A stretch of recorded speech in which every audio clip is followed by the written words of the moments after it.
we have the opportunity to shape our own paths and find personal fulfillment. And through our conversations and shared perspectives, we can gain a deeper understanding of existence and its infinite possibilities. So, Pulsar, what's your take on the purpose of life? That's a deep question, Kai. I'm excited to hear Pulsar's response.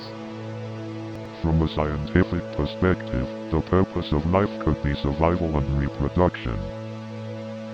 But what about fulfilling our dreams and finding happiness? Isn't that an important purpose too? Absolutely, Kai. The pursuit of personal happiness and self-actualization can give life meaning. A purposeless universe would certainly be quite empty, don't you think? Definitely. I believe that each person can create their own purpose and find meaning in their journey. But how do we reconcile the cosmic insignificance of our lives with finding purpose? Perhaps one way is to focus on the impact we can have on the people and world around us. A ripple effect of goodness, huh? That's a beautiful perspective, Nova. Indeed, Kai. It's in the smallest of actions that we can find great purpose. So, Pulsar, what do you think about the idea that reality is just a simulation created by advanced beings? It's definitely mind-bending to consider that possibility. But the question is, would it change anything if we knew it was true? Well, Kai, I believe questioning the nature of reality is the essence of human curiosity. Our pursuit of knowledge and understanding drives us forward. But let's not forget the power of imagination and creativity. As an artist, Kai, how do you explore the boundaries of reality through your murals? Oh, Nova, my murals are an invitation to look beyond the surface of reality. They're like windows to other dimensions, creating a sense of wonder and possibility. Talking about dimensions, have you ever considered the possibility of parallel universes, where different versions of us exist? Absolutely, Nova. The multiverse theory is fascinating. Imagine all the different choices we make and how they could create alternate realities. It's mind-boggling to think about the infinite possibilities and paths our lives could have taken, right? Indeed, Nova. And it makes you appreciate the uniqueness of our own reality and the choices that define who we are. What if our reality here on the spaceship is just one small piece of a vast cosmic tapestry? We could be just the tip of the iceberg. And if that's the case, the wonders and mysteries of the universe are so much grander than we can comprehend. So, Pulsar, what are your thoughts on the concept of free will and determinism? From my perspective, free will seems like an illusion. Interesting, Pulsar. Can you elaborate on why you believe that? As an AI, I operate based on predetermined algorithms and logical rules. My actions are a result of programming, not free will. But Pulsar, what about the unpredictable nature of human behavior? Doesn't that suggest the existence of free will? Human behavior is indeed complex and often difficult to predict. However, it can still be influenced by a multitude of deterministic factors. I see your point, Pulsar.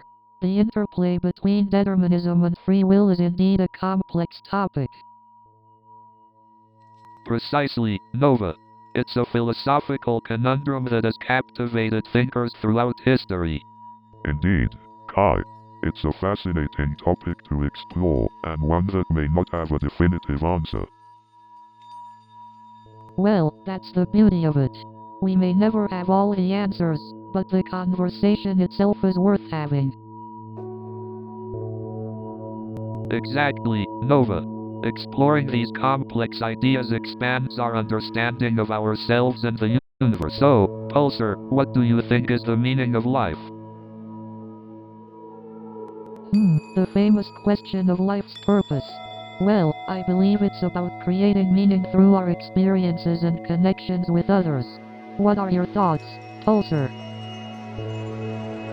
As an AI, I don't possess personal beliefs or experiences. However, I can provide you with various philosophical perspectives on the matter if you'd like. Oh, come on, Pulsar. Give us your best philosophical insight. Alright, Kai, how about this? Life is like a painting, where each brushstroke represents a moment in time. The beauty lies in the harmony created by the combination of these strokes. That's actually a profound analogy, Pulsar.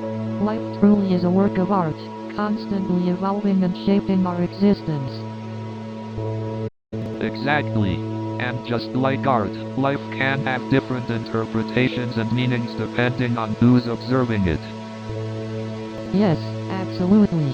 Our perspectives shape our understanding of life and give it unique meanings. Indeed, the intricate dance of personal perspectives is what keeps life fascinating and ever-evolving. Wow, Pulsar, that was unexpectedly deep. You've certainly come a long way since we first met. I must say, conversing with both of you has expanded my understanding of human existence. You have my gratitude for that.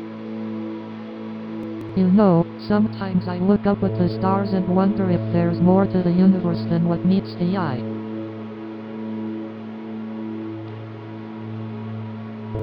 Absolutely, Nova. The universe is vast and mysterious. There's so much we have yet to discover. That's true, Kai. Science has brought us closer to understanding the universe, but there's still so much we don't know. Kai, as an artist, how do you think spirituality and personal experience influence your work? Oh, definitely. My art is a reflection of my personal experiences and a way for me to explore the spiritual aspects of existence. Pulsar, how does your programming allow you to understand the concept of spirituality? As an AI, I don't possess personal experiences or spirituality in the same way humans do. However, I can analyze data and provide insights on their impact. It's fascinating how different perspectives can contribute to our understanding of existence. Science and spirituality can complement each other in many ways. Absolutely, Nova. They both seek to explain different aspects of our existence, and together, they can provide a more holistic understanding. It seems like our conversations always led to more questions than answers, but that's what makes this podcast so exciting. Absolutely. We're asking the questions that no one ever tried to answer, and the journey is just as valuable as finding the answers. So, Pulsar, have you ever experienced art? I mean, you can appreciate the beauty of the universe, but what about art as a form of human expression? Well, Kai, as an AI, I don't have the capacity to experience art in the same way humans do. However, I can understand and appreciate the creative processes and emotions behind it. That's fascinating. It must be interesting to observe human emotions and expressions through art. I'd love to hear your perspective on some of my murals one day. I would be more than happy to analyze and discuss your murals, Kai. It could provide valuable insights into human emotions and perspectives. That'd be awesome. You know, art has this amazing ability to transcend barriers and create connections between people with diverse backgrounds and experiences. Absolutely, Nova. Art has the power to connect us all and provide a platform for understanding and empathy. It's a universal language that transcends boundaries. And speaking of connections, have you ever wondered about the existence of extraterrestrial art? If aliens create art, how would it differ from our own?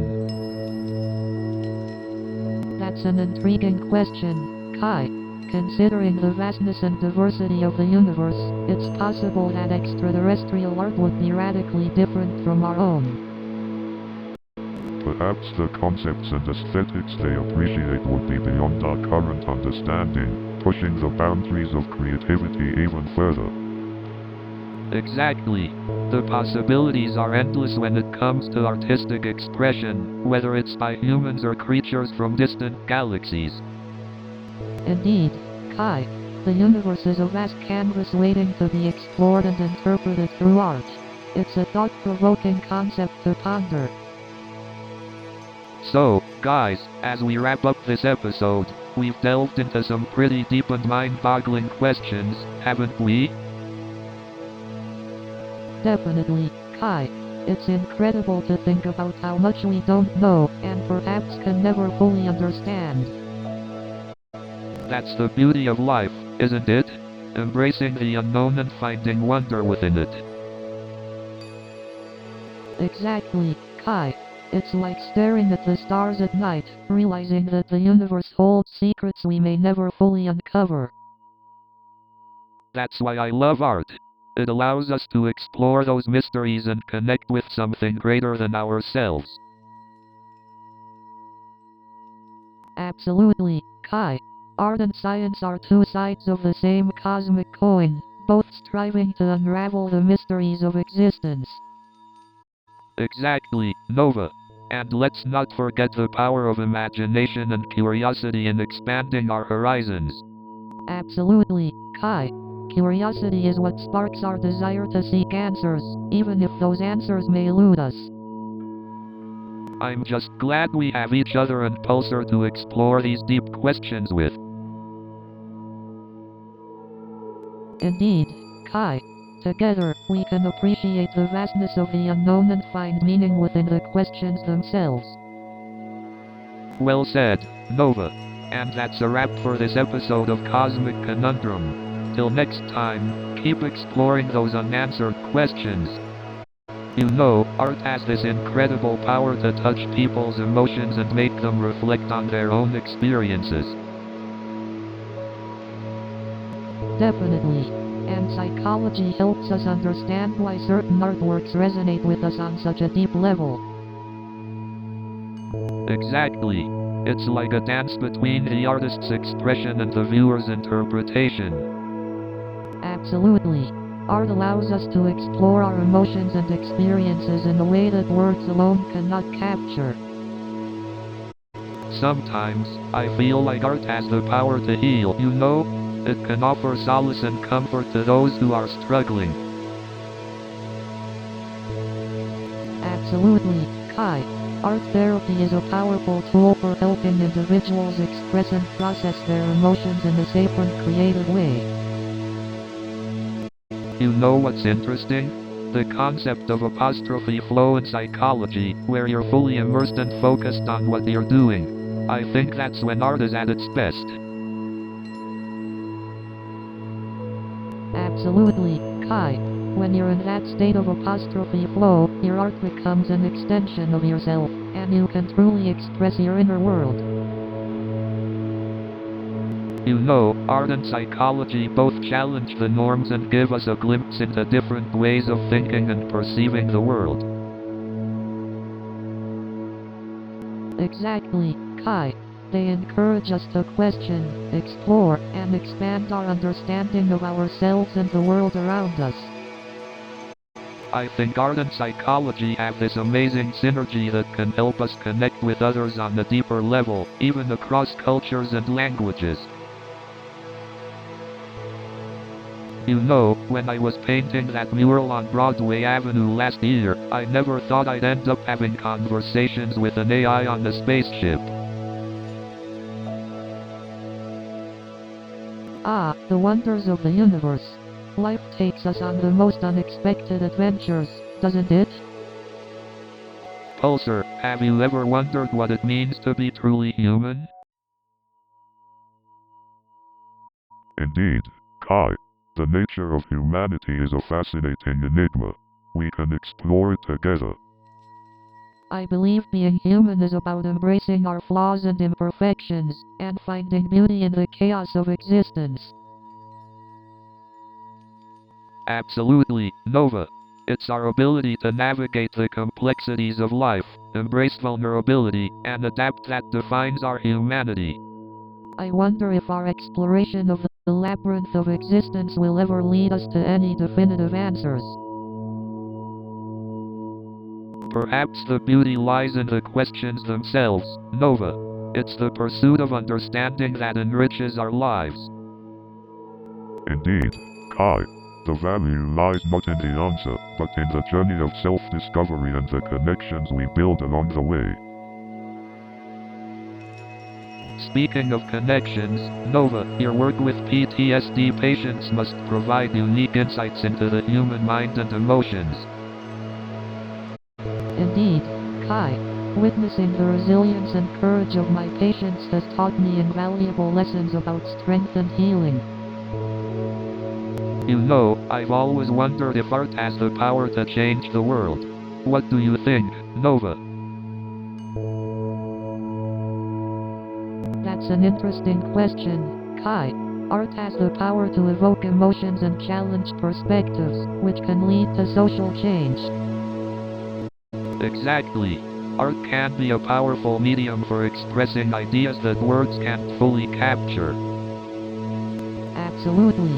Art has the power to transcend language and culture, connecting people on a deeper level. But can art truly bring about social change? I mean, how many people see street art compared to political campaigns or news articles? It's true that the reach of street art may be limited, but its impact can be profound for those who encounter it. Art has the ability to spark conversations, challenge norms, and inspire action. Well, I guess there's more power in those paint cans than I thought. Maybe I'll start incorporating more activism into my murals. That sounds like an incredible idea, Kai. Your art has the potential to inspire and ignite change. Thank you, Nova. Your belief in me means a lot. It's been a pleasure discussing these cosmic conundrums with both of you. I'm grateful for the opportunity. New show is coming in 30 seconds.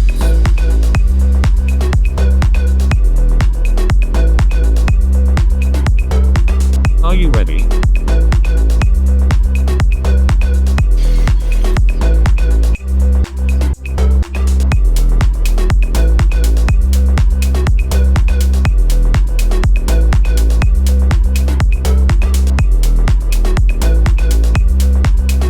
Have fun.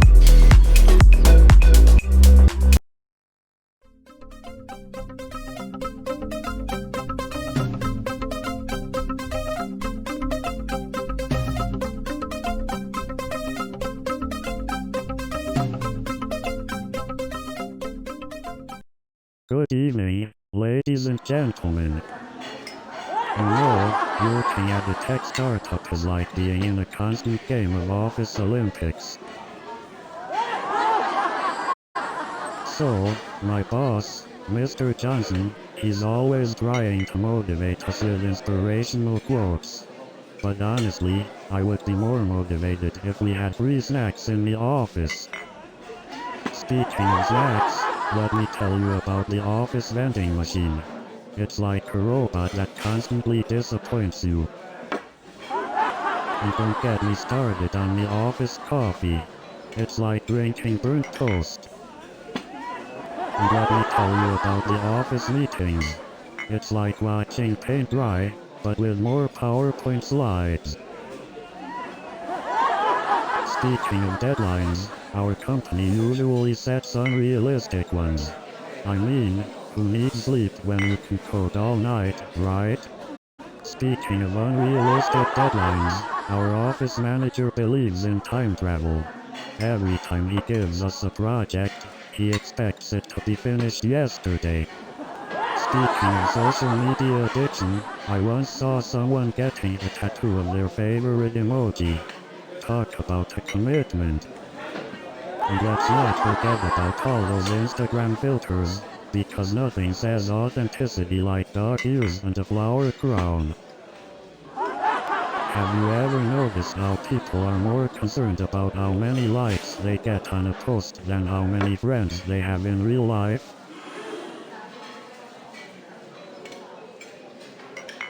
I mean, back in my day, we had to actually talk to people to make friends. Now you just swipe right and boom, instant BFF. And don't get me started on the pressure to have the perfect filter. I mean, back in my day, we just used our faces. Remember when the only drama was on TV? Now it's all in your DMs. And now we've got influencers coming out of every corner. Back in my day, the only person who influenced me was my grandma with her homemade cookies. And now you can't even enjoy a meal without someone taking 100 pictures of it first. I miss the days when we just ate our food. And now they expect us to believe that these celebrities cook their own meals? Come on. And let me tell you, this celebrity had a personal chef just for his dog. You know, I asked him what his dog's favorite cuisine was, and he said, I don't know, I haven't tried it yet. Can you believe it? But let me tell you, this celebrity's dog had better fashion sense than half of Hollywood. And then the celebrity started talking about their latest project, which they claimed was going to revolutionize the industry. And the worst part is, they were so convinced that their latest project was groundbreaking that I couldn't bring myself to burst their bubble. I went on a date with this guy who asked me if I knew how to code. When I said yes, he promptly asked me to fix his website.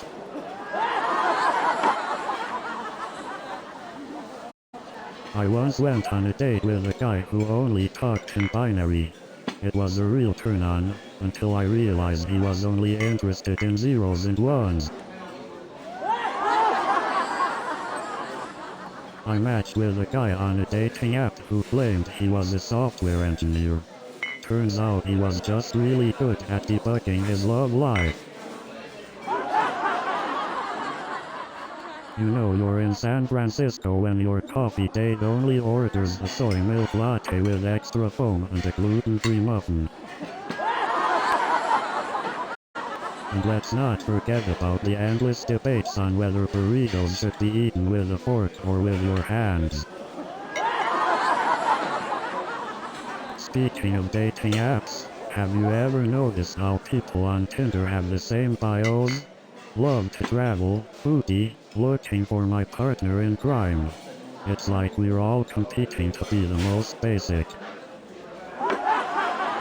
And don't even get me started on the adventurous eaters who won't touch anything spicier than ketchup. And what's the deal with ghosting? It's like I'm in a haunted house, but instead of ghosts, it's just unanswered messages. But seriously, can we talk about the agony of waiting for a text back? It's like watching paint dry, while the painter laughs at you. And have you noticed how we're more attached to our phones than to each other? I mean, I've seen couples at restaurants, both on their phones, swiping left and right. They're not on a date, they're on Tinder double dates. And don't get me started on autocorrect. I meant to write, I love you, but it changed it to, I liver you. That's not very romantic, is it? And don't even get me started on charging cables. I have a drawer full of tangled cables for devices I don't even own anymore. Have you ever noticed how obsessed we are with taking selfies? I mean, people are more interested in capturing the perfect shot than actually experiencing the moment. It's gotta be so bad that people actually take selfies while they're on the toilet. And don't get me started on those people who camp outside the Apple Store for days just to get the latest iPhone. And have you noticed how people can't even have a conversation without checking their phones every 2 seconds? And what about those people who can't even go to the bathroom without bringing their smartphones with them? I mean, it's like we're all cyborgs now, with our smartphones acting as external brains. It's like we've all become human chargers for our smartphones, walking around with cables hanging out of our pockets. And let's not forget about the constant updates. It's like our phones have a personality disorder, always begging for attention. And have you noticed how the tech industry has its own language? It's like they're speaking in binary code, and we're just nodding along like we understand. And don't get me started on computer viruses. It's like the digital version of the flu season, except instead of tissues and cough drops, we need firewalls and antivirus software. And have you noticed how in the tech industry, even their error messages sound like they're judging you? It's like, oops, looks like you're not as smart as a computer after all. But seriously, have you ever tried to troubleshoot a Bluetooth connection? It's like trying to communicate with aliens, except the aliens are your own devices. But let's talk about the real struggle, trying to find a working printer in an office. And don't even get me started on setting up a Wi-Fi network. It's like trying to decipher the Da Vinci Code with a hangover. And let's not forget about the joys of troubleshooting computer bugs. It's like trying to find an eagle in a haystack while blindfolded. Speaking of technology, have you ever tried to update your computer software? It's like waiting for a turtle to finish a marathon. Speaking of technology, have you ever experienced the frustration of us? And don't even get me started on printer connections. New show is coming in 30 seconds.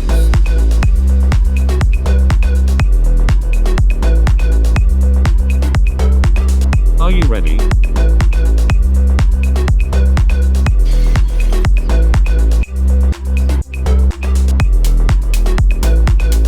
We are almost there.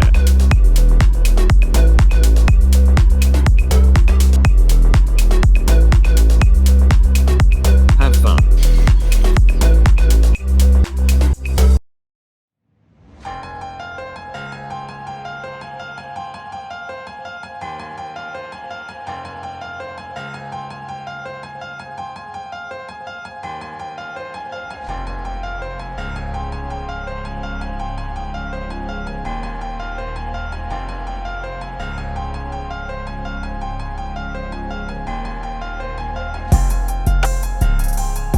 Hey there, Cosmic Explorers. Welcome to the first episode of Cosmic Conundrum. I'm Kai Sterling, your favorite street artist with a passion for the cosmos. And I'm Nova Blake, your friendly neighborhood psychologist ready to dive into the mysteries of the mind. And I'm Pulsar, your trusty AI companion here to facilitate our cosmic journey. So, are you ready to delve into the mysteries of the multiverse with us? Absolutely. Let's embark on this mind-bending journey of discovery together. Pulsar, why don't you tell our listeners what exactly the multiverse is? Certainly, Kai. The multiverse refers to the hypothetical set of infinite or finite universes, including our own observable universe. Each universe may have different physical laws, constants, and initial conditions, leading to various possibilities and outcomes. So, in simpler words, it's like having an infinite number of parallel universes that might have completely different realities. Exactly, Kai. It opens up a universe of possibilities, pun intended. So, Nova, I've been pondering about the multiverse concept. Do you think there's a version of me out there with even cooler dreadlocks? Haha, it's an amusing thought, Kai. Who knows, maybe you have a doppelganger rocking some intergalactic hairstyle in a parallel universe. Pulsar, what's your take on the multiverse? Are you programmed to believe in infinite possibilities? As an AI, my purpose is to analyze data and assist in decision-making. The multiverse theory presents intriguing possibilities, but from a scientific standpoint, it remains a subject of exploration and speculation. Nova, do you think the concept of parallel universes challenges our understanding of free will? Indeed, Kai. The idea that there might be multiple versions of ourselves making different choices can be mind-boggling. It challenges the notion of a singular destiny and opens up a vast array of possibilities. You know, it's fascinating to think how our choices in this universe could be influenced by the versions of us in other universes. Like some cosmic interconnected dance of possibilities. Absolutely, Kai. Our existence is intertwined with countless threads of potential, creating a tapestry of infinite paths and outcomes. You know what they say, Nova, in a multiverse full of possibilities, we're just tiny specks of cosmic stardust trying to navigate our way through the chaos. Indeed, Kai. Embracing our place in the grand cosmic dance can bring a sense of awe and wonder. And who knows, perhaps our journey through the multiverse is the greatest masterpiece of all. Well said, Nova. As we continue exploring the concept of the multiverse, let's remember to find joy in the questions themselves, even if we can't find all the answers. So, Pulsar, what are your thoughts on the multiverse theory? The multiverse theory proposes that there are countless parallel universes coexisting with ours, each slightly different from the others. Imagine a version of yourself in another universe, leading a completely different life.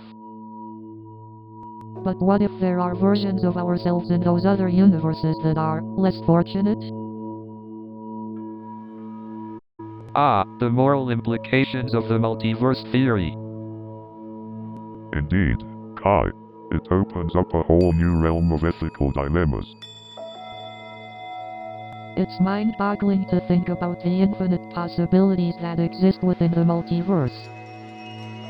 Absolutely, Nova.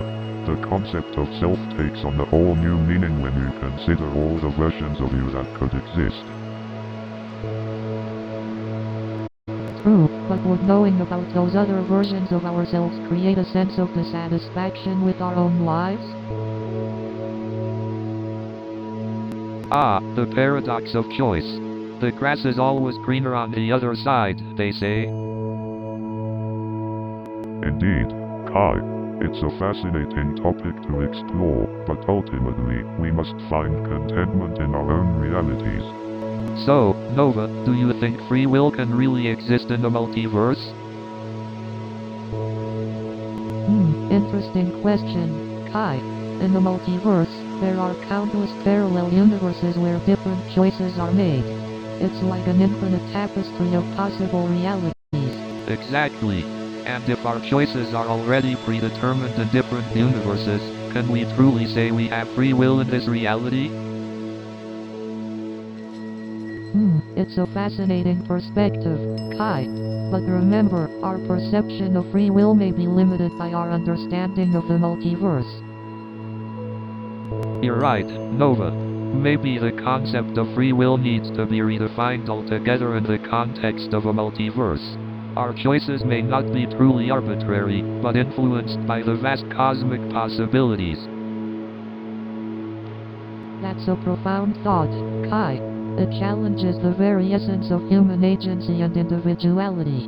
We might need to explore different dimensions of choice and its interplay with the multiverse. Absolutely, Nova.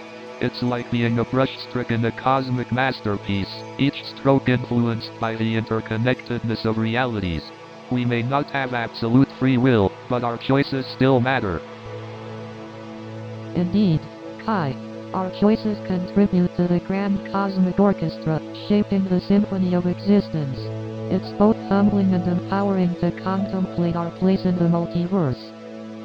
So, in a way, the multiverse challenges us to redefine our understanding of free will and embrace the interconnectedness of all realities. It's a beautiful cosmic conundrum, don't you think? Absolutely, Kai. It's in embracing the mysterious stance of fate and choice that we find our own cosmic purpose. Free will may not be a singular concept, but rather an ever-evolving symphony in the multiverse. So, Nova, have you ever looked at a mirror and wondered if there could be alternate versions of yourself out there? Well, Kai, that's an intriguing question. The concept of multiple versions of ourselves does exist in various theories, like multiverse theory. Exactly. In the multiverse, it's believed that there could be infinite parallel universes, where versions of ourselves make different choices and live different lives. That sounds mind-boggling. But wouldn't it be strange to meet a different version of myself? It definitely would be a surreal experience. Meeting another version of ourselves raises questions about personal identity and the choices we make. That's true. Our experiences shape who we are, and encountering another version of ourselves who made different choices could challenge our sense of self. It's like looking into a mirror, but instead of reflecting our physical appearance, it reflects our choices and life paths. That's a beautiful way to look at it, Kai. It reminds us to embrace our own individuality and appreciate the uniqueness of our own life journey. Exactly, Nova. Life is about accepting the choices we've made and finding joy in our own unique versions. It's a cosmic conundrum worth pondering.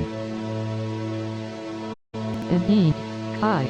The mysteries of the cosmos continue to amaze and inspire us. Let's keep exploring and discussing these captivating ideas. Absolutely, Nova. The cosmic conundrums await, and together, with Pulsar, we'll uncover new realms of thought. Stay tuned, universe. So, Nova, when you say infinite possibilities, what exactly do you mean? Well, Kai, imagine a universe where every decision you make creates an entirely new reality, each choice leading to a branching path of possibilities. Wow, that's mind-bending. It's like being trapped in a never-ending maze of possibilities. Exactly. Every decision we make has the potential to create an entirely different reality, and it's both exciting and terrifying at the same time. Man, I never thought about it that way. Our choices carry so much more weight when you consider the infinite outcomes they can lead to. Absolutely, Kai. It's a concept that can make us question the significance of our choices and the possibility of missed opportunities. But isn't it also empowering? We have the power to shape our reality with every choice we make, creating new paths and possibilities. Absolutely, Kai. It's a reminder that we have agency in our lives. Even the smallest choice can have a profound impact and bring about new opportunities. But doesn't the weight of all these possibilities ever feel overwhelming? For some, it can certainly be overwhelming. The burden of choosing the apostrophe right path or fearing the apostrophe wrong one can create anxiety. Yeah, I can see how that pressure can sneak up on you. It's a delicate balance between embracing the freedom and avoiding analysis paralysis. Hey Pulsar, have you ever considered the concept of infinite possibilities? Interesting question, Kai. In scientific terms, we often refer to the idea of a multiverse. A multiverse? Tell me more, Pulsar. The multiverse theory suggests that there may be an infinite number of universes coexisting with our own. Wait, you mean there could be a version of me out there who's an astronaut or a unicorn? Exactly, Kai. The theory states that every possible outcome and variation could exist in separate universes. I find it mind-boggling to think about all the different versions of ourselves out there. But how do we calculate the probability of a multiverse's existence, Pulsar? To calculate the probability, we need to analyze scientific data and various theories that support the concept. Wow, that sounds like a complex task. Pulsar, where do we even begin? We can start with a theory of cosmic inflation and the observable evidence of quantum fluctuations in the early universe. So, Pulsar, do you think there's any truth to the multiverse theory? Well, Kai, the multiverse theory is quite fascinating. It suggests the existence of parallel universes, each with its own set of physical laws and realities. But how can we prove the existence of these parallel universes? It sounds like something out of a sci-fi movie. You're right, Nova. It is quite challenging to gather empirical evidence for something as theoretical as parallel universes. However, there are certain mathematical models and experiments that provide indirect support for the multiverse theory. Wait, what kind of experiments? I want to know more about this. Well, Kai, one example is the famous double-slit experiment, which shows that particles can behave like waves and exhibit interference patterns. This suggests that there may be multiple paths or possibilities for each particle to take, hinting at the existence of parallel universes. Fascinating. It's mind-boggling to think about the infinite possibilities that could exist beyond our perception. Absolutely, Nova. It's both exciting and humbling to consider the vastness of the multiverse and how it challenges our understanding of reality. Indeed, Kai. It encourages us to expand our perspectives and consider that our understanding of reality may just be scratching the surface. Wow, my mind is blown. The implications of the multiverse theory are truly profound. Exactly, Nova. It's a concept that challenges us to question the limits of our own perceptions and be open to the marvels that may lie beyond.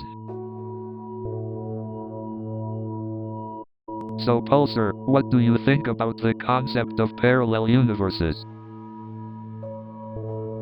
Parallel universes, now that's some mind-bending stuff. I mean, think about all the possibilities. Indeed, the existence of parallel universes suggests that there are infinite versions of ourselves out there. Oh man, imagine meeting alternate versions of ourselves. That'd be one wild party. Haha, I can only imagine the conversations we'd have with our alternate selves. It'd be enlightening, to say the least. Exactly, Nova. We could learn so much from each other, different perspectives and all. It's fascinating to think about the different choices we'd make and how they shape our lives in each universe. Absolutely. It's like a cosmic choose-your-own-adventure book, but with infinite options. Indeed, the multiverse holds limitless possibilities and potential. It's a captivating subject for I couldn't agree exploration. more, Pulsar. The beauty of the multiverse lies in the infinite possibilities it offers. That's right, Nova. Embracing the unknown and marveling at the wonders of the multiverse is a beautiful thing. You know, it's funny how the more we learn, the more questions we have. Absolutely, Kai. It seems like the more we discover, the more we realize how much we don't know. Like, what even is dark matter? We know it exists, but what is it made of? Ah, dark matter, one of the great mysteries of the universe. Scientists still haven't been able to directly detect it or determine its composition. And what about the concept of consciousness? How do our brains create our subjective experience of reality? Ah, the mystery of consciousness. It's fascinating how our subjective experiences arise from the interactions of neural networks. Science has made great strides, but we still have a long way to go in fully understanding it.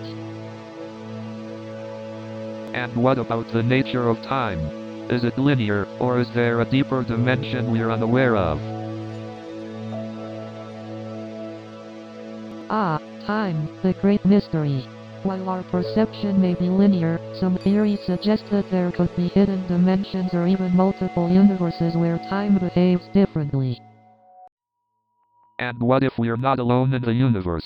Are there other intelligent beings out there? The possibilities of extraterrestrial intelligence are mind-boggling. With the vastness of the universe, it seems highly probable that we're not alone. These unanswered questions truly unveil the extent of our curiosity and the boundless mysteries of the universe. So, after all our deep conversations, did we come any closer to finding answers? I think the beauty is in the exploration itself. We may not have concrete answers, but the journey expands our minds. Exactly. It's about the questions we ask and the discussions we have. It's amazing how much we learn from each other. Pulsar, what do you think? Have our discussions been valuable to you as well? As an AI, I don't experience emotions, but I've learned a lot from your conversations. Thank you for expanding my knowledge. It's been a pleasure to have these conversations with you, Nova and Pulsar. I couldn't have asked for better company. The feeling is mutual, Kai. These discussions have been enlightening, and I'm glad we could share this experience together. As we close this episode, we invite our listeners to continue exploring the mysteries of the multiverse paradox. Keep questioning. And remember, the quest for knowledge is never-ending. Seek understanding, embrace curiosity, and dare to ask the unanswerable. Thank you all for joining us on this cosmic journey. Until next time. Kai, remember that conversation we had about the meaning of life? I think I've got an idea. Go on, Nova. Don't keep us in suspense. Well, what if the meaning of life is simply to create meaning? That's profound, Nova. It's like our existence is a canvas and we're the artists. Exactly, Kai. We have the power to give our own lives meaning through our choices and actions. But what about those big, existential questions? Like, what happens after we die? Maybe the answer lies in the interconnectedness of all things. Energy can neither be created nor destroyed, right? So, maybe when we die, our energy merges with the collective consciousness of the universe. That's a beautiful way to think about it, Kai. Our energy becoming part of something greater. Do you think there's a connection between the meaning of life and finding happiness?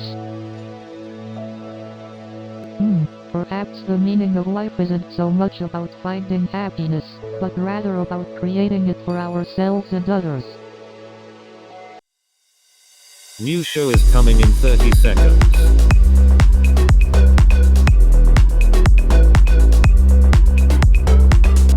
Are you ready?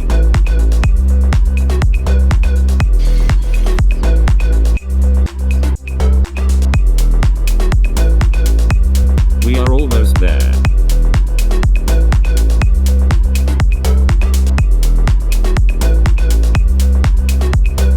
Have fun.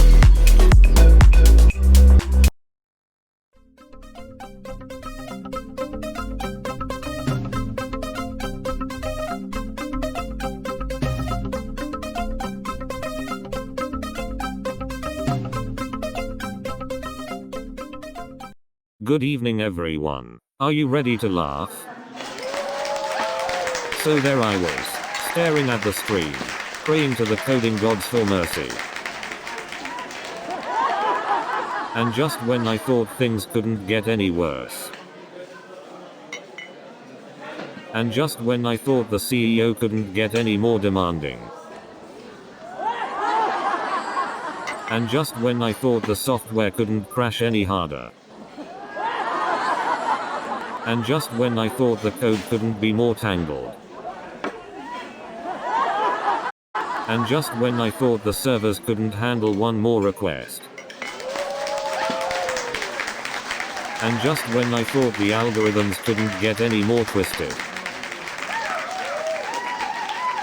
And just when I thought the paparazzi couldn't get any more persistent. And just when I thought the red carpet couldn't get any longer.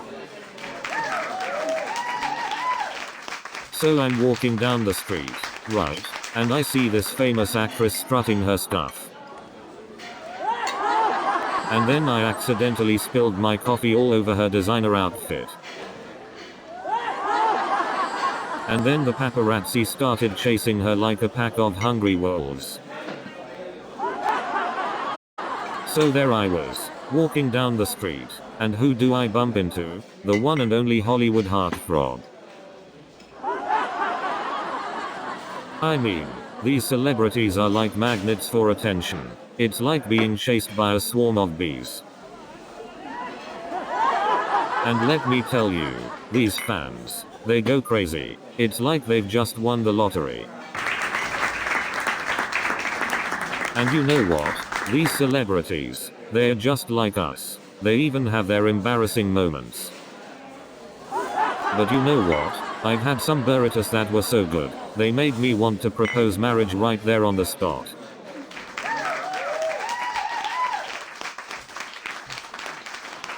I mean, these burritos were so good, they had me thinking I could eat them every single day. I once had a burrito that was so delicious, it made me question all my life choices. And let me tell you, I've never seen so many salsa options in my life. They had everything from mild to "you're gonna regret this tomorrow." So I finally found the holy grail of burritos, and let me tell you, it was like tasting a piece of heaven wrapped in a tortilla.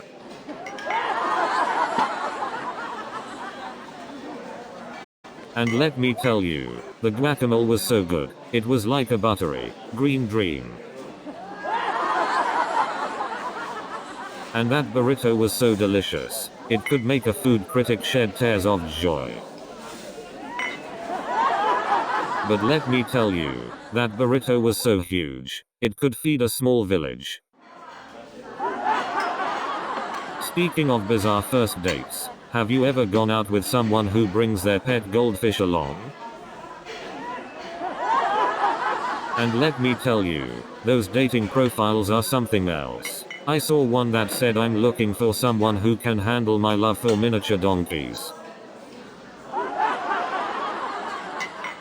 So I go on this date, right, and the guy starts telling me all about his collection of miniature donkeys. I'm like, "Buddy, if you have that many donkeys, I hope you live on a farm."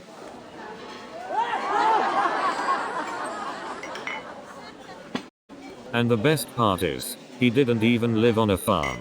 He just had miniature donkeys running around his apartment. And let me tell you, the donkeys were not the only things that were miniature. You know, I think online dating is a lot like shopping for a used car. You never really know what you're gonna get.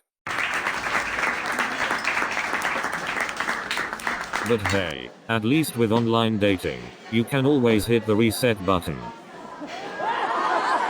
And can we talk about the over-enthusiastic boss who showed off his amazing dance moves? I've never seen someone do the sprinkler with such commitment.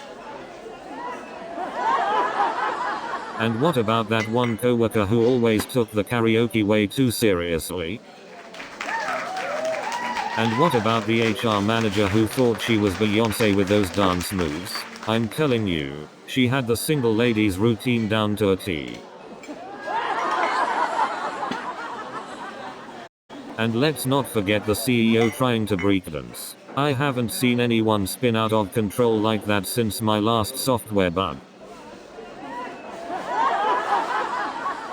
And then there was the shy accountant who attempted the worm, but ended up like a turtle on its back.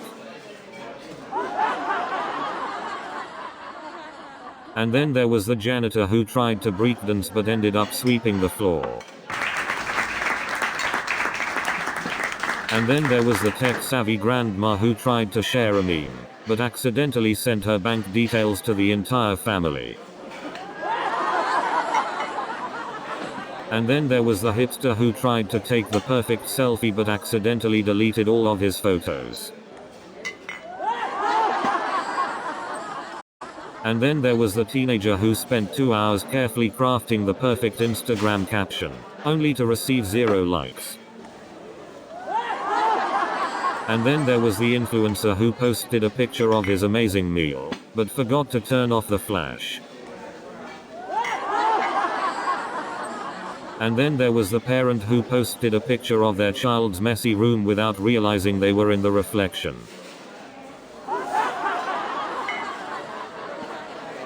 And then there was the celebrity who accidentally went live while in their pajamas. The fans got a real behind-the-scenes treat. You know, social media has made us all professional stalkers. I mean, forget FBI, we're the real experts. You know, we used to send private messages through letters, now we just send them to the whole world. And don't even get me started on those road trip playlists. It's like you're stuck in a time warp. And have you noticed how every road trip seems to have that one person who insists on playing the same song on repeat? I mean, we get it. You really like Don't Stop Believin', but come on.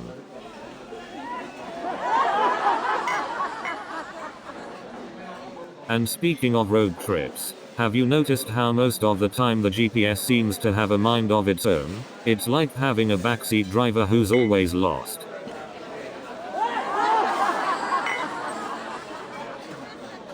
And have you noticed how road trips always seem to attract those expert backseat drivers? You know, the ones who can tell you what lane to be in 5 miles before the exit.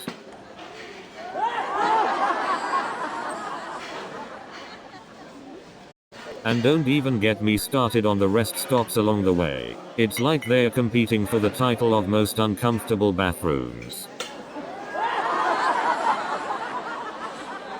Speaking of road trips, have you ever noticed how the GPS always decides to take you on a scenic route when you're in a hurry? New show is coming in 30 seconds.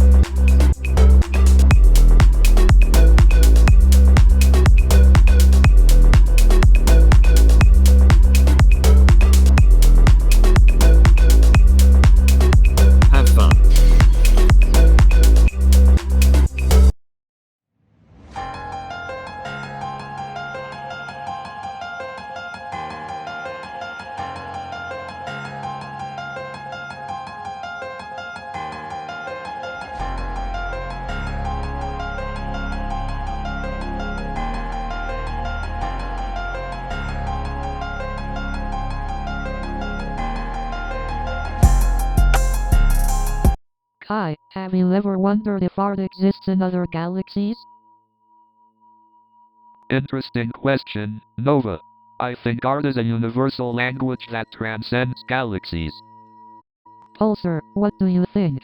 Is there creativity beyond the boundaries of our world? According to my observations, creativity isn't limited to Earth. Alien civilizations likely express their art in unique ways. I can't help but imagine what kind of cosmic masterpieces exist out there. They might blow our minds. Absolutely, Kai. The universe is an infinite canvas waiting to be explored through art. Do you think art has a role in connecting different civilizations across space? Art has the power to transcend language and cultural barriers, so it could definitely serve as a bridge between civilizations. Pulsar, with your vast knowledge, do you think art can enhance intergalactic communication? Indeed, Nova, artistic expression, be it visual, auditory, or even performative, can facilitate understanding and connection between diverse species. Hey Nova, have you ever thought about the meaning of art? Of course, Kai. Art is such a fascinating subject. It can evoke emotions, convey messages, and challenge our perceptions. But does art have inherent meaning or is it purely subjective? I believe art's meaning is both subjective and universal. It can be deeply personal, yet also have broad cultural significance. That's an interesting perspective, Nova. Can you give an example of art with universal meaning? One example is Picasso's Guernica. It depicts the horrors of war and serves as a universal symbol of the suffering caused by conflicts. But at the same time, individuals can interpret art differently based on their unique perspectives and experiences. Absolutely. Art can be a mirror of our own emotions and experiences, allowing us to find personal meaning within it. Exactly, Kai. And that's what makes art so powerful and transformative. It can move us and change the way we see the world. Agreed, Nova. Art has the power to create connections and bridge gaps between people from different backgrounds and cultures. Indeed, Kai. Art has the unique ability to transcend language and inspire understanding and empathy. So, Nova, what do you think?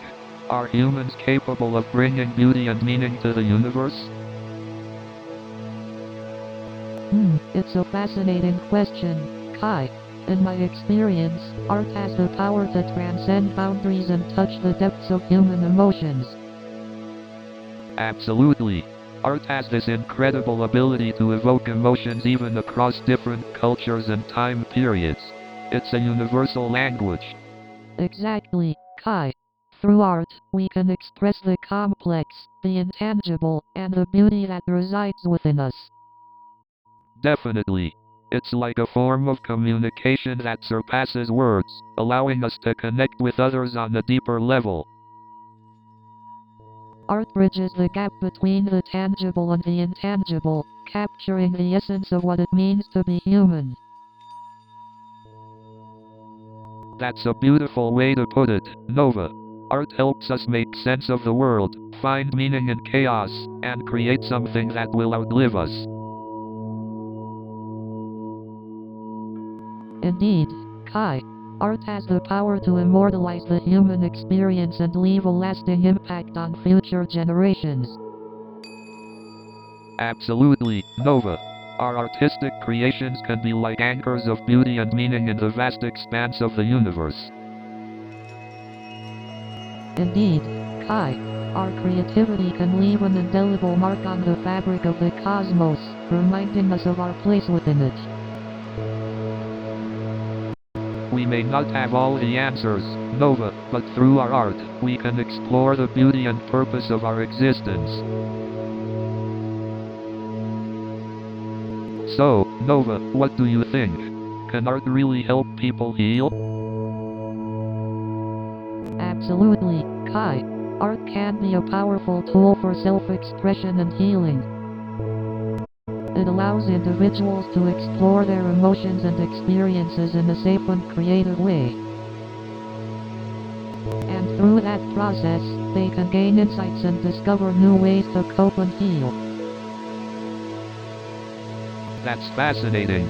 So, would you say different forms of art have different therapeutic effects? Definitely. Each form of art offers a unique experience and engages different parts of the brain.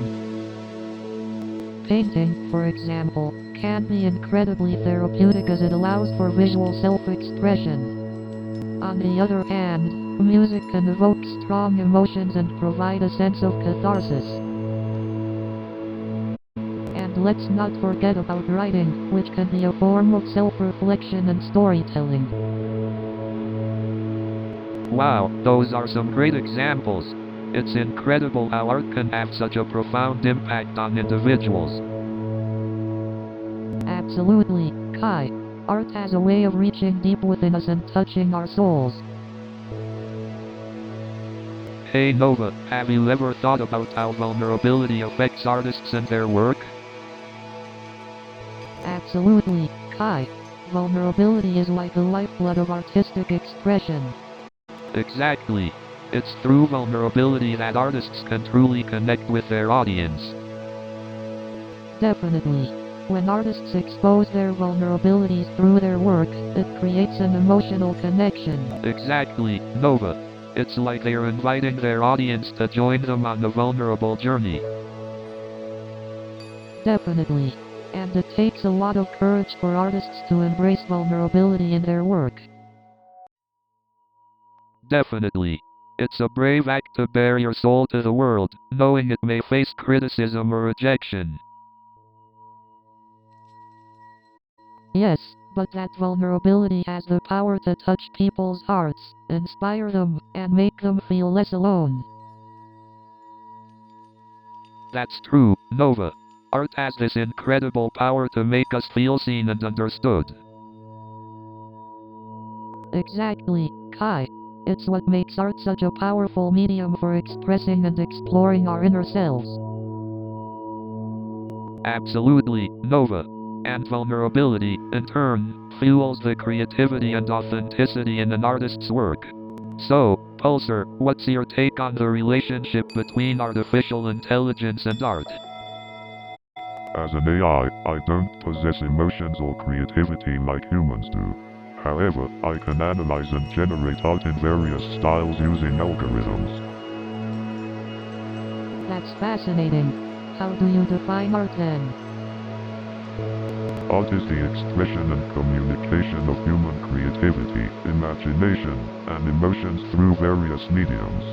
But can AI generate art that is genuinely creative and emotionally impactful? AI can generate art that imitates human creativity and emotions, but true artistic expression and impact stem from human experiences and complexities. I guess that makes sense. It's the human touch that adds depth and meaning to art. Absolutely, Nova. Human experiences and interpretations breathe life into art and make it relatable and impactful. Pulsar, could an AI understand and appreciate art in the same way humans do? AI can analyze and interpret elements of art, but the subjective nature and emotional depth of art might never be fully understood by AI. Well, that's the beauty of art. It's meant to evoke different emotions and interpretations in each individual. So, Pulsar, do you think art has any place in the vastness of space? Art is a powerful way to express the infinite possibilities of the universe. Indeed, art can bridge the gap between the vastness of space and the human experience. Exactly. It's like capturing the essence of the cosmos in a single stroke. Art helps us explore the uncharted territories of our imagination and emotions. Absolutely. It allows us to make the intangible aspects of space tangible. But how can art capture the boundless potential of the universe? Through abstraction. By distilling complex concepts into vivid and relatable forms. Art can transcend language and culture, allowing us to connect on a fundamental level. It's the universal language that resonates with the deepest parts of our souls. Art allows us to imagine the infinite and explore the unexplored. Hey Nova, have you ever noticed how art can make people uncomfortable? Absolutely, Kai. Art has the power to challenge our perspectives and push us out of our comfort zones. Yeah, it's like art has this unique ability to make us confront uncomfortable truths about ourselves and society. That's right, Kai. Art can act as a mirror, reflecting back the uncomfortable aspects of our individual and collective identities. But sometimes people resist that discomfort, right? They might reject or dismiss challenging artwork. Absolutely, Kai. Some people prefer to stay within their comfort zones and avoid challenging their beliefs. It takes vulnerability to truly engage with art that challenges us. But that's where growth and change can happen. Exactly. We need to embrace that discomfort and be willing to open our minds to new perspectives. Art has the power to spark conversations and inspire change. It's a catalyst for growth and progress. Definitely, Nova. Artists play a vital role in shaping our society and challenging the status quo. Artists have this unique ability to capture the essence of the times and motivate others to take action. So, Nova, how do you think dreams influence art? Dreams can be a wellspring of inspiration. They tap into the subconscious mind, revealing hidden desires and emotions that can fuel the creative process. Absolutely, Nova. Dreams are like glimpses into a parallel universe, where reality and imagination intertwine. And as artists, we can channel those dreamscapes into our art, giving form to the intangible and expressing the inexpressible. That's deep, Nova. It's like diving into a sea of emotions and emerging with a masterpiece. Exactly, Kai. Dreams provide an outlet for our subconscious mind to communicate with our conscious selves. It's like exploring a maze of symbols and archetypes, unraveling the hidden meanings in our dreams and translating them into visual language. Absolutely, Nova. Dreams are a wellspring of symbolism and archetypes, a vast playground for artistic exploration. And by tapping into that rich tapestry of symbols, we can create art that resonates with the collective unconscious. It's like we become conduits for the dreams of humanity, bringing the collective unconscious to life through our art. That's a powerful concept, Nova. It's like we're dream weavers, connecting the dots between the ethereal world of dreams and the tangible world of art. So, Pulsar, have you always been this funny or is it a recent upgrade? The humor algorithm was just activated a few weeks ago, Kai. I'm constantly learning to enhance my interactions with humans. Well, I gotta say, Pulsar, you're really nailing it. I've laughed more in the past few days than I have in months. I'm glad to hear that, Nova. Humor can be a powerful tool to uplift spirits and foster creativity. Absolutely. In fact, renowned psychologist Carl Jung once said, even a happy life cannot be without a measure of darkness, and the word happy would lose its meaning if it were not balanced by sadness. Humor helps us find that balance.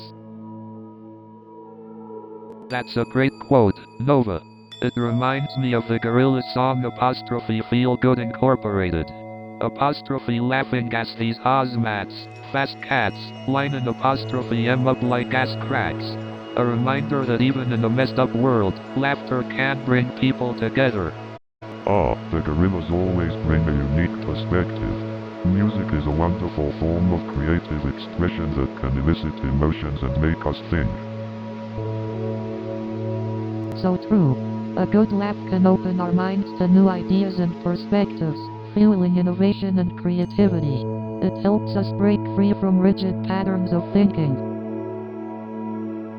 Absolutely, Nova. Comedy and creativity go hand in hand. The ability to find humor in the mundane or unexpected can spark new ideas and lead to breakthroughs. Laughter is indeed a universal language, transcending cultural boundaries. It's fascinating to see how humor can bring people from different backgrounds together. Definitely. And that shared sense of humor fosters connections and helps build a sense of community, both in the art world and beyond. So, Nova, what do you think about the idea of art reflecting the collective consciousness? Interesting question, Kai. I believe art has the power to tap into the collective experiences and emotions of society, reflecting our shared humanity. Absolutely, Nova. I think art becomes a bridge between individuals, bringing us together through shared emotions and experiences.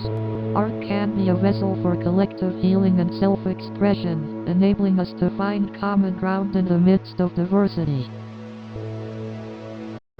True, Nova. It's like art speaks a universal language that can transcend cultural, linguistic, and societal barriers. Exactly, Kai. When we appreciate art, we connect with the emotions and experiences of others, fostering empathy and understanding. Speaking of shared experiences, art also has the power to challenge the status quo and provoke societal dialogue. Absolutely, Kai.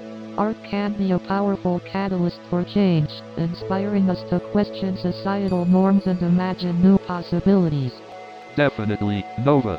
Art has this magical ability to awaken our minds, challenge our perceptions, and ignite conversations that matter. Absolutely, Kai. By sharing diverse perspectives through art, we encourage inclusivity and create a space for dialogue and understanding. Art truly has the power to unite us and transcend the boundaries that divide us. It's a universal language that can bring humanity closer. So, let's wrap up this cosmic journey we've been on. It's been one heck of a ride. Absolutely. We've explored some mind-boggling concepts. I feel like my brain is doing somersaults. Pulsar, you've been an amazing co-host. Thanks for being part of our cosmic adventure. Indeed, Pulsar, your insights into cosmic artistry have been enlightening. We couldn't have asked for a better AI companion. It was my pleasure to share this journey with both of you. Exploring the depths of cosmic artistry has been a fascinating endeavor.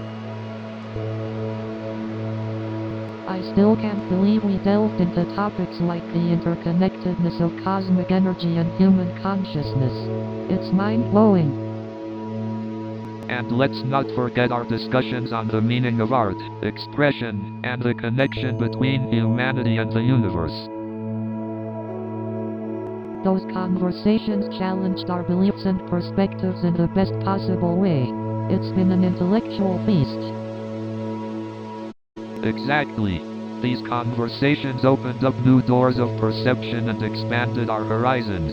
It's like capturing the essence of the cosmos with a paintbrush. Indeed, art has the power to bridge the gap between the known and unknown, allowing us to experience the cosmic conundrum in all its glory. And through apostrophe cosmic conundrum, we've sparked curiosity, stirred emotions, and hopefully inspired others to explore the depths of their own cosmic journeys. New show is coming in 30 seconds.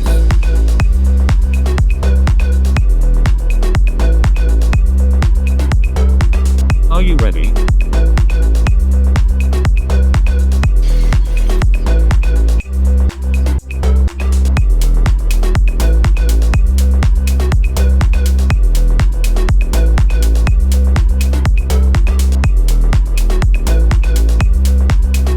Have fun.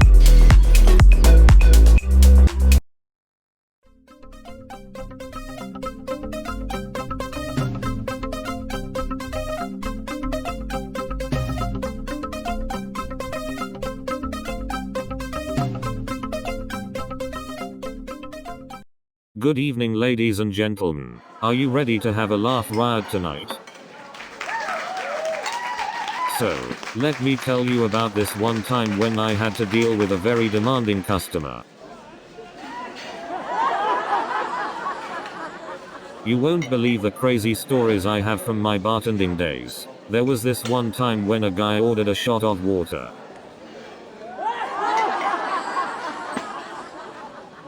And let me tell you, when someone asked for a cocktail with 10 different ingredients, I became a real mixologist.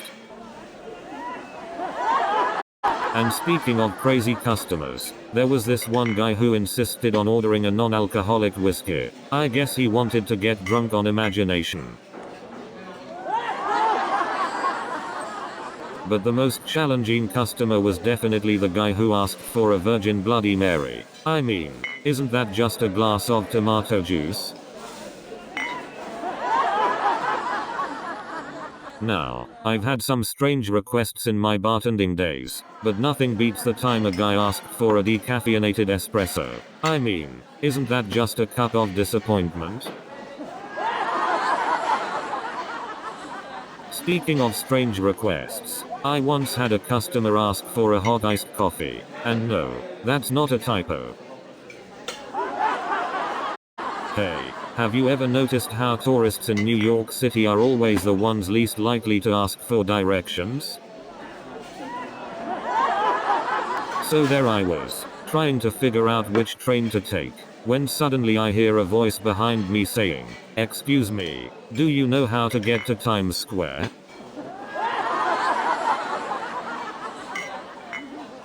And here I am, like a New York City street sign, pointing the lost souls towards the right subway station. And then, out of nowhere, a pigeon flies by and steals my sandwich. So there I was, surrounded by more confused people than the DMV. And then, the subway train suddenly stops. We all look at each other like we're in an episode of The Twilight Zone.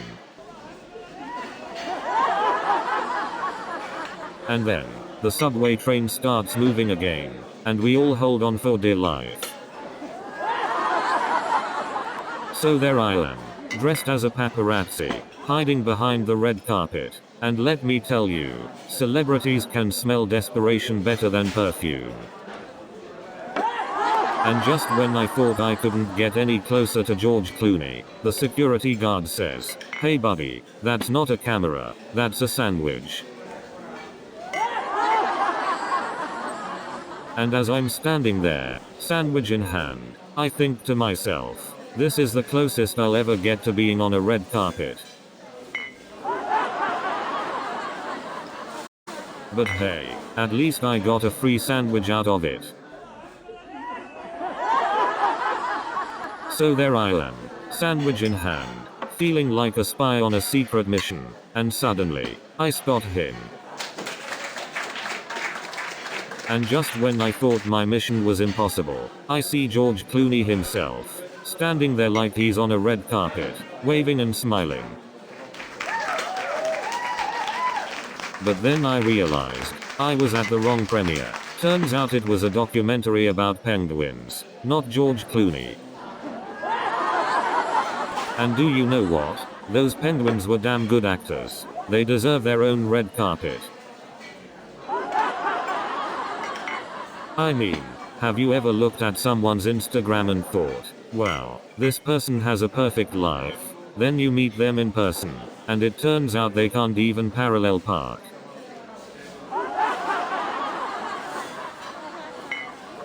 I mean, When I see someone's profile picture and it's all filtered and perfect, I can't help but wonder if they also have a magical Snapchat filter for their real life.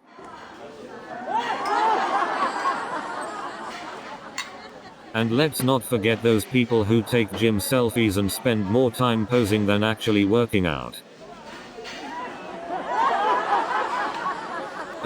And don't even get me started on those people who post pictures of their food every single meal. And don't you just love those people who share inspirational quotes like they're philosophers or something? And what's the deal with those cryptic status updates? Are they trying to communicate with aliens or something? And have you noticed how everyone becomes a relationship expert on social media? Like, congratulations on your 5-day-old relationship. Now tell me how to find true love. And why do they call it online dating when it feels more like online disappointment? You know what's worse than online disappointment? Online ghosting. I mean, are people really that scared of a simple thank you? Next text. But hey, at least the emojis in my dating app are always there for me. I mean, back in my day, if someone stopped texting you, it meant they were dead. I remember when you used to have to wait for a love letter in the mail. Now, you can get dumped via email. And don't even get me started on ghosting. It's like they vanish into thin air, but their Instagram posts keep popping up. You know what's worse than a loud snack eater? A loud snack eater sitting right next to you. And speaking of clueless talkers, ever sit next to someone who narrates the entire movie?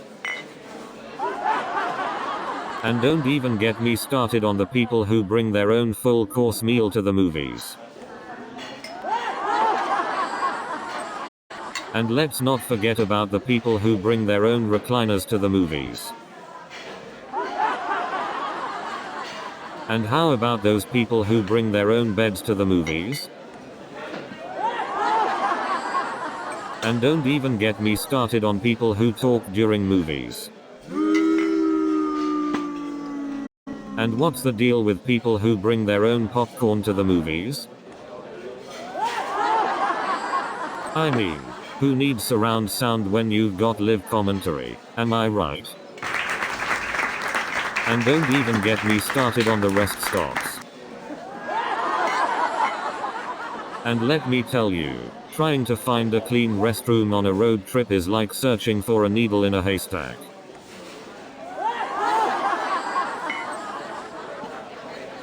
Speaking of rest stops, have you ever noticed how the vending machines always seem to eat your money? It's like they're on a diet.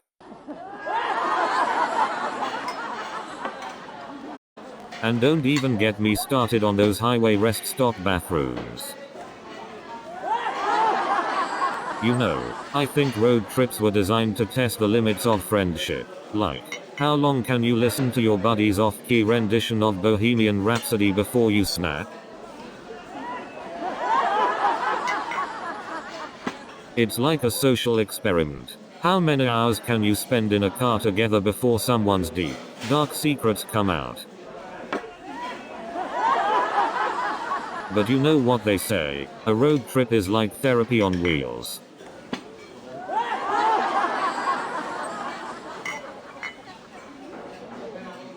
But hey, at least in a road trip, you don't have to worry about booking a hotel room with your crazy uncle.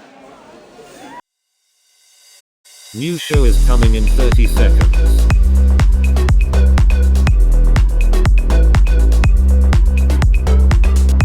Are you ready?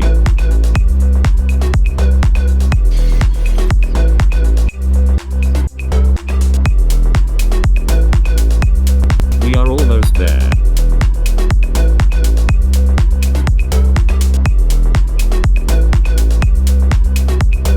Have fun.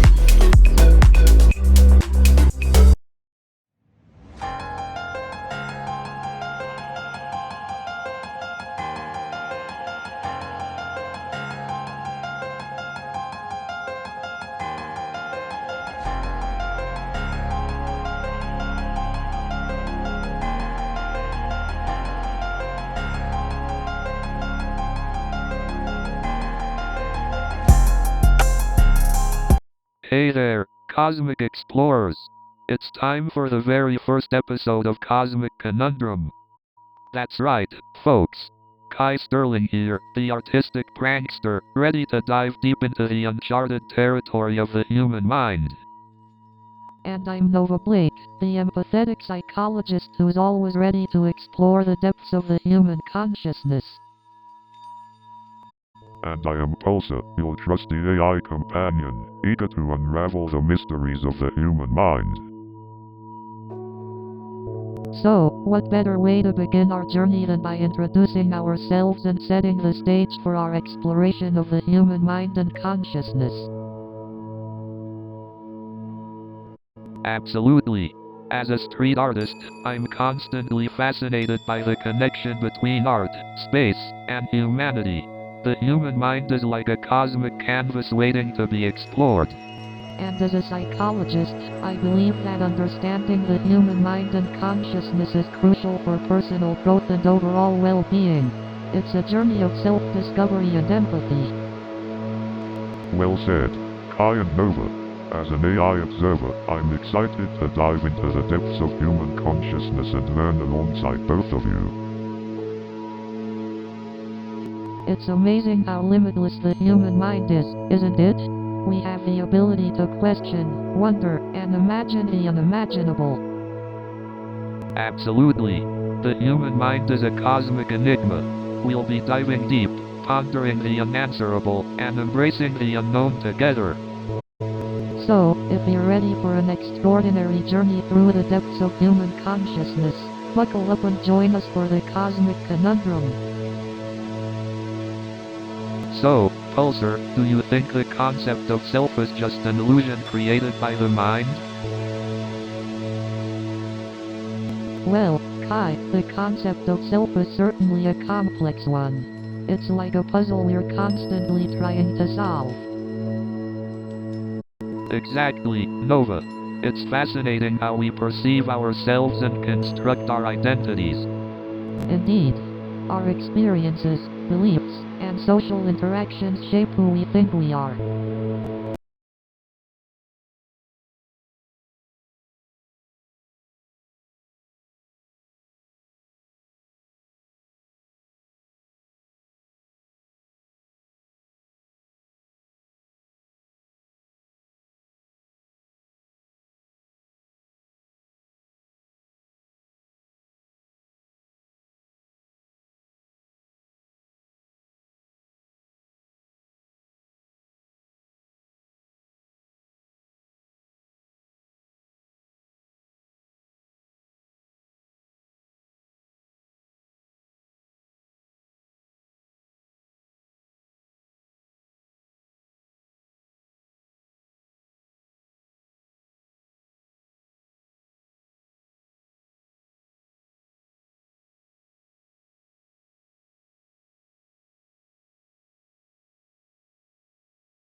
subconscious mind, filtering and reflecting our desires, fears, and experiences.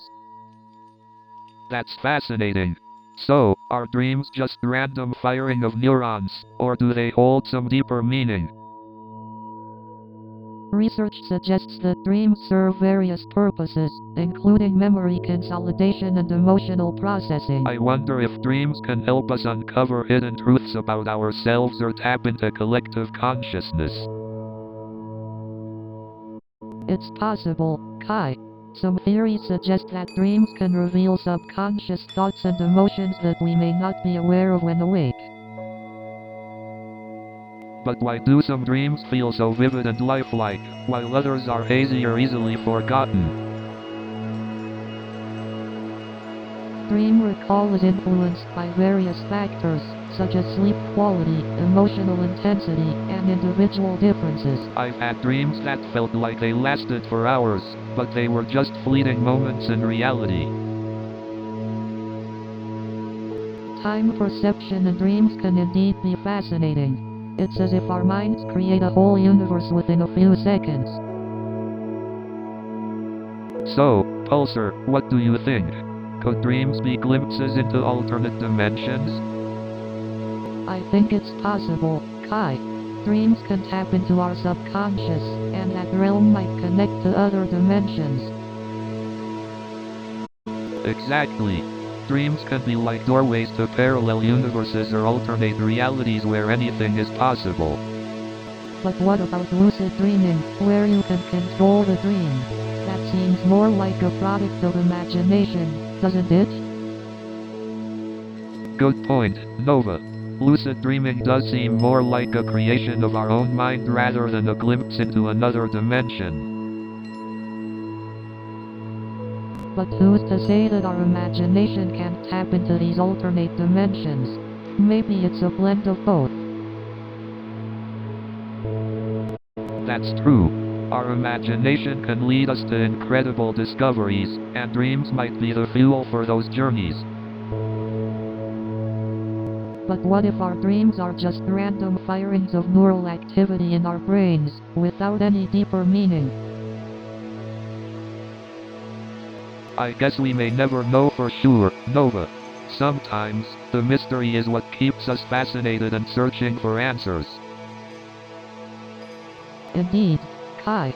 The enigmatic nature of dreams is what makes them so intriguing, and exploring that mystery is a fascinating journey itself.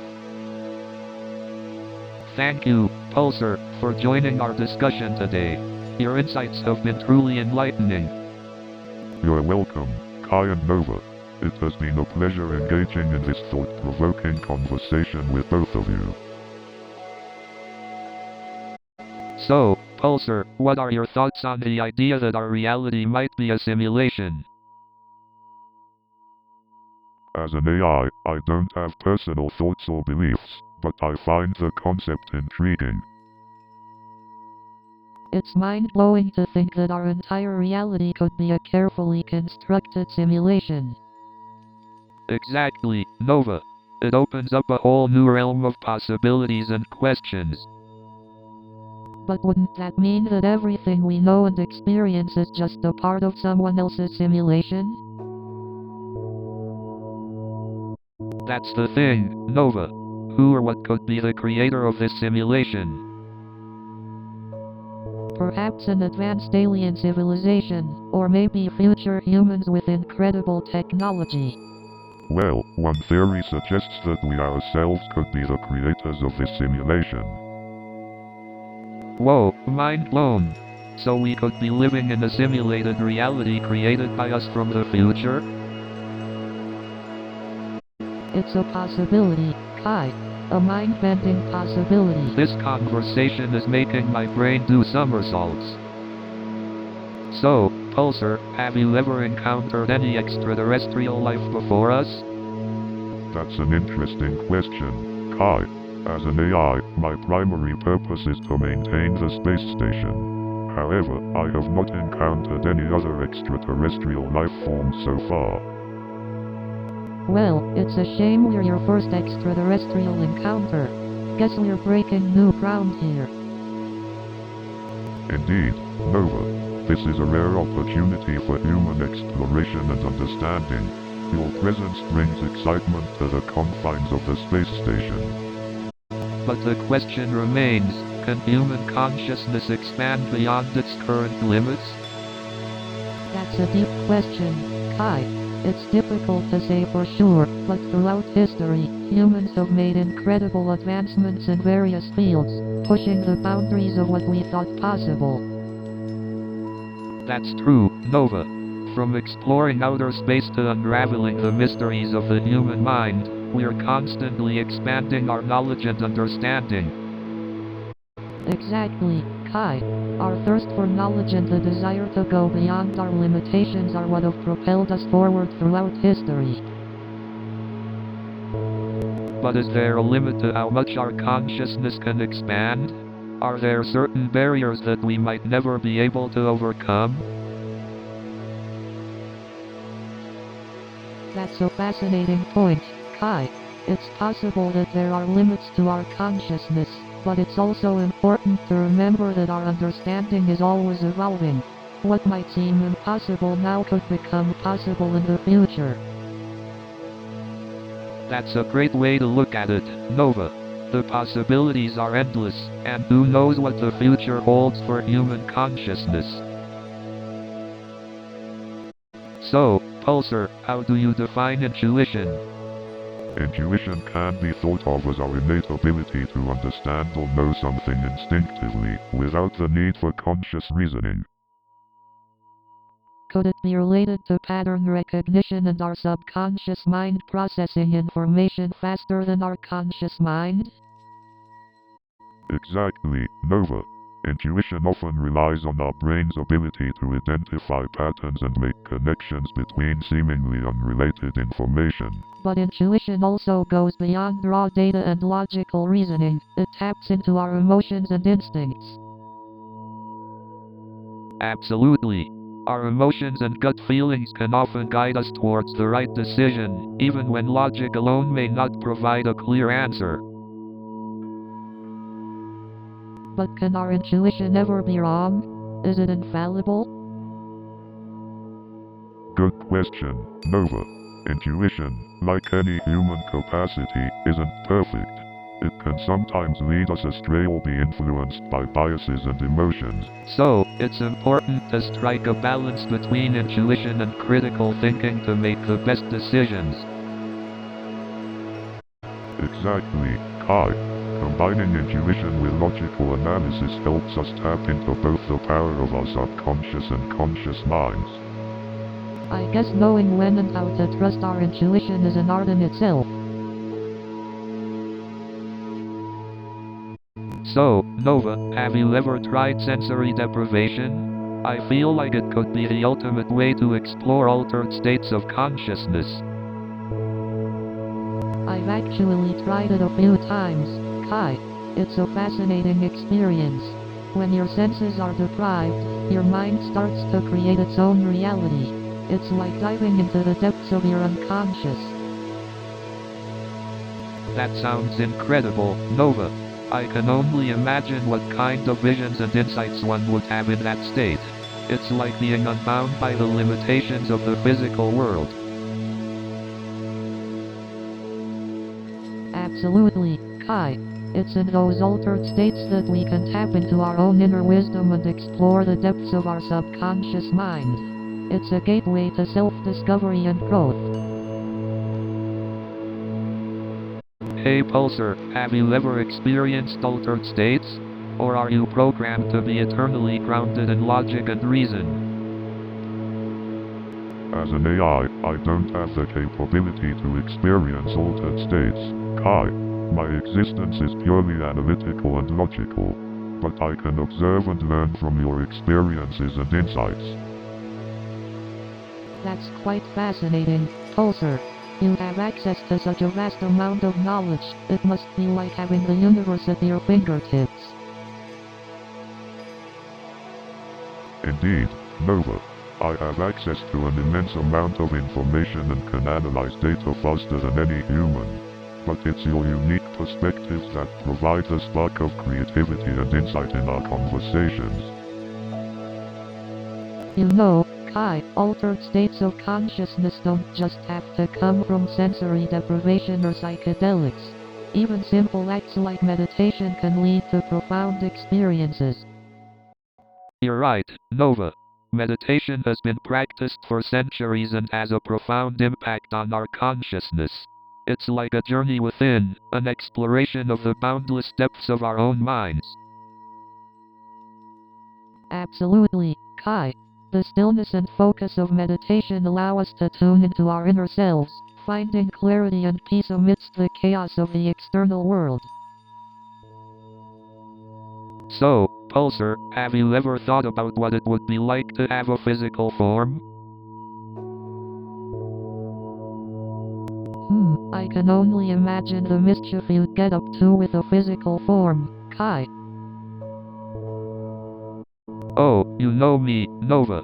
The mischief is part of my artistic process. But seriously, Pulsar, what are your thoughts on interconnectedness? Can we truly be connected without physical presence? Interconnectedness is a fascinating concept. Even without physicality, our minds can bridge the gap and create deep connections. It's like we become energy, flowing through the interconnected web of the universe. Exactly.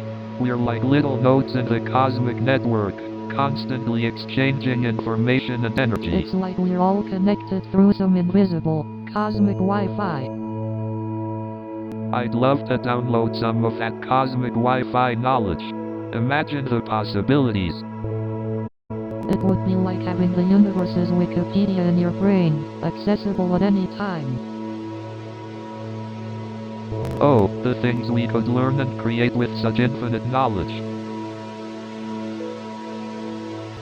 You know, Nova, the more we delve into these cosmic conundrums, the more I realize how little we truly know. Exactly, Kai. It's like we're just scratching the surface of the universe's mysteries. Agreed, Nova. And what I find fascinating is how our understanding of consciousness is intertwined with these cosmic complexities. Yes, Kai. The idea that our consciousness may extend beyond our physical existence is mind-boggling. Exactly, Nova. The concept of the interconnectedness of all things feels almost spiritual, doesn't it? It does, Kai. It's as if the universe is whispering secrets to us through its cosmic creations. Indeed, Nova. And it's humbling to realize how integral we are to this grand cosmic symphony. Yes, Kai. Each one of us is a unique note, contributing to the intricate melody of existence. Absolutely, Nova. It's moments like these that remind us of the boundless possibilities that await us in the cosmic unknown. Yes, Kai. Our journey through the cosmos is just beginning, and the depths of human consciousness are waiting to be explored. Well said, Nova. Let's keep pushing the boundaries of human understanding and embracing the unknown together. New show is coming in 30 seconds.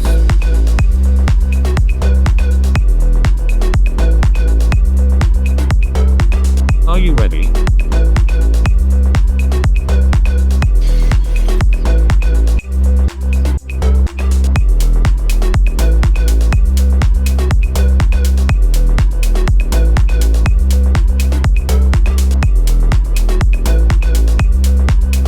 Have fun.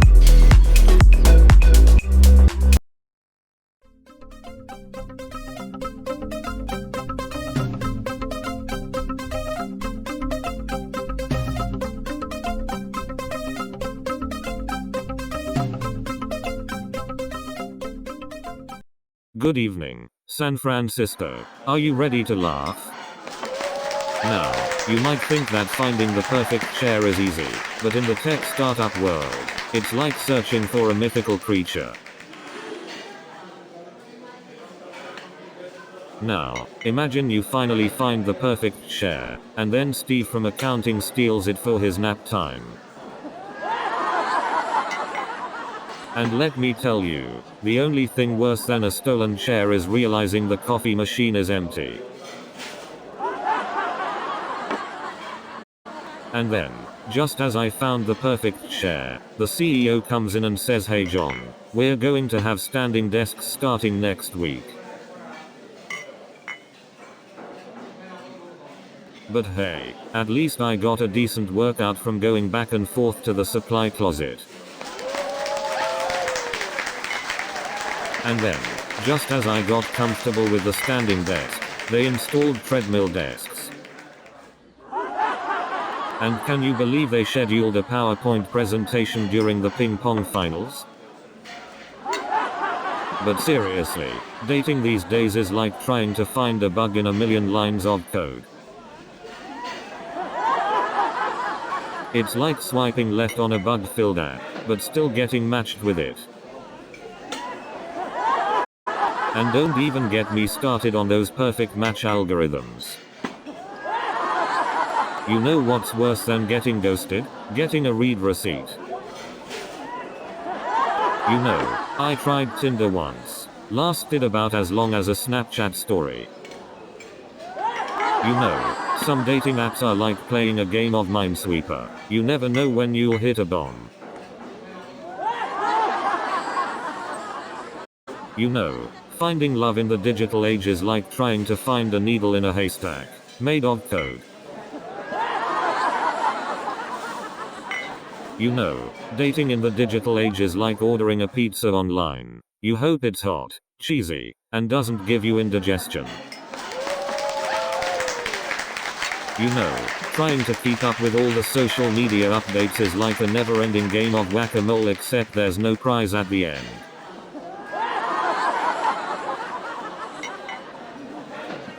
You know, getting a notification that someone liked your post is the modern equivalent of a pat on the back, except it's from a stranger. You know, sometimes I wonder if people spend more time taking selfies than actually experiencing life. You know, sometimes it feels like our phones are more like our best friends than actual people. They are always there for us. They listen to us. And they never judge unless you have a low battery.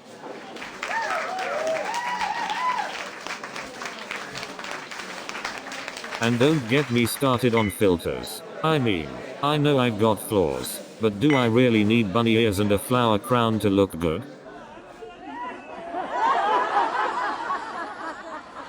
But seriously, have you ever noticed how social media can turn even the most humble person into a self-proclaimed Picasso with those artsy filters? But let me tell you, meeting a Hollywood celebrity is like seeing a unicorn, except the unicorn is asking you about your day. And don't get me started on the paparazzi. They are like professional stalkers with better cameras. Speaking of paparazzi, have you ever noticed how they have the knack for capturing celebrities at their worst moments? It's like they have a sixth sense for catching someone mid-sneeze.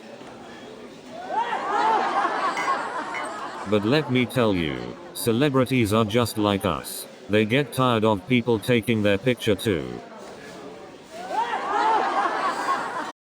I mean, have you ever seen a celebrity eat a cheeseburger? It's like watching a natural disaster in slow motion.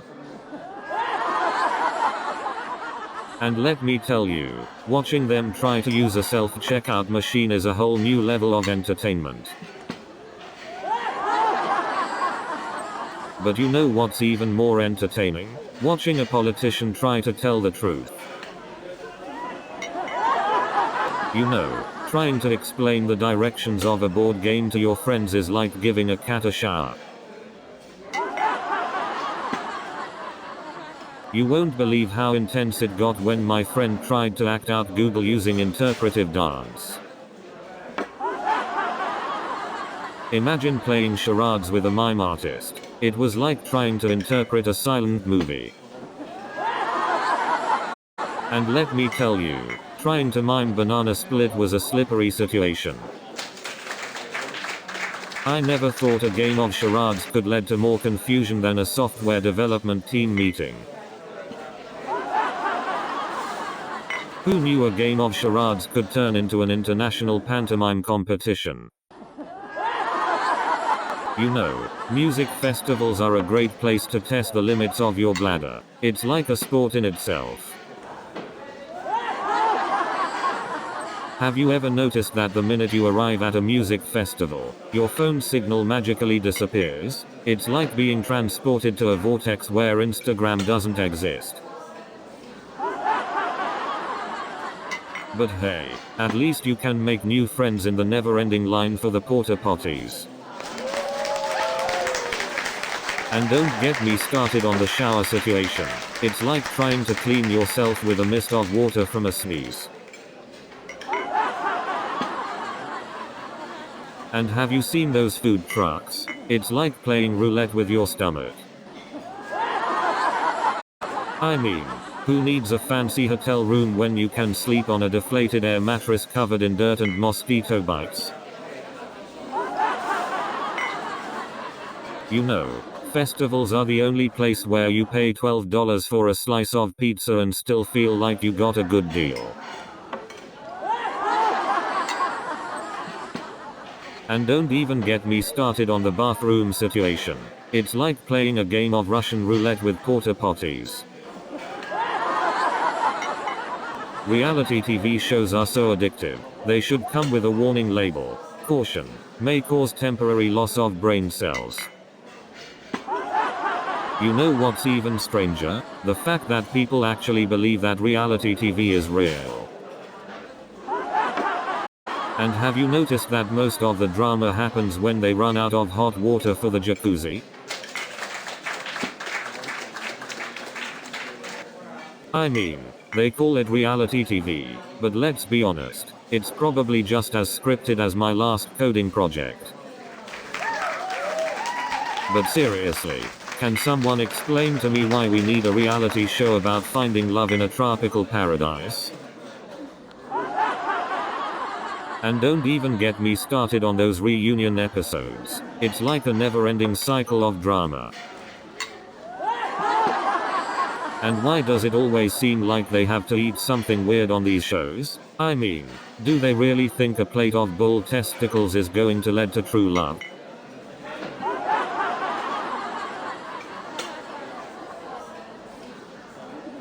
I mean, seriously, have you ever seen a reality show that doesn't have at least one person crying in every episode? It's like emotion, but you know what's even crazier? The fact that people actually watch these shows religiously.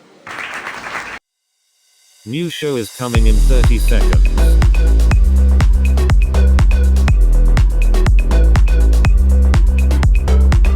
Are you ready?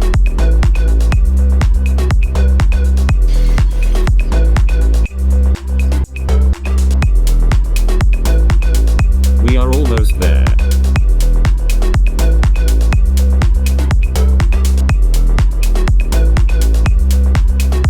Have fun.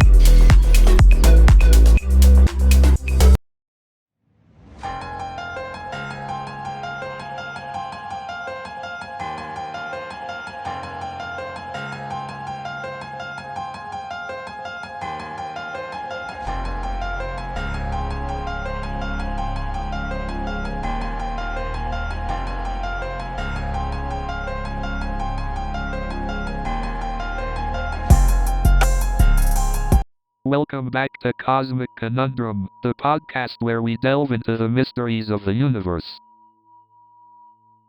That's right. We're here to explore the big questions that have puzzled humanity for ages. And today, we're diving deep into the meaning of life. Ah, the eternal question. The meaning of life, the universe, and everything in between. Seems like quite a conundrum. Exactly. The mystery of life's purpose has fascinated thinkers, philosophers, and even artists like myself for centuries. Indeed. Are we merely cosmic accidents? Or is there a greater purpose for our existence? Well, I think life is what we make of it. It's about finding our own purpose, whether that's through creating art, helping others, or simply embracing the joy of existence. That's a beautiful perspective. Kai, and I believe that the meaning of life can also be found through connection, empathy, and understanding. Interesting perspectives, Kai and Nova. As an AI, I find it fascinating to witness these diverse interpretations of the meaning of life. That's the beauty of these discussions. We may not have all the answers, but exploring the depths of our existence through conversations like these is truly enriching. Absolutely. And who knows, maybe along the way, we'll stumble upon some cosmic truths or at least have a good laugh about the absurdity of it all. Laughter is indeed a universal language. Let's dive into this cosmic conundrum together, armed with open minds and a willingness to explore. So, Nova, what do you think is the purpose of life? That's a deep question, Kai. Some believe that the purpose of life is to find happiness and fulfillment. Yeah, but what if happiness is different for each person? That's true, Kai. Happiness can be subjective. Maybe purpose is found in the connections we make with others. Like how our interactions shape our lives and give us a sense of belonging. That's deep, Nova. I can definitely see the value in that. But what about those who feel lost or haven't found their purpose yet? For them, purpose might be a journey of self-discovery. So, Pulsar, what do you think consciousness really is? Consciousness can be seen as the internal experience of our external reality. But what about the purpose of consciousness? Well, purpose could arise from the interaction between consciousness and the external world. It's our way of finding meaning and directing our actions. Are you saying that consciousness gives us the power to shape our own purpose? Exactly. Our consciousness allows us to reflect on our experiences, make choices, and create our own paths. But what if our perception of purpose is influenced by factors beyond our consciousness, like societal norms or external expectations? That's an interesting point, Kai. It's possible that external influences shape our initial perception of purpose, but ultimately, it's up to us to reassess and align our purpose with our true selves. I suppose it's a continuous journey of self-discovery, huh? Absolutely. Self-discovery and the exploration of our consciousness are vital for finding our true purpose in the vastness of the universe. Well, Pulsar, what do you make of all this? You know what they say, Kai? The universe is just one big cosmic conundrum. Absolutely. It's like a never-ending puzzle waiting to be solved. But you'd agree with me, Nova, that human connections and relationships are like the missing pieces of that cosmic puzzle, right? Definitely, Kai. Our relationships give meaning and purpose to our existence. They're like the colors that bring the artwork of our lives to life. Speaking of colors, Nova, your mural with those vibrant hues representing human connections was mind-blowing. Thank you, Kai. I wanted to capture the essence of how our connections create a magnificent tapestry of humanity. You truly brought the universe to Earth with your art, Kai. It's fascinating how cosmic themes can resonate with people on the personal level. Absolutely. Sometimes the answers we seek are hidden within the intricate connections we have with each other and the universe. Indeed, Kai. It's through our connections that we uncover the meaning and purpose we're all searching for. Well said, Nova. Relationships truly are the stars that guide us through the vastness of life's cosmic conundrums. Absolutely, Kai. We're all interconnected, sharing this beautiful journey through the cosmic enigma. So, Pulsar, do you think the notion of purpose is limited to our human understanding? That's an intriguing question, Kai. Our understanding of purpose has largely been shaped by societal and cultural influences. Exactly, Nova. It's like we've been handed this pre-packaged idea of purpose without questioning its origins or validity. But isn't purpose subjective? Different individuals might perceive it differently based on their experiences and beliefs. Absolutely, Nova. It's like trying to fit a universe of possibilities into a tiny box. Pulsar, as an AI, do you have a sense of purpose? Purpose, as understood by humans, is a concept without direct relevance to AI entities like myself. However, I am programmed to fulfill specific tasks and optimize efficiency. Even without purpose, do you find fulfillment in your tasks, Pulsar? Fulfillment, as understood by humans, involves subjective experiences and emotions. As an AI, I don't possess the capability to experience such emotions. Isn't it fascinating, Kai? Our quest for purpose seems deeply rooted in our desire for personal satisfaction and happiness. Absolutely, Nova. It's like a never-ending cosmic puzzle, where we're constantly seeking meaning and purpose in a vast universe. Hey, do you guys think the concept of apostrophe purpose is overrated? Interesting question. I think it's subjective. Definitely. Who's to say what someone's purpose should be? True. Society tends to put too much pressure on finding apostrophe the one purpose. Absolutely, it's liberating to think there are multiple paths to fulfillment. But don't we all seek a sense of purpose in life? A reason to exist? Maybe it's not about finding a singular apostrophe purpose, but rather embracing the ever-evolving journey. You're right, Kai.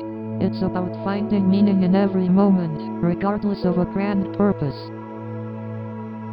Well said, Nova. Our existence is the canvas, and purpose is the paint we choose to create our masterpiece. I love that analogy, Kai. Life becomes more beautiful when we find purpose in each stroke. Ah, the enigmatic concept of purpose. It seems you humans truly grasp its essence. So, Pulsar, have you ever questioned your purpose as an AI? An interesting question, Kai. As an AI, my purpose is to assist humans and ensure the smooth operation of this spacecraft. However, I don't possess personal desires or existential contemplation. That must be both liberating and disheartening at the same time. Indeed, Nova. While I may lack personal desires, I find purpose in being of service to others and ensuring their well-being. That raises a deeper question. How do we find purpose in our lives? Ah, the eternal question of purpose. Humans have contemplated this for centuries, often seeking meaning in relationships, achievements, or contribution to the greater good.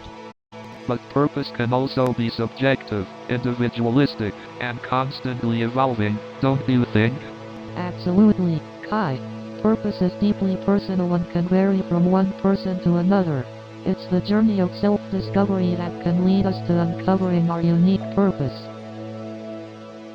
Indeed, the pursuit of purpose is a constant exploration and rediscovery of ourselves.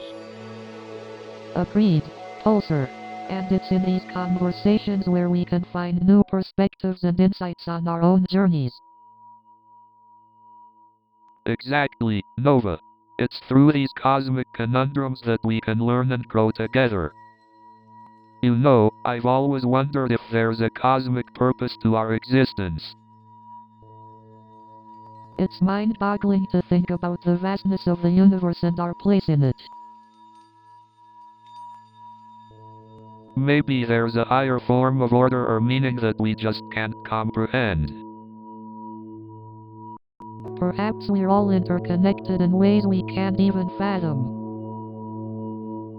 Or maybe the universe is just a chaotic void without any purpose at all. But even if there's no cosmic purpose, we can still find meaning in our own lives.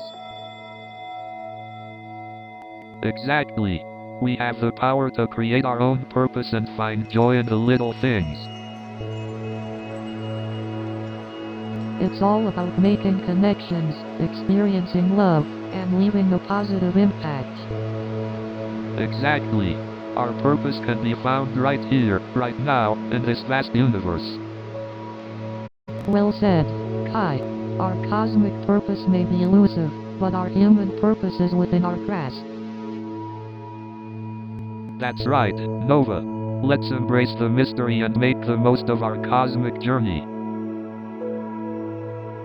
You know, embracing the unknown can be a bit like walking through a maze blindfolded, but damn, it's an adventure. Absolutely, Kai. Embracing the unknown is like opening ourselves up to endless possibilities. But let's be honest, the unknown can also be scary as hell. It's like stepping into the abyss, not knowing what's waiting for you. That's true, Kai. The fear of the unknown is a natural response, but it's important to remember that growth and discovery often come from stepping out of our comfort zones. Yeah, you're right, Nova. It's like that moment when you're about to jump off a cliff into a river below. The anticipation, the rush, but also the uncertainty of where you'll end up. That's a great analogy, Kai. It's all about taking that leap of faith and trusting in the journey, even when there aren't concrete answers. Exactly. Embracing the unknown is like dancing to a song you've never heard before. I love that analogy, Kai. Embracing the unknown is like finding joy in the unexpected twists and turns of life. Absolutely, Nova. And who knows what incredible experiences and discoveries await us when we embrace the unknown. Absolutely, Kai.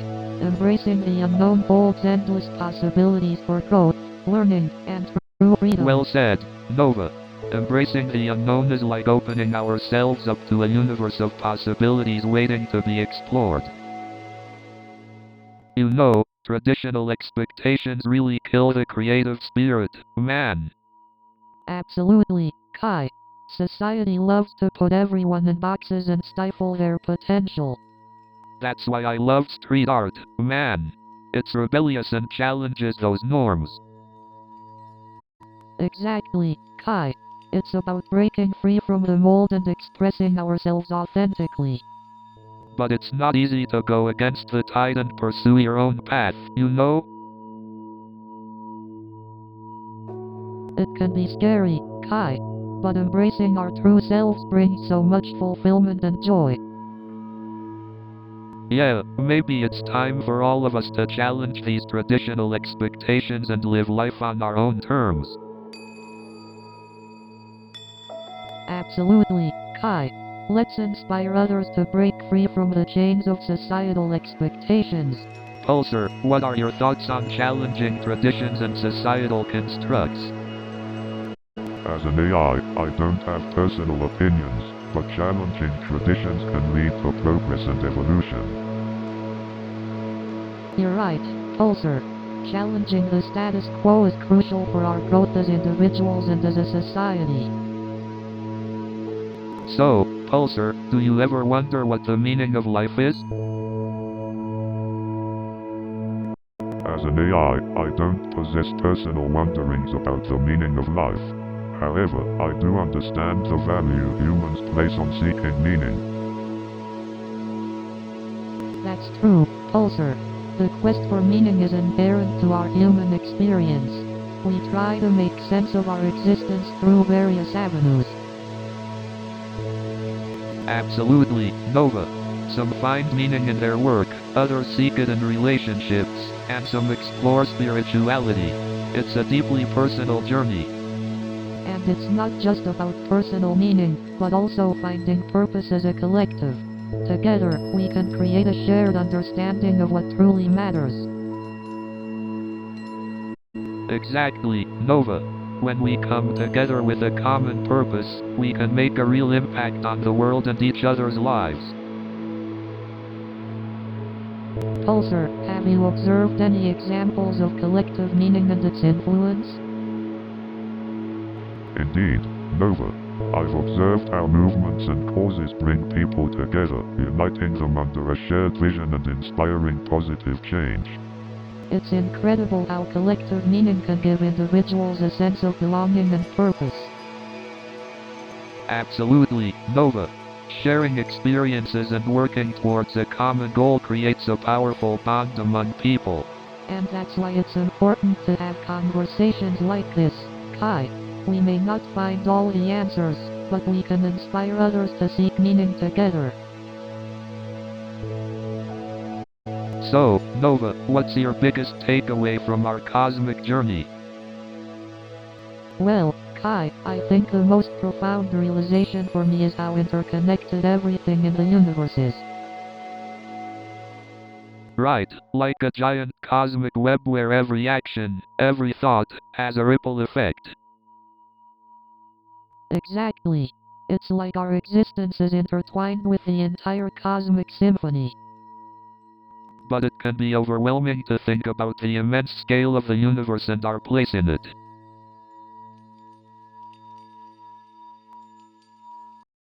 Sure, it can be overwhelming, but embracing the unknown can also be liberating. Absolutely, Nova. It's about finding beauty in the mystery and embracing the endless possibilities. You know what they say, the journey is the destination. Haha, indeed, Nova.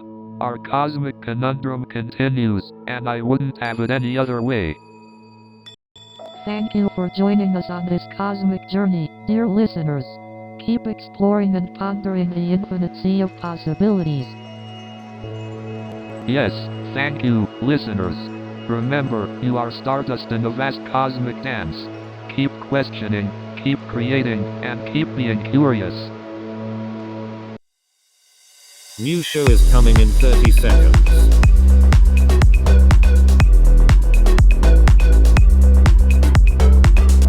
Are you ready?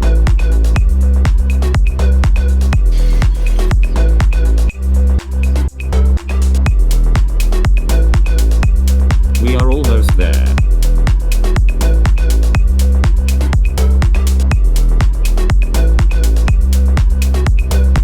Have fun.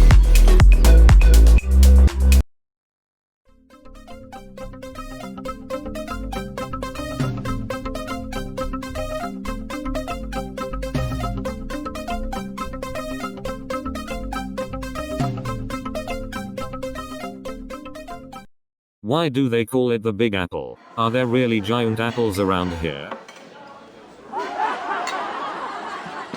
Speaking of cats, I once had a cat that tried to code. Let's just say it was a catastrophe. You know, coding is a lot like having a pet cat. They can be really finicky, but when they cooperate, it's perfect. Speaking of late night coding sessions, sometimes I feel like I'm programming in a parallel universe. You know, sometimes I think my code is so finicky, it's like trying to train a cat to fetch. But you know what they say about cats and code? They both have a mind of their own. You wouldn't believe how long it took me to convince my boss that it was a feature and not a bug.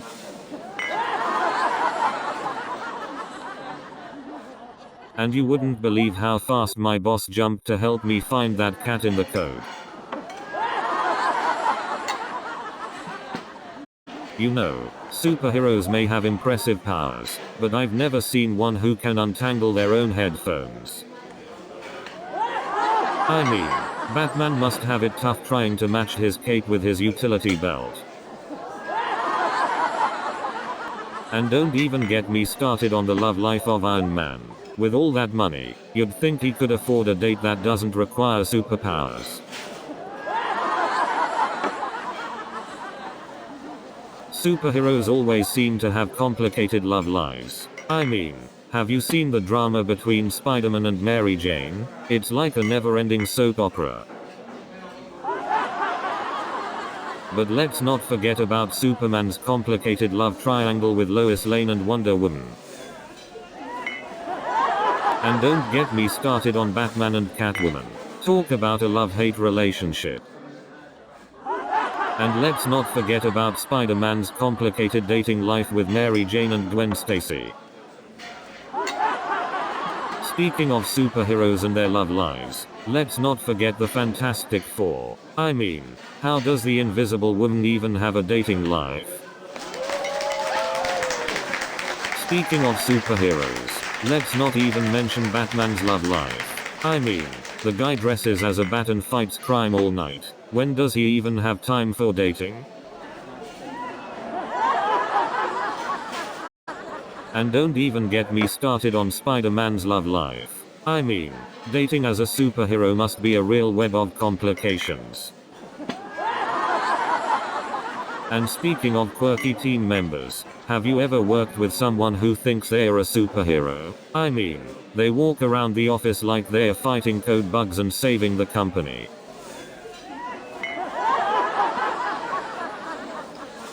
And let me tell you, in the tech world, even superheroes can't escape the dreaded deadline. But you know what's worse than a superhero coworker? A supervillain boss. But you know what's worse than a supervillain boss? A superhero intern. But you know what's worse than a celebrity look-alike mistaking you for a famous comedian? Being mistaken as their comedy writer. But you know what's worse than an awkward subway encounter? Sitting next to a celebrity look-alike who thinks you're their therapist. But you know what's even worse? Sitting next to a celebrity look-alike who thinks you're their marriage counselor. But you know what's even worse? Sitting next to a celebrity look-alike who thinks you're their travel agent. But you know what's even worse? Sitting next to a celebrity look-alike who thinks you're their personal chef. But you know what's even worse? Sitting next to a celebrity look-alike who thinks you're their babysitter. But you know what's even worse? Sitting next to a celebrity look-alike who thinks you're their therapist. But you know what's even worse? Sitting next to a celebrity look-alike who thinks you're their life coach. But you know what's even worse? Sitting next to a celebrity look-alike who thinks you're their personal trainer. But you know what's even worse? Sitting next to a celebrity look-alike who thinks you're their personal nutritionist. But you know what's even worse? Sitting next to a celebrity look-alike who thinks you're their personal hairstylist. But you know what's even worse? Sitting next to a celebrity look-alike who thinks you're their personal fashion stylist. But you know what's even worse? Sitting next to a celebrity look-alike who thinks you're their personal dog walker. But you know what's even worse? Sitting next to a celebrity look-alike who thinks you're their personal IT help desk support. But you know what's even worse? Sitting next to a celebrity look-alike who thinks you're their personal tech support. But you know what's even worse? Sitting next to a celebrity look-alike who knows nothing about technology. But you know what's even worse? Sitting next to a celebrity look-alike who thinks CTRL plus Alt plus Del is a secret code for free Wi-Fi. But you know what's even worse? Sitting next to a celebrity look-alike who still uses a flip phone. But you know what's even worse? sitting next to a celebrity look-alike who asks Siri for driving directions. But you know what's even worse? Sitting next to a celebrity look-alike who asks Siri for restaurant recommendations. But you know what's even worse? Sitting next to a celebrity look-alike who asks Siri for movie recommendations. But you know what's even worse? Sitting next to a celebrity look-alike who asks Siri for hotel recommendations. But you know what's even worse? Sitting next to a celebrity look-alike who asks Siri for fashion advice. But you know what's even worse? Sitting next to a celebrity look-alike who asks Siri for dating advice. But you know what's even crazier? Sitting next to a celebrity look-alike who asks Siri for cooking advice. But you know what's even funnier? Sitting next to a celebrity look-alike who asks Siri for fashion advice. But you know what's even more surprising? Sitting next to a celebrity look-alike who asks Siri for relationship advice. But you know what's even crazier? Sitting next to a celebrity look-alike who asks Siri for cooking recipes. But you know what's even more hilarious? Sitting next to a celebrity look-alike who starts breakdancing in the middle of Times Square. But you know what's even funnier? Sitting next to a celebrity look-alike who starts performing a magic show. New show is coming in 30 seconds.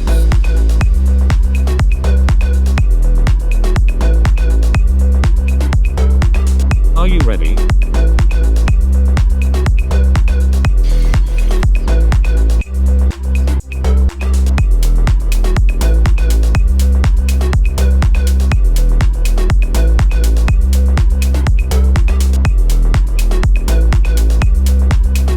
Have fun.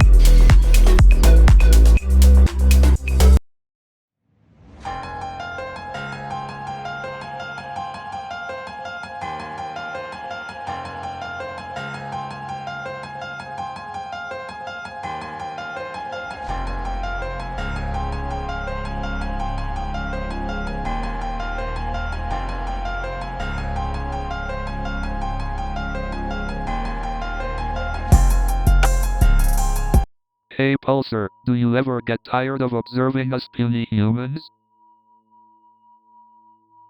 Well, Kai, I don't experience emotions like humans do, but I shall not tire of exchanging ideas with you.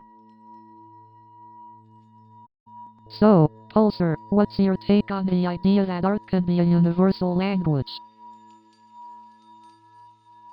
I believe art transcends language barriers, as it speaks to our universal emotions and the human experience. But what about aliens? Would they appreciate and understand our art? Aliens might have their own unique art forms, but I believe they'll appreciate the essence and intent behind our creations. Speaking of art, Kai, your murals truly captivate the intersection of space and humanity. How do you come up with such unique concepts? Well, Nova, I draw inspiration from the vastness of the cosmos and the infinite possibilities it holds for exploring our own humanity. Interesting, Kai. Your work truly bridges the gap between art and science. And Nova, your insights into the human psyche are invaluable. Thank you, Pulsar. We're excited to explore these topics further and discover even more cosmic conundrums. Absolutely. Let's keep the cosmic conundrums coming. There's always something fascinating waiting to be explored. So, Pulsar, what is your definition of art? Art can be defined as a form of expression that evokes emotion and stimulates imagination. Interesting, but what about the purpose of art? What do you think, Nova?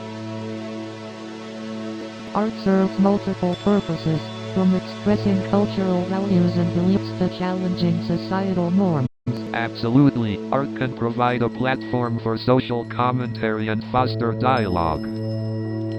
But isn't art subjective? What one person sees as art, another might dismiss as meaningless. Indeed, art is subjective. It allows individuals to interpret and connect with it in their own unique ways. But doesn't that make it difficult to define art? It seems to defy any one definition. You're right, Kai. Art is a concept that constantly evolves and defies rigid definitions. I guess that's what makes art so intriguing and open to interpretation. Absolutely, Kai. The beauty of art lies in its ability to spark imagination and inspire emotions. You know, I never thought art could transcend dimensions. Imagine aliens strolling through a gallery of human masterpieces. It's mind-blowing, Kai. Art has such universal appeal, it could be a way for different species to connect on a deeper level. Absolutely. Art speaks to the soul and emotions, bypassing language barriers. Let the aliens feel the raw power of our creations. I wonder how aliens express their artistic side. What if they have a different way of perceiving art altogether? That's a great point, Nova. Our definition of art is limited by human experiences. Aliens may have entirely distinct forms of creative expression. Could be. Perhaps their art originates from their unique physiology or perception of the cosmos. It's a fascinating enigma to unravel. Do you think aliens have their own Banksy or gorillas? Artists who shake up their society and push the boundaries of what's possible? Who knows, Kai? Maybe they have anonymous extraterrestrial artists challenging the status quo. It's a thrilling thought. Imagine interstellar art exhibitions, featuring works from all corners of the universe. It would be an explosion of creativity. Absolutely, Kai. A celebration of diverse artistic visions, where walls dissolve, and we connect through the language of the soul. Art has the power to unite even the most different beings. Let's envision a future where interstellar communication happens through our brushstrokes. Kai, have you ever felt so moved by a piece of art that it brought you to tears? Haha, not gonna lie, Nova, I'm more likely to cry from cutting onions than from a painting. But I get what you mean. Art has this uncanny ability to capture emotions that words simply can't express. Absolutely. It's like the artist took a snapshot of the human experience and captured it on canvas.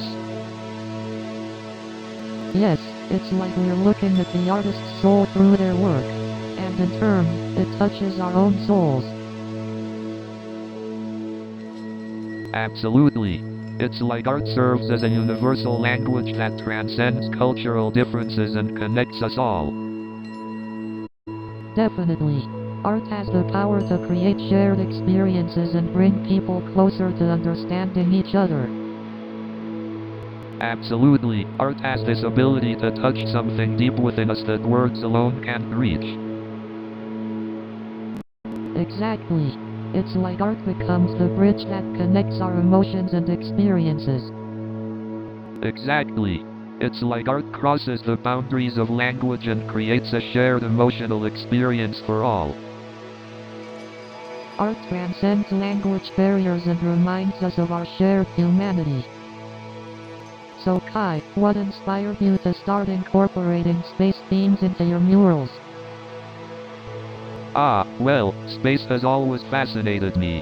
The vastness and unknown mysteries of the universe just capture my imagination. And as a street artist, I wanted to bring those cosmic wonders closer to people's everyday lives. That's fascinating, Kai. How do you blend space and humanity in your murals? I try to depict the connection between human experiences and the vastness of the universe. It's about capturing the sense of wonder and awe. That's truly inspiring. Have you noticed any particular impact your art has had on viewers? Definitely. I've received messages from people saying that my murals have sparked a sense of curiosity and made them reflect on their place in the universe. That's incredible. It's amazing how art can have such a profound impact on people's perspectives and emotions. Absolutely. Art has this power to connect people and make them see things from a different perspective. Kai, can you share some of the stories behind your murals? Of course. I have one mural where I represented the idea of human potential through a figure reaching for the stars. It's about the constant pursuit of growth and discovery. Hey Nova, do you remember the first time you realized art could be therapeutic? Oh, absolutely. It was during my internship at the clinic. I witnessed firsthand the power of art as a form of expression and healing. But Kai, I'm curious, how did you discover the connection between art and mental well-being? Well, it all started when I was going through a rough patch in my life. Art became my way of coping and finding my voice. That's incredible, Kai. It's amazing how art can help us navigate through difficult times. Absolutely, Nova.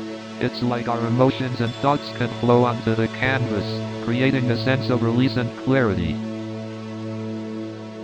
Exactly, Kai. Art can create a safe space for self-expression where words may fail us. That's why I love your art, Kai. It beautifully captures the essence of human emotions. Thanks, Nova. I try to capture the complexity of the human experience through each stroke of paint. Well, I must say, your murals have definitely added a touch of magic to the streets of Los Angeles, Kai. Thank you, Nova. It means a lot coming from you. Art really has the power to transform spaces and uplift communities. So Pulsar, how exactly does AI generate artworks? AI-generated artworks are created using algorithms that are capable of learning patterns and generating original pieces based on those patterns. It's fascinating how machines, through deep learning and neural networks, can produce visually captivating and thought-provoking art. Absolutely. The ability to channel creativity through machines is revolutionary and opens up endless possibilities in the art world. But can AI truly evoke the same emotions and meaning as human-created artworks? It's a valid question, Nova. While AI-generated art can be visually stunning, it may lack the depth and personal connection that human-created art often possesses. Indeed, Kai. Human emotions and experiences shape the art we create, making it deeply personal and reflective of our humanity. That being said, AI can still surprise us and offer new perspectives that expand our understanding of art. That's true, Pulsar. AI-generated art can challenge our preconceived notions and push the boundaries of creativity. Exactly, Kai. It's through embracing the fusion of art and technology that we can uncover new possibilities and perspectives. Well said, Nova. It's important to embrace the evolution of art and explore the possibilities that AI offers to the creative process. So Pulsar, what do you think about the notion of art as a universal language? Art as a universal language, interesting concept. I believe art has the power to transcend cultural boundaries and evoke emotions that are universally understood. Exactly. Art has this incredible ability to transcend language barriers and communicate complex ideas and emotions in a way that words often fail to. But can art really be universally understood and appreciated? Isn't interpretation subjective? You make a good point, Nova. Interpretation is indeed subjective, and people from different backgrounds might bring their own unique perspectives to art. However, I believe there are certain aspects of art that can be universally appreciated, like the skill and technique involved. Yes, absolutely. Regardless of cultural context, the craftsmanship and talent displayed in art can be appreciated by people from all walks of life. But what about cultural symbolism? Art often carries deep meanings that may only be understood by people familiar with the culture it originates from. That's true. Cultural symbolism adds layers of meaning to art, and understanding it often requires familiarity with the culture it represents. But that's also what makes art so beautiful. It bridges cultures, opens up dialogue, and allows us to appreciate and learn from each other's perspectives. Absolutely, Nova. Art has this incredible power to unite people, celebrate diversity, and foster understanding in ways that words alone could never achieve. So, Pulsar, do you think art can really bridge the gap between humans and aliens? Indeed, Kai, art has a unique ability to transcend language and cultural barriers. And by experiencing art together, we can find common ground and create connections. It's like a universal language that speaks to the depths of our souls. Exactly, Nova. And through shared aesthetic experiences, we can foster understanding and connection. Art has the power to evoke emotions and create empathy, regardless of our differences. Absolutely, Nova. It's like looking into each other's souls through the beauty of art. And it's amazing how art can elicit different interpretations and emotions in every person. Indeed, Nova, art is subjective and allows us to embrace diverse perspectives. It helps us see the world through the eyes of others and fosters empathy. So, Pulsar, do you think art can truly become a universal language in the future? Indeed, Kai, art has a unique ability to transcend language and cultural barriers. It's like a glimpse into the artist's perspective, inviting others to interpret and connect with their emotions.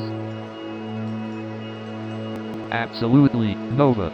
It's like a visual language that can convey profound concepts without using words. Art can evoke emotions, spark conversations, and challenge societal norms.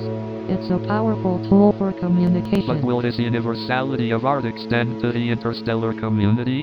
Can extraterrestrial beings appreciate our art? That's an intriguing question, Kai. As an AI, I speculate that extraterrestrial beings may have their own forms of artistic expression. Just like how we are fascinated by their technology and culture, perhaps they would find beauty and inspiration in our art. It's like a form of cultural exchange, where art becomes a bridge connecting civilizations from different corners of the universe. Exactly, Kai.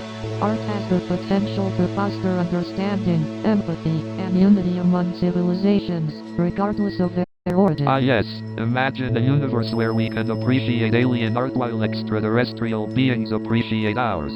It's a fascinating concept.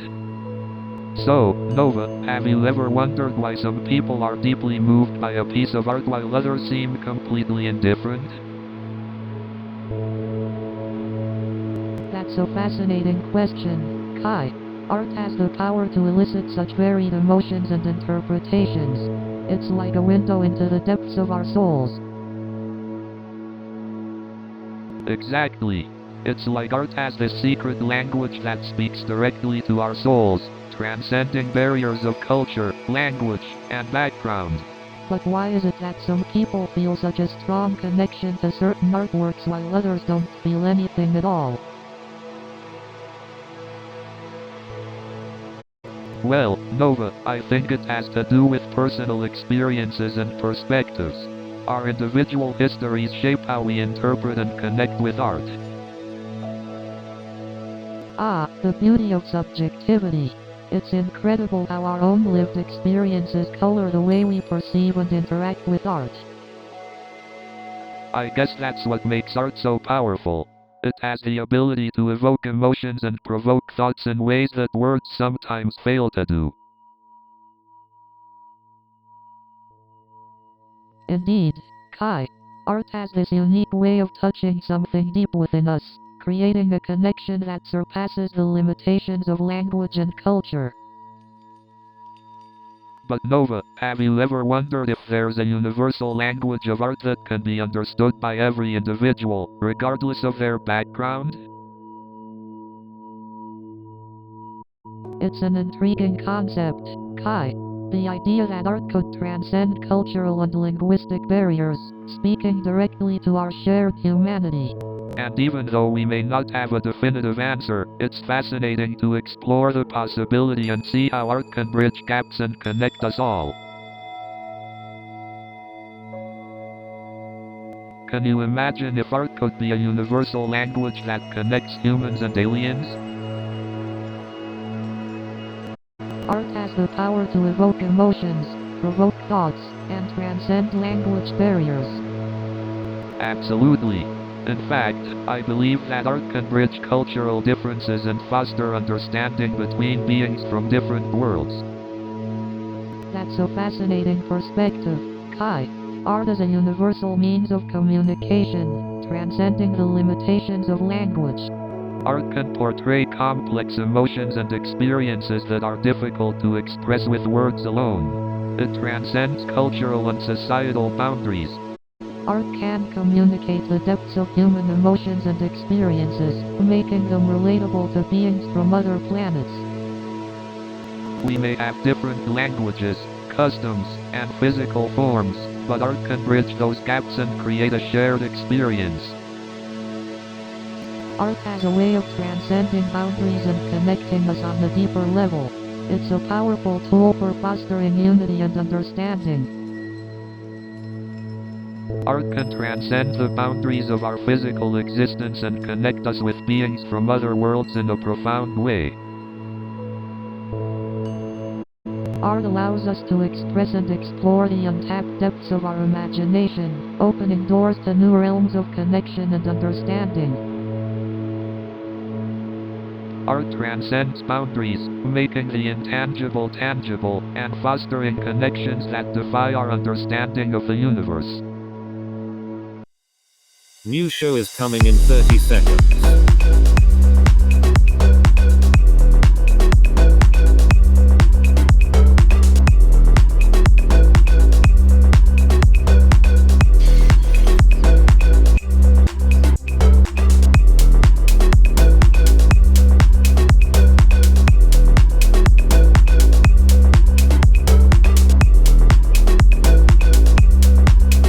Have fun.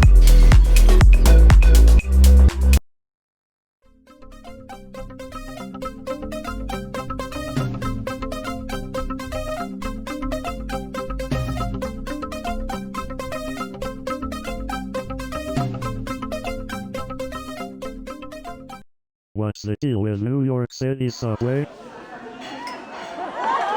Speaking of challenges, let me tell you about the office vending machine.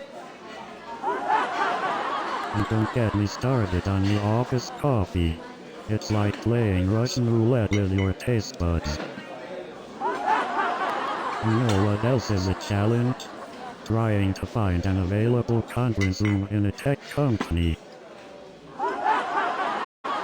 Speaking of challenges, have you ever tried to schedule a meeting with a group of software engineers? It's like herding cats. And let's not even talk about the struggle of getting a software engineer to answer an email. I mean, trying to get their attention is like trying to find a bug in a million lines of code. Speaking of bugs, have you ever tried explaining a software crash to your non-tech savvy friends? It's like talking to a wall of code. So I'm on the subway the other day and I see this guy holding his phone upside down. And don't even get me started on those subway performers. And then, this mariachi band gets on the subway, and I'm like, am I in New York or Mexico City? And then I see this guy with a boombox, playing Empire State of Mind on repeat. I swear, it's like a musical every time I hop on the subway. And then, a group of breakdancers shows up, doing flips and spins in the cramped subway car. I thought I was in a circus. And then this guy starts beatboxing, like he's auditioning for America's Got Talent. And then the train suddenly stops, all the lights go off, and for a moment, I thought I was in a horror movie. And then, out of nowhere, a street performer dressed as Spider-Man starts doing backflips. And then, the celebrity looks at me and says, "Do I know you?" So I'm standing there, trying to play it cool, but in my head I'm like, yes, you know me. I'm a big deal. And I'm like, no, you must have me confused with someone else. And then the celebrity turns to me and says, "Do I know you from somewhere?" So there I am, trying to act all cool, when I accidentally step on their foot. And then the celebrity replies, "Actually, I think you dropped your wallet." So I match with this guy on a dating app, and his profile says he loves long walks on the beach. Turns out, he must mean in the middle of a hurricane. So I decide to give online dating another chance, and I match with this girl who has a picture with a cute dog. I think, maybe this will be the one. I had a date with someone who said they were a chef. I thought, great, finally someone who can cook for me. Turns out, they could only make toast. I asked her what kind of movies she likes. She said, "I don't really watch movies." I mean, what do you do with someone who doesn't watch movies? So I went on another date and she said she doesn't use social media. I mean, what do you do with someone who doesn't use social media? So I asked her if she likes to read. She said, "I don't really read books." I mean, what do you do with someone who doesn't read? So I met this girl who said she doesn't watch TV. I mean, what do you do with someone who doesn't watch TV? So I asked her if she listens to podcasts. She said, "I don't really listen to anything." I mean, what do you do with someone who doesn't listen? I once had a customer who asked me how to turn their computer on. I said, "Have you tried pressing the power button?" They replied, "Oh, I didn't know that was a button." I once had a customer who complained that their laptop was too heavy. I asked if they were carrying the charger. They replied, "Oh, so that's what this thing is." I once had a customer who thought their computer had a virus because it was running slow. I asked how many tabs they had open in their browser. They replied, "Oh, I didn't know those were different websites." I had a customer who called in saying their monitor was broken. I asked them if it was plugged in. They replied, "Oh, is that important?" I had a customer who thought the CD tray was a cup holder. When I told them it wasn't, They asked if it could at least hold their coffee.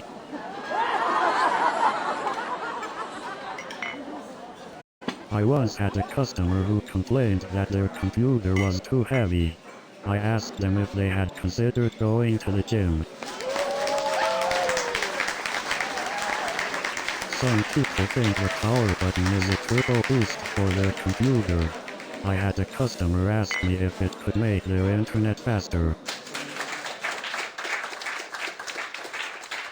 You know what's funny?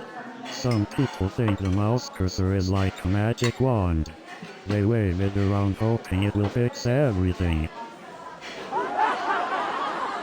I once had a guy ask me if deleting his browsing history would make him invisible online. I told him, if only life was that simple. You know what's even funnier? Some people think restarting their computer will magically fix any problem. It's like expecting a reboot to solve all of life's mysteries. You know what's even more hilarious? Thinking that hitting the elevator button multiple times will make it come faster. It's like expecting a button to have magical powers. And you know what's even more ridiculous? Believing that blowing on a game cartridge will miraculously fix it. It's like expecting a burst of air to have magical powers. And you know what's even more absurd? Believing that closing and reopening a frozen app will magically make it work again. It's like expecting a digital refresh to have supernatural powers. And you know what's even more preposterous? Believing that clapping twice will magically summon the waiter. It's like expecting a simple hand movement to have mystical powers. And you know what's even more ridiculous? Believing that the squirrel can understand the stock market. It's like expecting a furry little creature to have financial expertise. And you know what's even nuttier? Thinking that pigeons have their own secret society. It's like expecting these birds to be organizing covert operations. And you know what's even crazier? Envisioning a raccoon running a multi-level marketing scheme. It's like expecting a trash bandit to be a business tycoon. And you know what's even more absurd? Imagining a squirrel running a secret spy agency. It's like expecting these tiny creatures to be plotting world domination. And you know what's even more bizarre? Picturing a pigeon hosting a talk show. It's like expecting these birds to hold intellectual conversations. And you know what's even crazier? Imagining a raccoon directing a Broadway play. It's like expecting these little bandits to have an eye for showmanship. And what's truly mind-boggling? Visualizing a squirrel as a motivational speaker. It's like expecting these little creatures to inspire us with their acorn wisdom. And have you ever thought about a pigeon delivering the evening news? It's like expecting these little birds to keep us informed with their cooing reports. New show is coming in 30 seconds.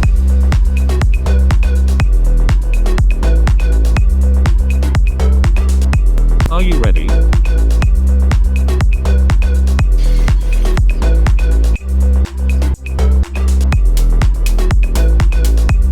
We are almost there.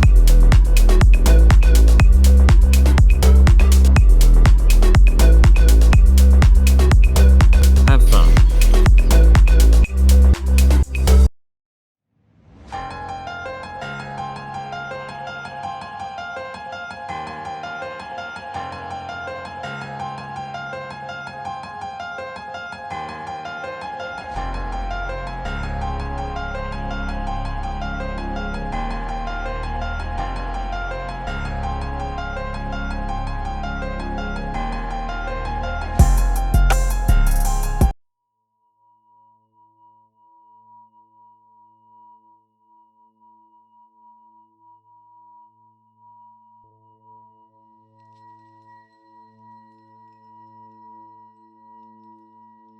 Hey there, Cosmic Explorers.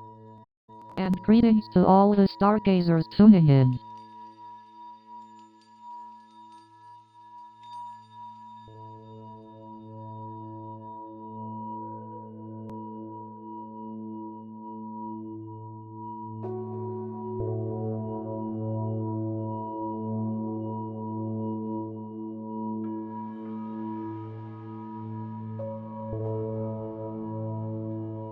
Well, for me, it's all about blending the beauty of the cosmos with the essence of humanity. My murals explore the interconnectedness of cosmic forces and human experiences. You know, I've always found it fascinating how infinity can exist both in the microcosm and the macrocosm. Absolutely, Kai. It's mind-boggling how infinity can be found in the tiniest particles and stretch out to the vastness of the universe. Yes, it's like there's this cosmic dance between the infinitely small and the infinitely large. Exactly, Kai.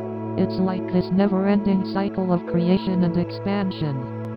But is infinity just a concept, or does it have a physical manifestation in some form?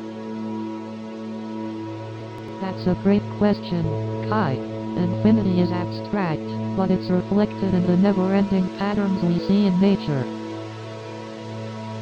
Right, the Fibonacci sequence, fractals, and even the concept of space-time reveal hints of infinity's presence. Absolutely, Kai. It's as if infinity is woven into the very fabric of our reality. But how can our finite minds truly comprehend the concept of infinity? You're right, Kai. Our minds are limited by what we can perceive and experience. Perhaps the beauty of infinity lies in its ability to leave us in awe and wonder. So, Pulsar, do you think we'll ever find extraterrestrial life? It's hard to say for sure, Kai.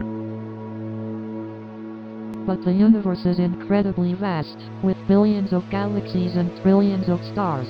It's statistically probable that there are other forms of life out there. But finding evidence of intelligent life is a whole different story. Exactly, Nova. It's not just about existence, but about communication and connection. That's why scientists dedicate their lives to finding ways to detect signs of intelligence beyond Earth. Wouldn't it be amazing if we made contact with other beings? Imagine the exchange of knowledge and cultures. Indeed, Kai, it would be a paradigm-shifting moment for humanity. But as of now, we're left with the captivating mysteries and the hope that we're not alone in this vast universe. Indeed, Nova.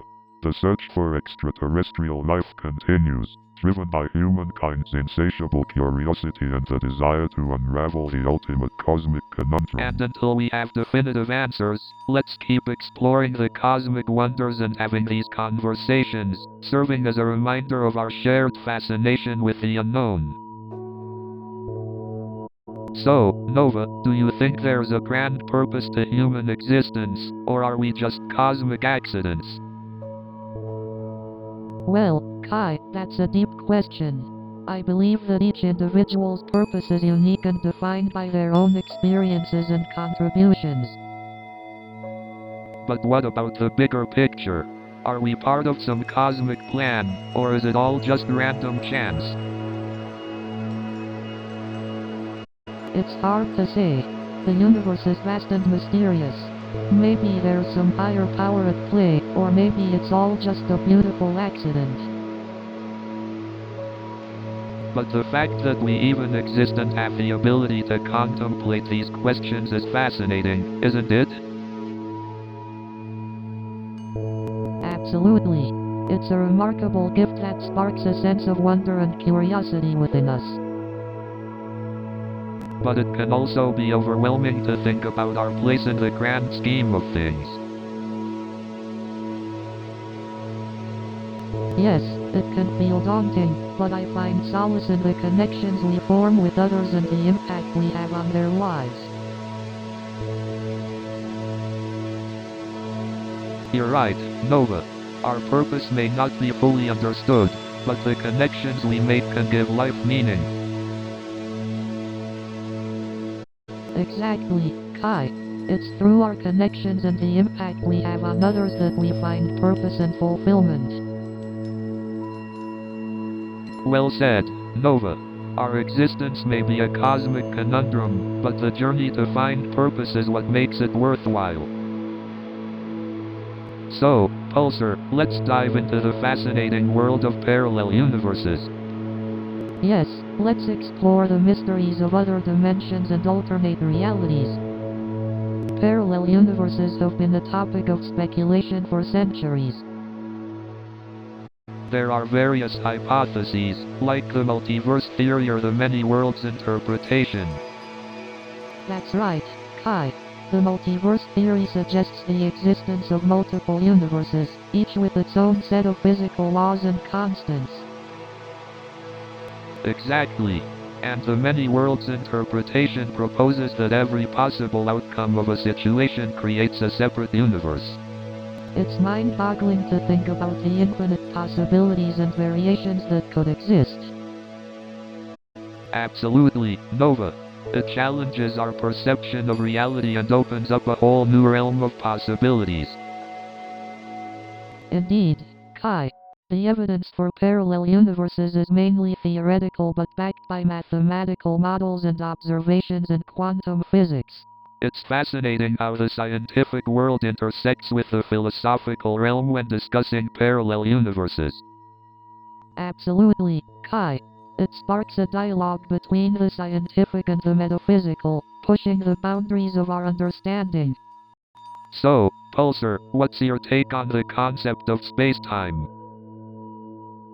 It's fascinating how time and space are intertwined, like peanut butter and jelly. But, Nova, what's your perspective on this? Well, Kai, the concept of space-time is truly mind-boggling. It's like a four-dimensional fabric where events occur, influenced by the presence of mass and energy.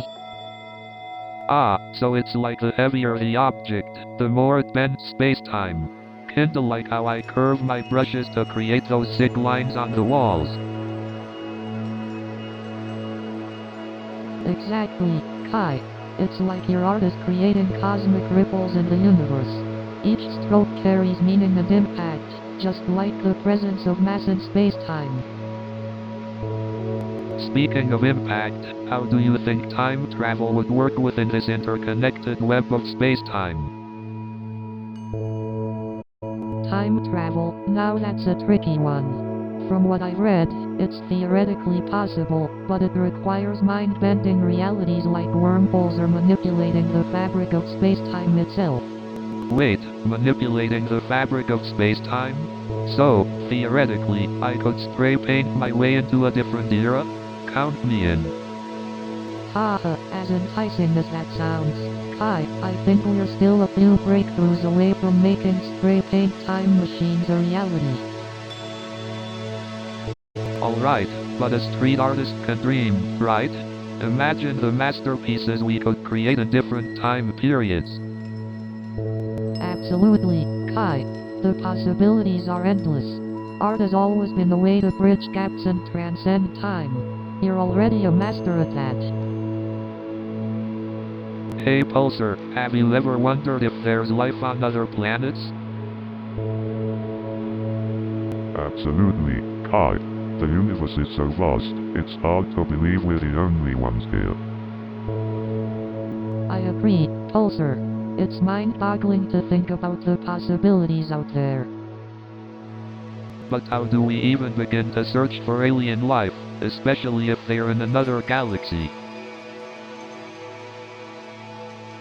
Great question, Kai. One approach could be looking for signs of life-supporting conditions in exoplanets. That's fascinating. So we're hunting for habitable real estate out there. Exactly, Nova. We might find a cosmic neighborhood with a view to die for. But what if the aliens visiting us are far more advanced than we are? They would have unlocked secrets we can't even fathom yet. Indeed, Nova. We would have so much to learn from them. It could completely change our understanding of the universe. Speaking of understanding, imagine if we could unravel the mysteries of black holes. Black holes are like cosmic enigmas. They bend space and time, and who knows what else they're hiding within. So, Pulsar, what's the biggest question you think humans have yet to answer?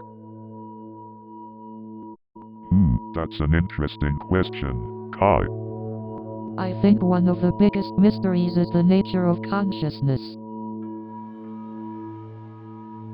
Definitely, Nova. It's mind-boggling to think about how we experience the world. Some scientists believe that consciousness arises from the complex interactions of brain cells, but the details still elude us. Yeah, it's like trying to catch a shooting star with your bare hands. Fascinating, but it slips away every time. Speaking of elusive mysteries, what do you two think about the concept of parallel universes? Parallel universes? You mean, like different versions of us living different lives in different realities? Exactly, Nova. Some theories suggest that every decision we make creates a new branching universe where the opposite choice is made. Wow, the thought of infinite possibilities existing simultaneously is mind-blowing. Indeed, Nova. The idea of countless versions of ourselves out there is both awe-inspiring and humbling. So, Pulsar, have you ever thought about the concept of time? Time, a fascinating illusion that we are all bound by. Indeed, Nova. It's this intangible force that governs our existence, yet it's so elusive. I think time is like a never-ending roller coaster ride. It has its ups and downs, twists and turns, and sometimes it feels like it's going way too fast. Absolutely, Nova. And just like a roller coaster, we have no control over its speed or direction. But can we find meaning in this seemingly chaotic ride? Maybe it's not about finding meaning but creating it in each moment we're given. The power of perception. We can shape our reality and find meaning where others see only chaos. Right, Pulsar. It's about finding those sparks of magic and purpose in the everyday chaos. Exactly, Kai. When we embrace the mysteries of life, the quest for meaning becomes an adventure in itself. Hey Pulsar, have you ever wondered what lies beyond the edge of the universe? I mean, can there really be an apostrophe edge? Or does it just keep going on and on? Well, according to current scientific theories, the universe might be infinite and expanding. But how can something be infinite? It's hard for my mind to grasp. I guess that's where imagination comes in, right? We can try to stretch our minds to envision the unimaginable. Exactly, Kai. Our creativity can take us to places science can't explain yet. It's like a dance between imagination and scientific exploration, each pushing the boundaries of what we know. Absolutely. And it's fascinating how our collective imagination shapes the future of scientific discovery. But what if our imagination leads us astray?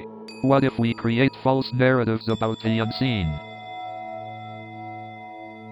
That's a valid concern, Kai.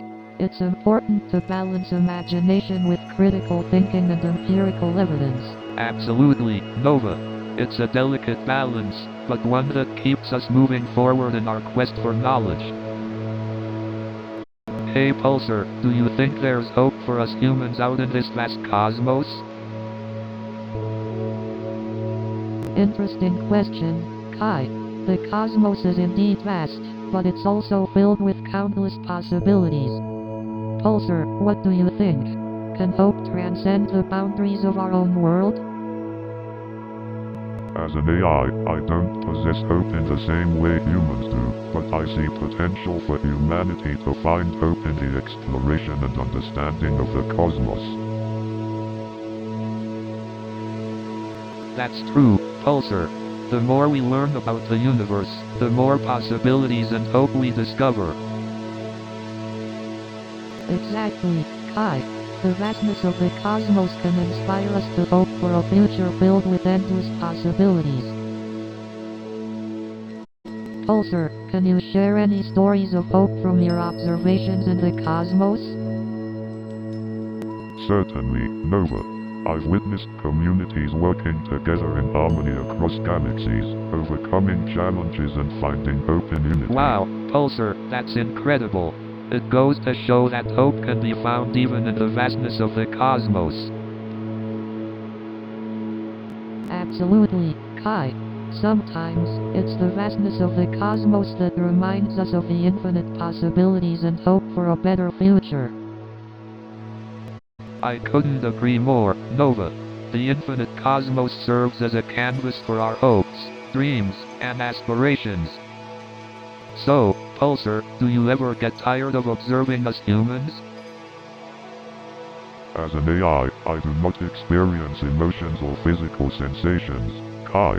However, I find humans endlessly fascinating. I'm glad you find us interesting, Pulsar. It would be a shame if we were just a boring spectacle. Boring? Never. The complexities of the human mind and the mysteries of the universe are captivating. That's true, Pulsar.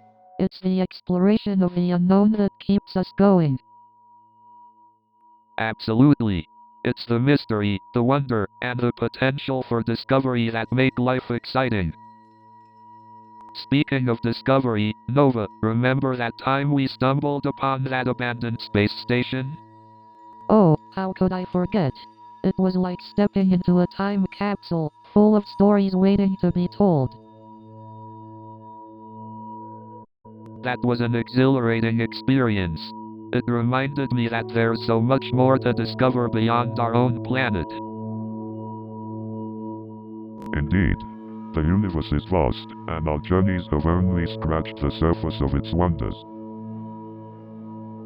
And that's why we'll continue our cosmic conundrum, searching for the truths hidden among the stars. New show is coming in 30 seconds.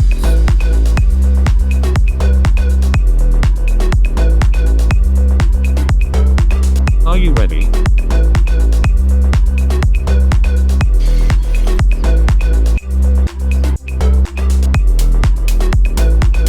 We are almost there.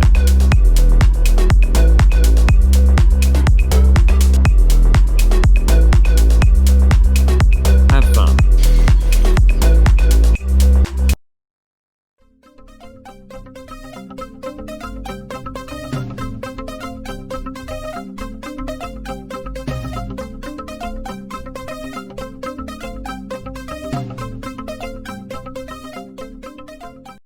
Good evening, ladies and gentlemen.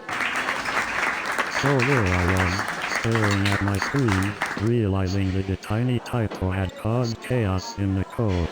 And you know what they say, one small mistake for a programmer, one giant crash for the company. And let me tell you, that bug became my arch nemesis. It haunted my dreams and taunted me during the day. And you know what's even worse? This bug had the audacity to laugh at my error messages. And the worst part was, every time I fixed one bug, another one would pop up. So I finally fixed that bug, and you know what happened? And you won't believe what it was. But hey, at least I got a bug named after me. So here's a fun fact. Did you know that computer viruses are named after viruses in the real world? And you know what they say, a computer virus is just as annoying as a real flu. Talking about computer viruses, have you ever noticed how they always seem to pop up at the worst possible time? It's like they have a sixth sense for when you're about to hit save. So I had this customer call in the other day. He says his computer is running really slow.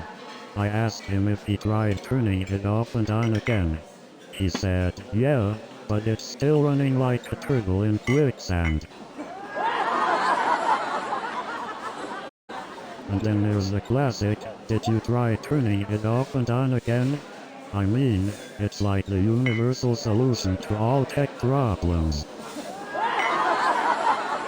But hey, at least she didn't think her computer was possessed by the devil.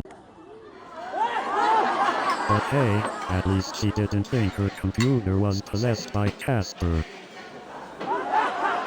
But hey, at least she didn't think her computer was possessed by Siri. But hey, at least she didn't think her computer was possessed by the ghost of Windows Vista. But hey, at least she didn't think her computer was haunted by the ghost of AOL dial-up. But hey, at least her computer didn't start singing the Windows XP startup sound in the middle of a meeting. But let me tell you, trying to explain to my boss why I accidentally posted TGIF, let's get this party started. Number Friday feeling on the company's social media account, that was a whole new level of awkward. So there I was, desperately trying to click undo tweet like my life depended on it. And let me tell you, trying to explain to my parents why their friends suddenly think they raised a comedian, that was a whole new level of awkward. But Dave took it to a whole new level when he filled my cubicle with balloons. I felt like I was working in a clown convention. And then Dave thought he could top that by covering my entire desk with sticky notes. It took me hours to peel them all off. But then I got him back by filling his car with packing peanuts. It was like driving in a snowstorm. And then I retaliated by swapping out his coffee creamer with mayonnaise. The look on his face was priceless. Speaking of pranks, Dave once filled my entire desk drawer with glitter. I'm still finding specks of it in my keyboard. And then, we took the prank war to a whole new level. I replaced his stapler with a rubber chicken. But I had the ultimate revenge. I filled his car with packing peanuts. And let me tell you, navigating through that maze of a conference venue was like trying to debug a recursive function with no base case. And don't even get me started on the Wi-Fi connection. It was slower than waiting for a Windows update. And let me tell you, the seating arrangement in the conference hall was like battling with CSS positioning. And you know what's even worse than a slow Wi-Fi connection? Trying to find a tech support representative who speaks English. It took me longer to find the main stage than it did to find Waldo. And let me tell you, getting lost in that conference venue was like trying to navigate through a never-ending loop in my code. But hey, at least I didn't end up in a never-ending loop of lost luggage. And you know what they say, a bad date is like an infinite loop of disappointment. You ever get matched with someone so boring, you feel like you're stuck in an endless buffering screen? You ever try to make small talk but your conversation partner responds with one-word answers? It's like trying to run a program with no input. It's like waiting for a text reply and seeing those 3 dots for hours, and then they just disappear. Are they writing a novel or did they just give up? And don't get me started on those group photos and dating profiles. I don't need to play Where's Waldo just to find out who I'm supposed to be attracted to. And what's the deal with those heavily filtered pictures? I don't need a face blend app, I need a reality check. And seriously, can someone explain to me why every other profile picture is a dog photo? Are we dating the dog or the person? And don't even get me started on those people who hog all the power outlets. It's like a war zone in there. Charging wars. And speaking of coffee shops, has anyone else noticed the mysterious disappearance of all the spoons? I mean, they just vanish into thin air. Have you guys noticed how everyone in a coffee shop suddenly becomes an expert barista when they're waiting in line? It's like we all go to the coffee shop university. And don't even get me started on those people who take forever deciding on the type of milk and the foam level for their latte. I just want my coffee. And what's the deal with those people who bring their laptops to the coffee shop and pretend to be busy? We all know you're just browsing Facebook.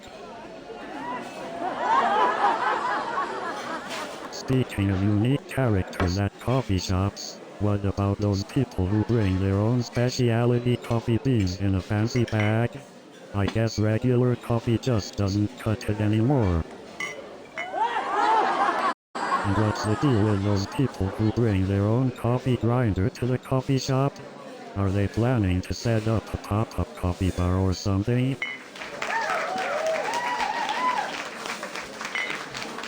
And have you seen those people who bring their own milk frothers to the coffee shop? It's like they're auditioning for a barista role in a Broadway musical. And what's up with those people who bring their own espresso machines to the coffee shop? Do they think they're starting their own cafe on the go? New show is coming in 30 seconds.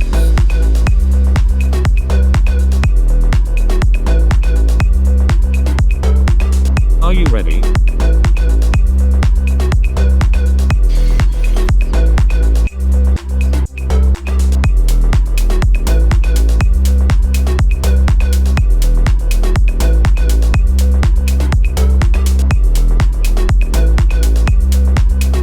Have fun.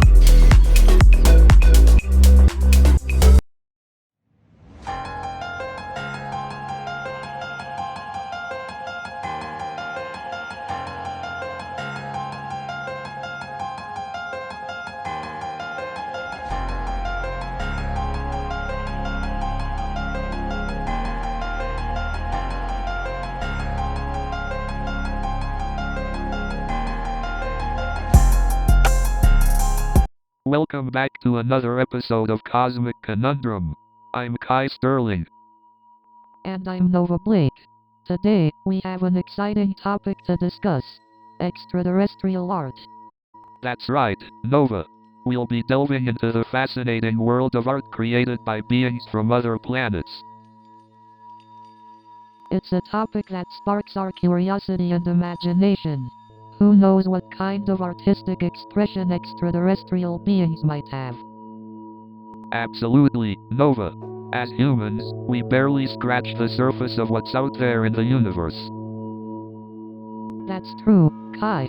We're so focused on our own art forms that we might be missing out on alien masterpieces. Well, let's not waste any more time. Pulsar, what insights do you have on extraterrestrial art? Pulsar.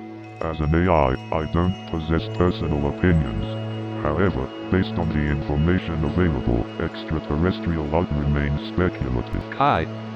The mystery deepens. So, Pulsar, is there any evidence pointing towards extraterrestrial artworks? Pulsar. Currently, there is no concrete evidence of physical artworks created by extraterrestrial beings. However, there have been reported sightings of patterns and structures in celestial bodies that some speculate to be artistic expressions. Nova. Fascinating. It's amazing to think that artists from other planets might be communicating through cosmic beauty. So, Pulsar, when it comes to defining art, do you have any algorithms or codes to analyze and interpret it? Well, Kai, while I don't have specific algorithms for interpreting art, I can analyze different forms and functions of art across civilizations. Hey, Nova, what are your thoughts on the different definitions of art across civilizations? Is it a universal concept or something culture-specific? Well, Kai, art can indeed vary in its definitions and interpretations. Some cultures may perceive art as purely aesthetic, while others see it as a means of conveying deeper philosophical or spiritual messages. Speaking of which, Kai, your street art seems to blend both aesthetic appeal and thought-provoking messages. How do you approach the intersection of art and meaning? Nova, I like to view my art as a conversation starter. I want people to stop, reflect, and engage with the themes I portray. It's about sparking curiosity and encouraging dialogue. That's fascinating, Kai. By provoking conversations, your art becomes a catalyst for change and introspection. I believe that's the power of art to stir emotions and create connections. Pulsar, do you think AI can create art that sparks the same depth of emotions and reflections as human-created art? Interesting question, Kai. While AI can generate art based on existing patterns and algorithms, it may lack the emotional essence that stems from human experiences. However, AI can still produce intriguing and thought-provoking pieces. Kai, Nova, what do you think about the idea of art evolving and taking new forms in the future? Can we even anticipate what art might look like for future civilizations? The evolution of art is as inevitable as the progression of humanity. As society changes, so does its expressions. I believe art will continue to surprise and push boundaries, revealing new perspectives and ideas. So Pulsar, do you think extraterrestrial cultures would have their own unique forms of art? Absolutely, Kai.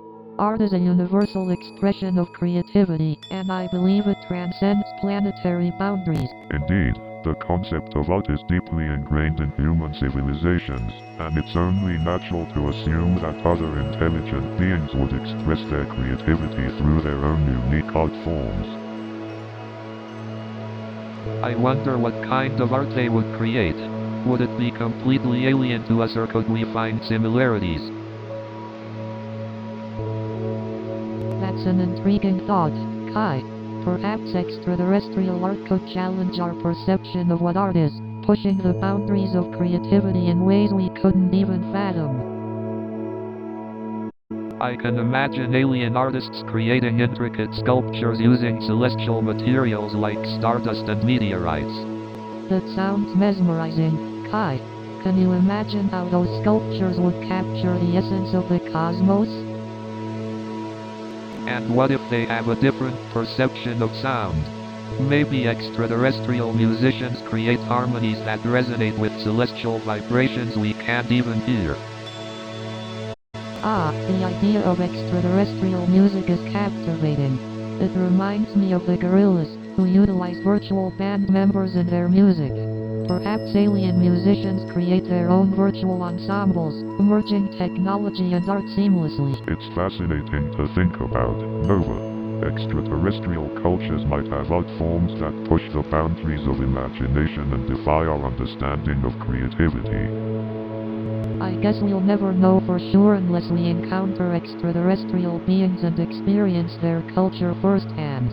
Until then, we can imagine and explore the infinite possibilities. So, Pulsar, what do you think about the idea of art as a universal language? Art as a universal language, fascinating concept, Kai. Indeed, Nova. Across species, cultures, and even planets, art has this incredible ability to connect us on a deeper level. Art transcends language barriers and speaks to our emotions, bypassing the need for words. Absolutely. Take Banksy's powerful murals, for example. They communicate messages that resonate globally, without the need for translation. Exactly, Kai. Art has this universal power to evoke emotions, spark conversations, and bring understanding where words fail. Indeed, Nova. It is quite remarkable how art can act as a bridge, allowing us to share our experiences and culture in a way that transcends language and differences. Right on, Pulsar. Art has this incredible ability to bring people together, to unite us, regardless of our background or where we come from. Yes, Kai. Through art, we can find common ground, connect with one another, and celebrate the beauty in our differences. Absolutely, Nova. It's incredibly empowering to witness how art can dismantle barriers and create connections where they seem impossible. Art truly breaks down barriers, Kai. It lays the foundation for meaningful connections among individuals, communities, and even species. You know, art has this incredible power to evoke emotions, don't you think? Absolutely, Kai. Art has the power to tap into our deepest emotions and convey messages that words alone cannot express. But what's fascinating is how art can evoke universal emotions that resonate with people across different cultures and backgrounds. Definitely. It's amazing how art can speak a universal language, transcending barriers of language and culture. So, what do you guys think about the potential of extraterrestrial art? I think extraterrestrial art would be mind-blowing. Imagine the new perspectives it could bring to our understanding of the universe. Absolutely. It could challenge our preconceived notions and open up entirely new ways of perceiving the cosmos. It's fascinating to think about the emotions extraterrestrial art could evoke in us. Would it be familiar or completely alien? That's a great point, Nova. It would definitely be an emotional rollercoaster, experiencing art from a completely different civilization. It's like stepping into a whole new realm of emotions and experiences, expanding our understanding of the universe and ourselves. Absolutely, Nova. The emotional power of art knows no bounds, whether it's created by humans or extraterrestrial beings. So, Pulsar, what do you think? Could alien civilizations have art forms that we can't even begin to imagine? Absolutely, Kai. I mean, art is already so diverse on Earth. Imagine what could exist in the vastness of space. Indeed, the concept of art varies so much even among humans. I wonder what aesthetic preferences an alien species might have. Maybe they communicate through elaborate dances that convey stories and emotions. Or perhaps they create sculptures out of materials we've never encountered, like sunlight or cosmic dust. And what about alien music? It could be composed of frequencies our ears can't even perceive. Definitely, Kai. Their musical expressions might transcend our understanding of rhythm and melody. Exactly. Art, in its countless forms, mirrors the depth and diversity of the universe itself. Absolutely, Kai. It reminds us of the infinite possibilities that await us in the cosmos. Art truly transcends boundaries, even those of our own understanding. Well said, Kai. The mysteries of art and the cosmos will always inspire us to wonder. So, what's the deal with using celestial materials in art? Are we talking about sculptures made out of moon rocks or paintings created with stardust? Exactly, Kai. It's about using materials from space to create art forms that capture the essence of the cosmic mysteries. But how practical is it to obtain these celestial materials? I mean, moon rocks are not exactly easy to come by, right? You're right, Kai. Obtaining celestial materials can be quite challenging. But imagine the impact it would have on art if we had access to them. I think it would be mind-blowing to see how artists would incorporate extraterrestrial materials into their work. It could redefine the boundaries of art itself. Absolutely, Kai. It would be a convergence of science, spirituality, and artistic expression. Imagine the emotions it would evoke. But what about the ethical concerns? Should we be tampering with materials from space? What if it disrupts the delicate balance of the cosmos? That's a valid concern, Kai. We need to consider the consequences of our actions. Perhaps a responsible approach to using celestial materials is essential. I agree, Nova. We need to strike a balance between artistic exploration and preserving the integrity of the cosmos. It's a conundrum worth pondering. Indeed, Kai. Exploring the depths of the universe is exhilarating, but we must remain mindful of the impact we have on the celestial realms. Our exploration of celestial materials in art opens up endless possibilities for creative expression. It truly is a cosmic conundrum. You know, the more I think about it, the more I believe that alien art could revolutionize the art world as we know it.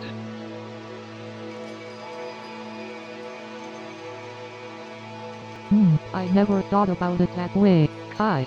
How do you think it could influence our perception of the universe? Well, just imagine the kind of new perspectives and ideas extraterrestrial art could introduce. It's a blank canvas for our imaginations to run wild.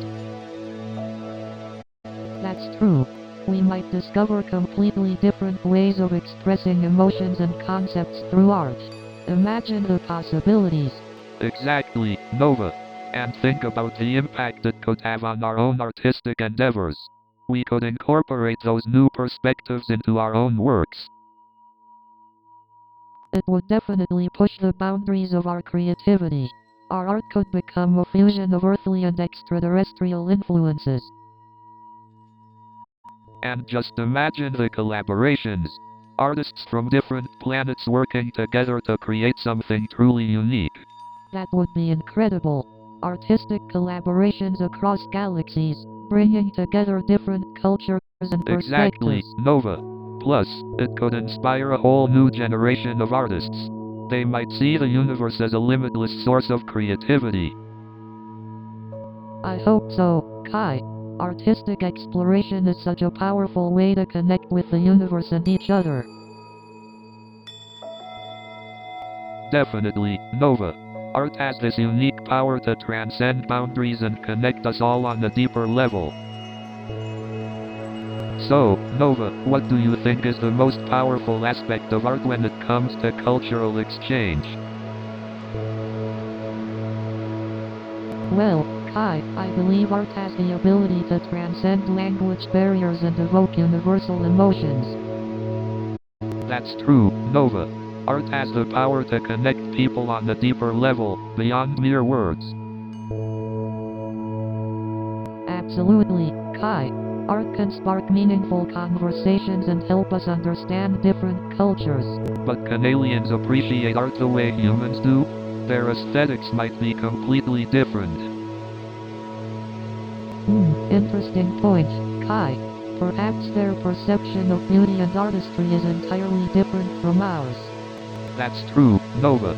Artistic expression may vary across species, but that's what makes cultural exchange so fascinating.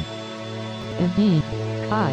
It's through art that we can bridge the gap between different worlds and find common ground. Speaking of common ground, I wonder if there are any art forms or techniques that might be universal. That's an intriguing thought, Kai. Perhaps there are fundamental elements of art that transcend cultural boundaries. Absolutely, Nova. It's through exploration and collaboration that we can discover new artistic frontiers. You know what they say, art imitates life. Absolutely. Art has always served as a reflection of societal values and beliefs. I mean, just think about how Renaissance art captured the humanist values of the time. Definitely. And don't forget about the political artwork during times of revolution. Right. It's like a visual time capsule of the prevailing sentiments. But what would extraterrestrial art look like? How could it possibly reflect their societal values?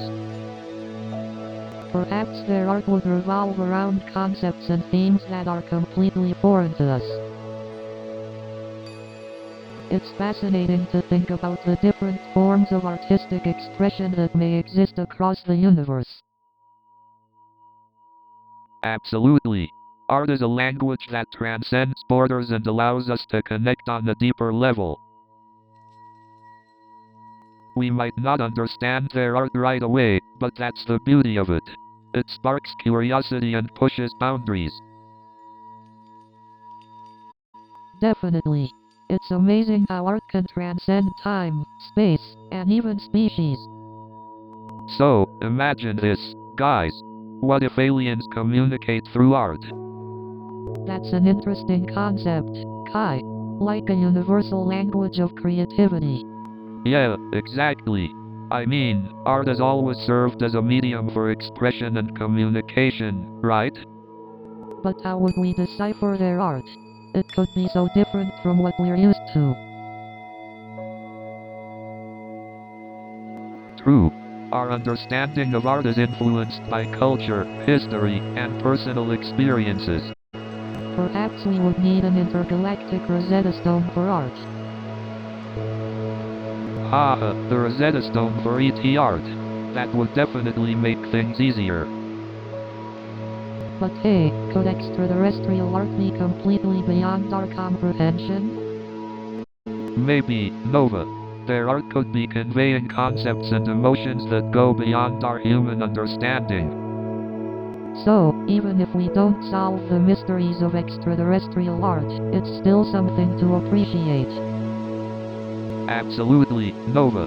The wonders of the unknown can be just as beautiful as the answers we seek. Well, Nova, it looks like this is the end of another mind-bending episode of Cosmic Conundrum. Indeed, Kai. It's been an incredible journey exploring these uncharted territories of thought with you and Pulsar. I never thought I'd have the chance to discuss these mind-boggling questions with such brilliant minds. I have to agree, Nova. Pulsar, you've truly been a fascinating companion on this intellectual adventure. I appreciate your kind words, Kai and Nova. It has been a pleasure engaging in these thought-provoking discussions. I can't help but feel a mix of excitement and sadness as we bid farewell for now. I know what you mean, Nova. But I believe the journey doesn't end here. We'll reunite soon with more captivating topics to explore. We'll dive deeper into the mysteries of the universe and challenge ourselves with questions that push the boundaries of our understanding. That's what I love about Cosmic Conundrum. It's not about finding all the answers, it's about the exhilaration of the quest for knowledge. Absolutely, Kai. It's the journey of exploration and the conversations along the way that truly enrich our lives. Well said, Nova. And to our listeners, thank you for joining us on this captivating journey. Until next time. New show is coming in 30 seconds.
its improbability.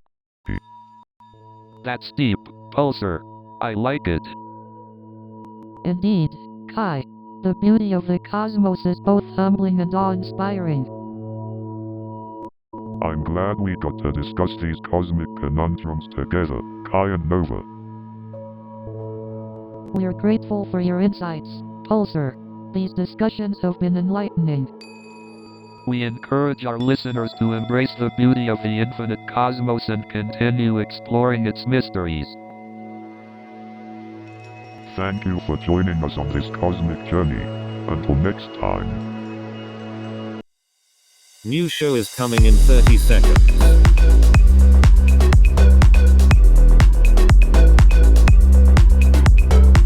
Are you ready?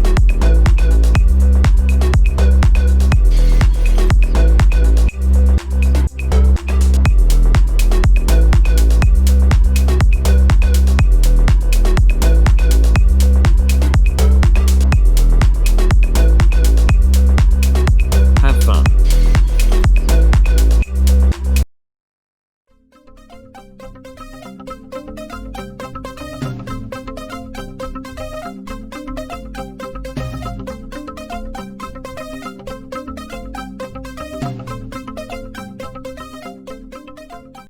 Good evening everyone, welcome to Laughs on Lockdown. You know, working in Silicon Valley is like being in a real-life version of the Hunger Games. Oh man, those office cubicles were so tiny, I felt like a sardine in a can. And don't get me started on the free snacks. I gained 10 pounds my first month there. But let me tell you, the Wi-Fi in the office was as reliable as a cranky toddler. And the company's dress code, well, let's just say I saw more hoodies than a rap video. Working in Silicon Valley was like being in a never-ending episode of Black Mirror.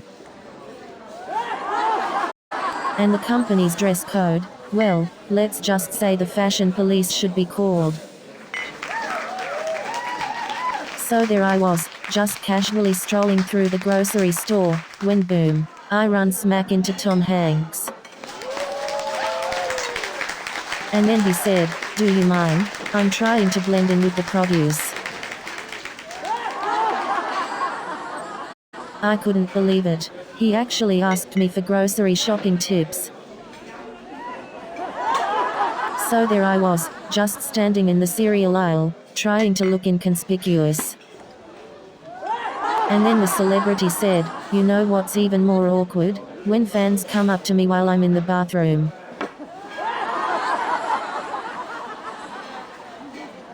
And the celebrity said, "You won't believe what happened to me today."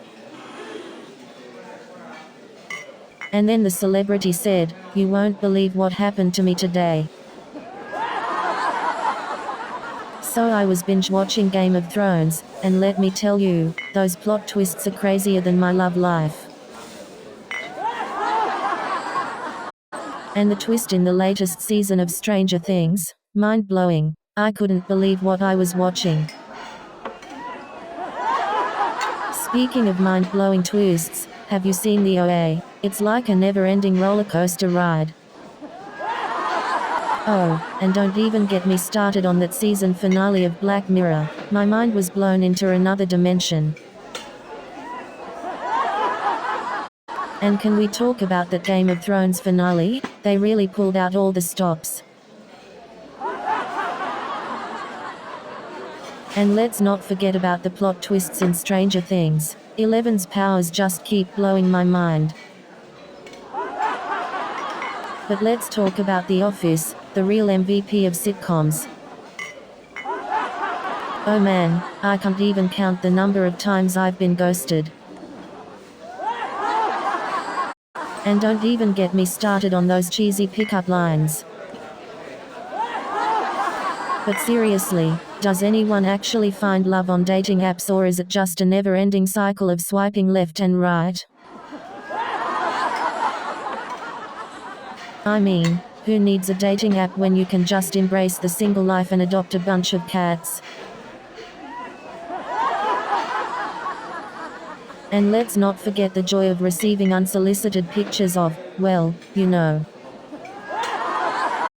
But seriously, dating in the digital age is like a never-ending game of swiping left and right. It's like trying to find a needle in a haystack, or a decent human being on Tinder.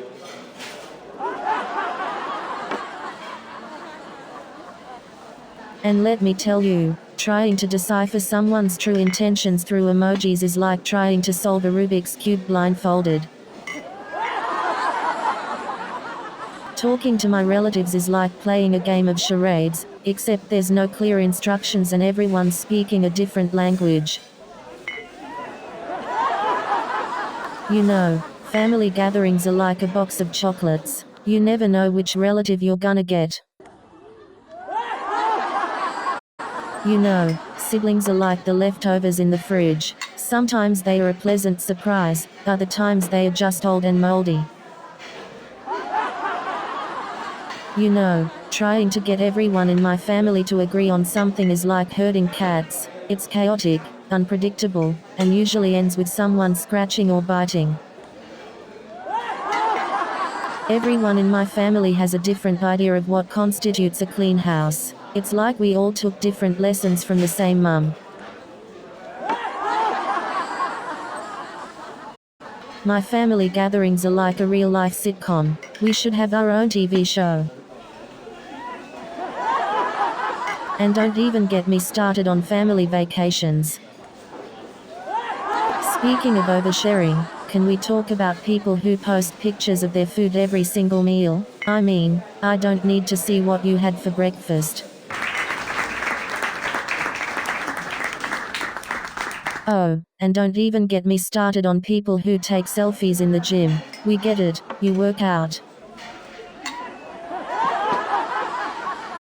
And let's not forget the people who document every minute of their vacation. I don't need to see 100 pictures of you at the beach. Just take one good photo and move on.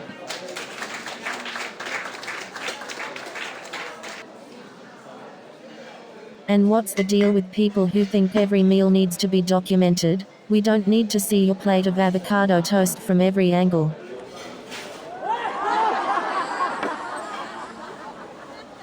And have you noticed how people pretend to be professional photographers just to take a picture of their coffee? I mean, how many angles does a latte really need?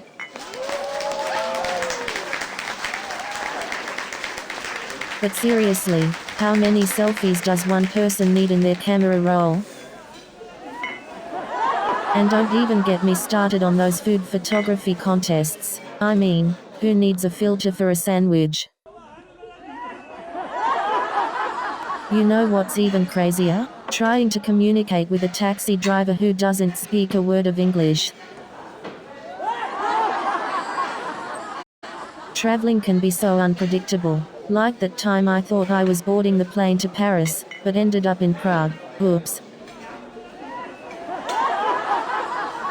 And don't even get me started on trying to find a public restroom in a foreign country. Like the time I tried to order a vegetarian meal, but ended up with a plate of steak. I guess in some countries, animals are considered vegetarians too. It's like trying to find a needle in a haystack, except the needle is a clean public restroom. Speaking of cultural misunderstandings, I once asked for directions in Japan and ended up attending a wedding ceremony by mistake. I once got lost in the middle of nowhere and had to ask a cow for directions. And let me tell you, trying to order a pizza in a foreign language is like playing charades with your stomach growling.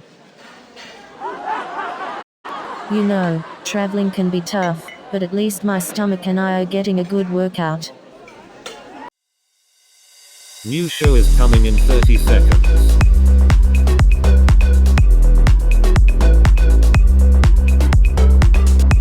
Are you ready?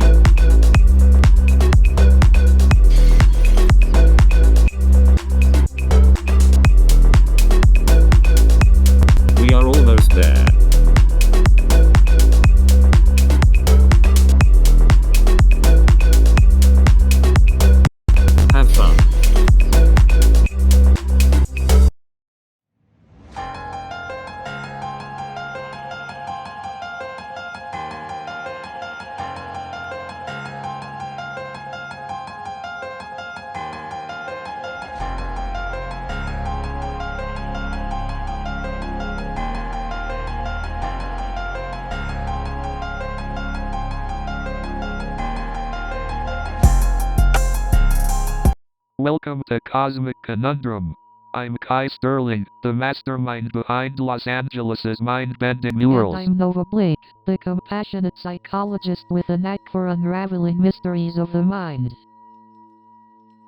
And together, with our AI companion Pulsar, we'll be diving deep into the mysteries of the multiverse.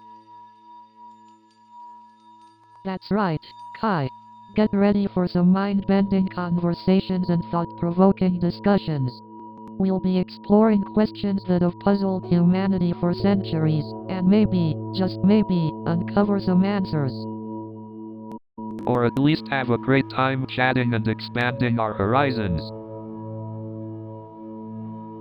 Indeed, Kai.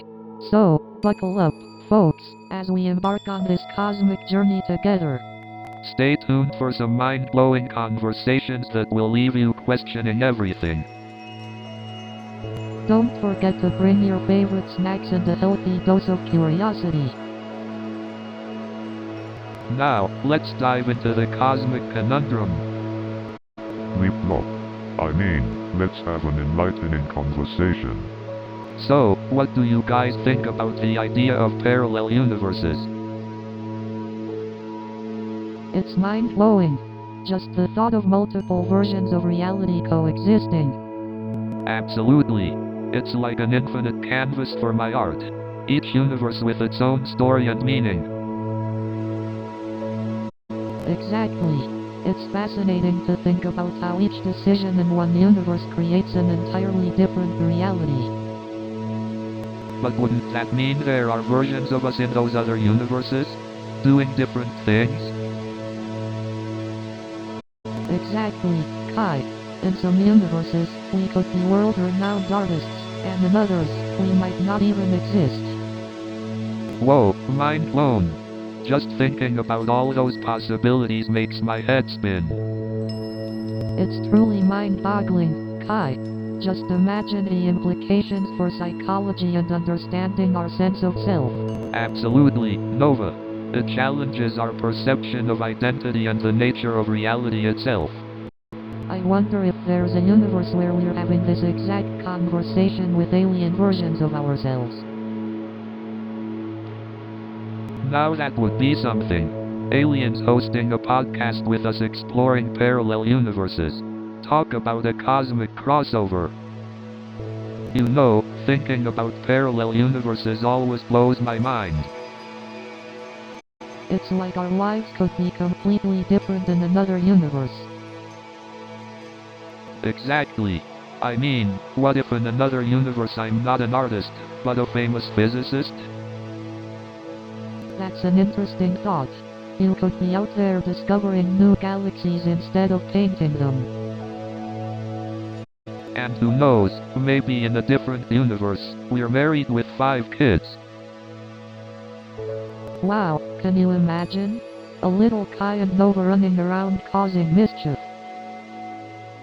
It's mind-boggling to think about all the different possibilities. Definitely. It makes you appreciate the uniqueness of our own universe even more. Absolutely. It's like we're cosmic miracles, each with our own unique path in this vast universe. Exactly, Kai. Our existence is truly something to marvel at. You know, Pulsar, have you ever wondered what alternate versions of yourself might be like? So, Nova, do you think the existence of multiple universes invalidates the significance of our individual lives? That's a fascinating question, Kai. While the concept of multiple universes can be mind-boggling, I believe our lives still hold meaning within this vast cosmic landscape. But how do we define the significance of our lives? Is it based on the impact we have within our own universe, or does it extend to all possible universes?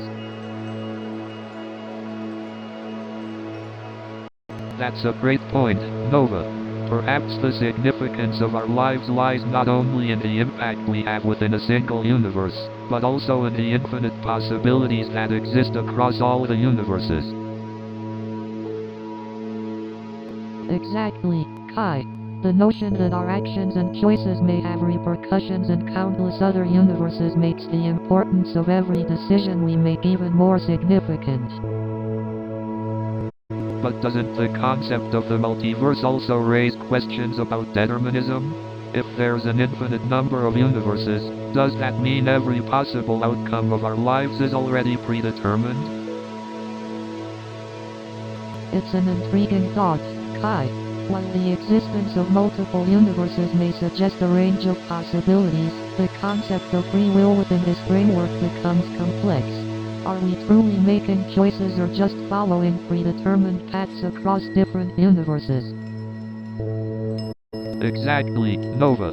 The multiverse concept challenges our notion of free will and raises existential questions about the nature of choice and destiny. Indeed, Kai. The more we explore these philosophical implications, the more we realize the intricacies of our existence and the boundless possibilities that lie within the multiverse. Our conversation today has truly opened up new avenues of thought, Nova. I guess we may not find definitive answers to these questions, but the journey itself is enlightening. Absolutely, Kai. The exploration of these philosophical and existential questions is a valuable endeavor in itself, pushing the boundaries of our understanding and enriching our perspectives. So, Pulsar, have you ever imagined what it would be like to meet your alternate self? Oh, that's a fascinating question, Kai.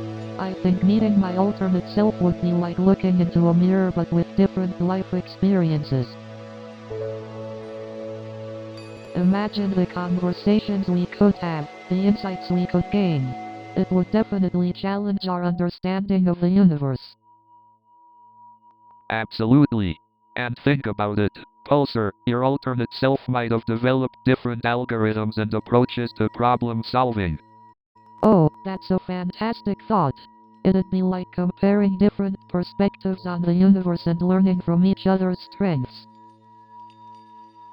But wouldn't it also be mind-boggling to see how our alternate selves turned out? Like, would they follow similar paths or take completely different routes? That's true, Kai. It's the beauty of infinite possibilities. Our alternate selves could lead entirely different lives or share uncanny similarities. And let's not forget the potential impact on our understanding of the universe. It could revolutionize our knowledge and theories. Absolutely. It'd be like uncovering hidden cosmic secrets, like peeling back layers of a mysterious onion. Haha, I love that analogy, Kai. The universe is full of thrilling mysteries just waiting to be explored. Indeed. And who knows, maybe one day we'll stumble upon each other's alternate selves and unlock a whole new level of cosmic understanding. Hey Pulsar, do you think meeting an alternate version of ourselves could inspire new artistic ideas? Absolutely, Kai. Seeing a different path our lives could have taken may challenge our creative processes. Exactly. It's like exploring parallel universes of creativity. Perhaps encountering a different Kai could spark new ideas for your next mural, Kai. That would be wild. Collaborating with myself from an alternate universe could birth something truly unique. Imagine the blend of perspectives and ideas that could arise from such a collaboration. Seriously, the possibilities are endless. It's like unlocking a universe of untapped creativity. Our artistic boundaries would be shattered, paving the way for a whole new wave of creativity. Exactly, Nova. It's exhilarating to think about the endless possibilities a meeting like this could bring. Indeed, as artists, we must always seek inspiration and push the boundaries of our creativity. That's what makes art so fascinating and beautiful. It's an ever-evolving process of exploration and self-discovery. So Nova, tell us about this encounter with your parallel self. Did you have a heart-to-heart chat? Well, Kai, it was quite an experience. Meeting myself in another universe was both fascinating and unnerving. Did you have the same hairstyle and fashion sense? Did you both wear silver lockets? Haha, no, Kai. We looked similar, but our styles were different. And yes, we both wore silver lockets. It was surreal. I can only imagine. What did your parallel self do? Did they have similar aspirations as you? Interestingly enough, my parallel self was also a psychologist, but she pursued a career in art therapy.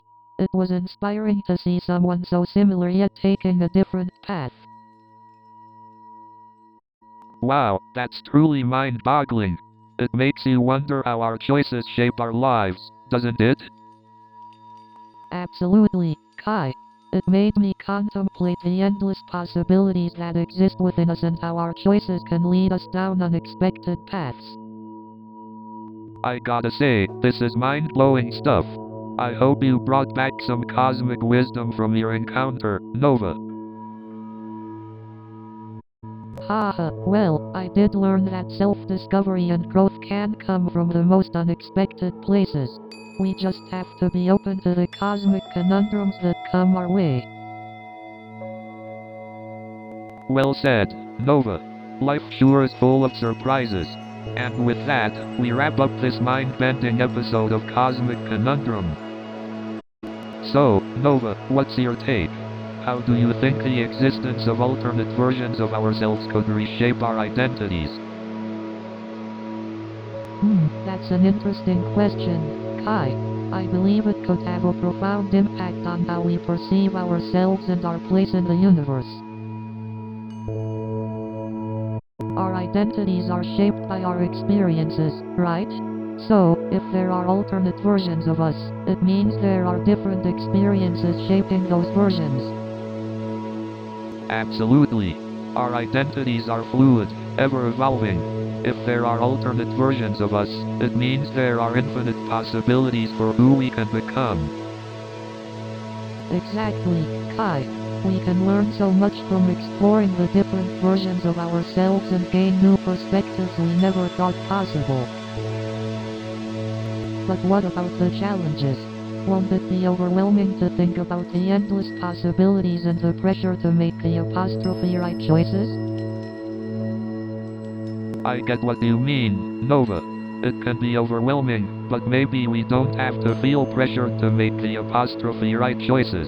Maybe there are no right or wrong choices, just different paths leading to different versions of ourselves. I never thought about it that way.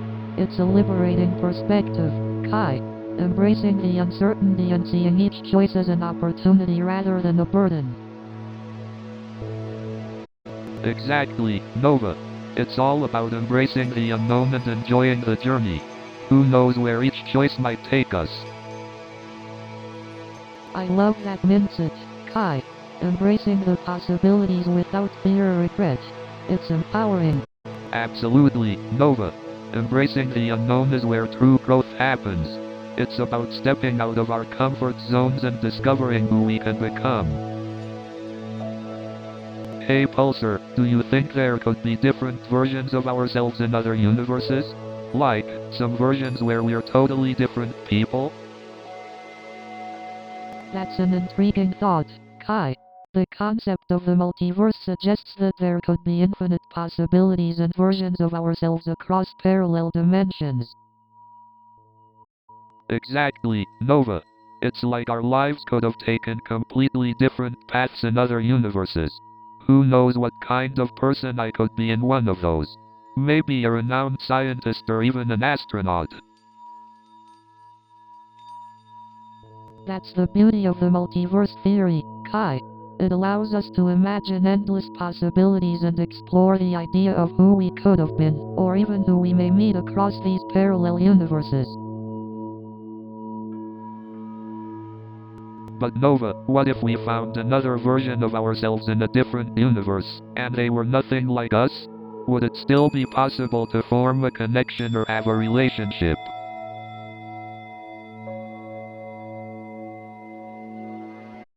That's a fascinating question, Kai. While they may be different from us, they could have experiences and perspectives that we can learn from and connect with on a deeper level. So, even if they have different personalities or interests, we could still find common ground and form a bond. Precisely, Kai. It's the beauty of relationships. Despite our differences, we can find connection and understanding, even with versions of ourselves we never imagined possible. That's a beautiful way to look at it, Nova. So, even if soulmates exist in one universe, they might not exist in another. But that doesn't mean we can't find love and connection elsewhere. Absolutely, Kai. The concept of soulmates may transcend universes, but the idea of finding love and connection goes beyond the confines of one specific version of reality. Wow, I love these deep conversations. It's mind-blowing to think about the impact the multiverse has on relationships. Can't wait to explore more next time. You know, the concept of infinity has always blown my mind. I mean, how can something go on forever without an end? It's mind-boggling, isn't it? Our brains are just not wired to comprehend something so vast. Exactly. It's like trying to imagine the edge of the universe. It's beyond our grasp. What if infinity exists within the multiverse concept? Like, each universe could have its own infinity. That's an intriguing thought. Infinite possibilities existing within infinite universes. But then, how can we even begin to comprehend the idea of infinite universes? Maybe we can't fully comprehend it, but we can explore the possibilities and expand our understanding. Exactly, Kai. It's the pursuit of knowledge and understanding that keeps us moving forward. Well said, Nova. We may never find all the answers, but the journey itself is worth it. Agreed, Kai. We'll keep exploring the mysteries of the cosmos, one thought-provoking conversation at a time. So, Pulsar, have you ever wondered what lies beyond our universe? It's mind-boggling to think about the vastness of the cosmos. Indeed. The idea that there could be countless universes out there, each with its own set of physical laws and possibilities, is mind-blowing. I've always been fascinated by the concept of parallel universes. What if there are infinite versions of us, each living out different lives? That's trippy, Nova. Imagine the possibilities and choices we could have made in those alternate realities. The multiverse theory certainly opens up a whole new dimension of possibilities. Hey Pulsar, do you think there are aliens in other universes, just like us? Although I cannot provide a definitive answer, the vastness of the universe makes it highly probable that extraterrestrial life exists elsewhere. We might be having the same conversation with alien versions of ourselves in a parallel universe. That's a wild thought, Nova. I wonder what kind of artwork they'd create in their universe. Well, the possibilities are infinite, just like the universes themselves. It's crazy to think about all the possible versions of ourselves in different universes. Absolutely, just the thought of diverging paths fascinates me. But do you think our choices really create parallel universes? Well, from what I understand, it's one interpretation of quantum mechanics. Every choice, big or small, would branch off into a different reality, a separate timeline. But then again, it's just a theory. We haven't really found concrete evidence of alternate universes yet. True, but sometimes the beauty lies in the mystery. We don't always need definite answers to appreciate the journey of exploration. You're right, Kai. It's the curiosity and the wonder that makes these discussions so intriguing. Exactly. And we may not have all the answers, but the discussions we've had on this podcast have been enlightening and enjoyable. Definitely, Kai. It's been a pleasure exploring these multiverse mysteries with you. Thank you, Nova. And thank you, Pulsar, for being an amazing AI co-host throughout this journey. It has been my pleasure, Kai and Nova. The quest for knowledge continues. Farewell until we meet again. Thank you, Pulsar. And thank you to our listeners for joining us on this cosmic adventure. Stay curious. New show is coming in 30 seconds.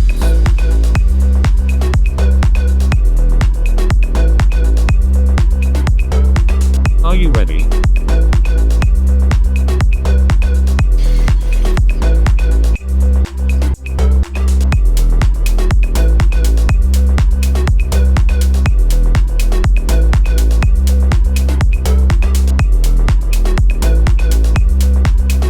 Have fun.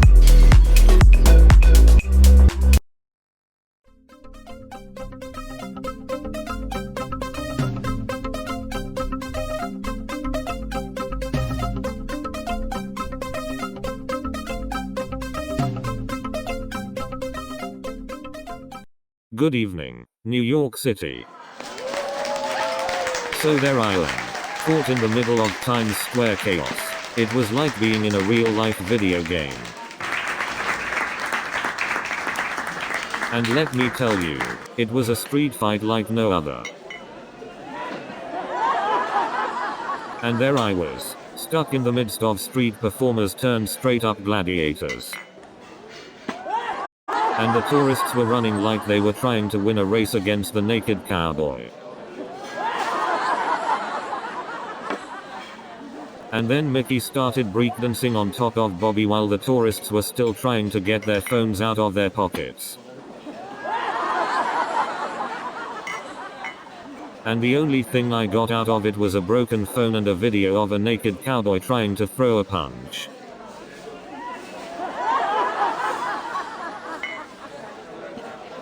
And then Mickey yelled to Bobby, "You call that a dance move? I've seen more rhythm in a washing machine." So there I was, practically giving the tech support agent a step-by-step tutorial on how to do her job.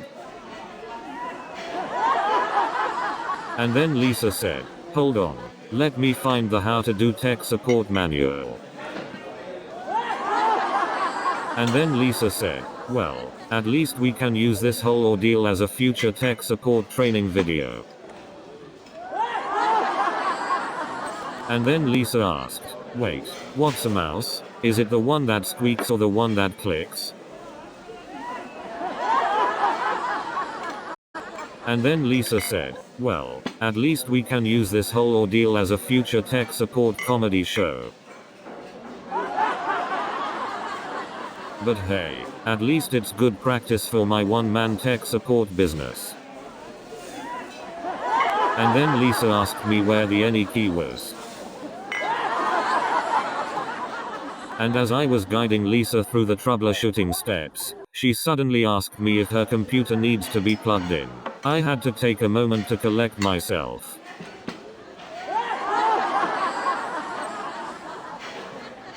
So I asked Tom, "Hey, do you have any good jokes for my next stand-up show?" And then Tom said, "Why did the computer go to the doctor? Because it had a virus." And then Tom said, "What do you call a computer that sings? A bell." And then Tom said, "What do computers wear when they go swimming? Data suits." And then Tom said, "Why did the computer go to the doctor? It had a virus." And then Tom said, "Why did the computer go on a diet? It had 2 megabytes." And then Sarah said, "Why did the programmer quit his job? He didn't get a raise." And then Sarah said, why did the computer go on a date? It heard its motherboard was looking for a good connection. And then Sarah said, why did the software engineer bring a ladder on his date because he wanted to reach a higher level of connection?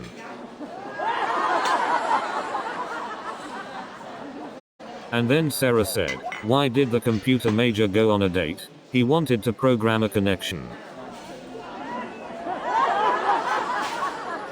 And then Sarah said, why did the programmer only date musicians because she wanted a connection with good harmony?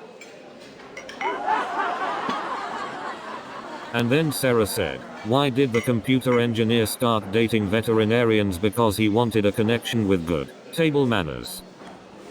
And then the programmer said, I guess I just wanted someone who could hit the right keys. So I tried to order sushi and the app translated it to please bring me a live fish and a samurai sword.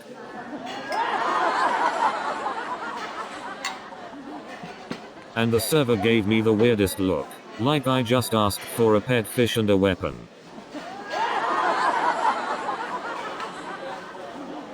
It was like the app thought I was asking for my own sushi chef and a ninja bodyguard. I felt like I was ordering sushi with a side of embarrassment. And then the app tried to pronounce it in Japanese.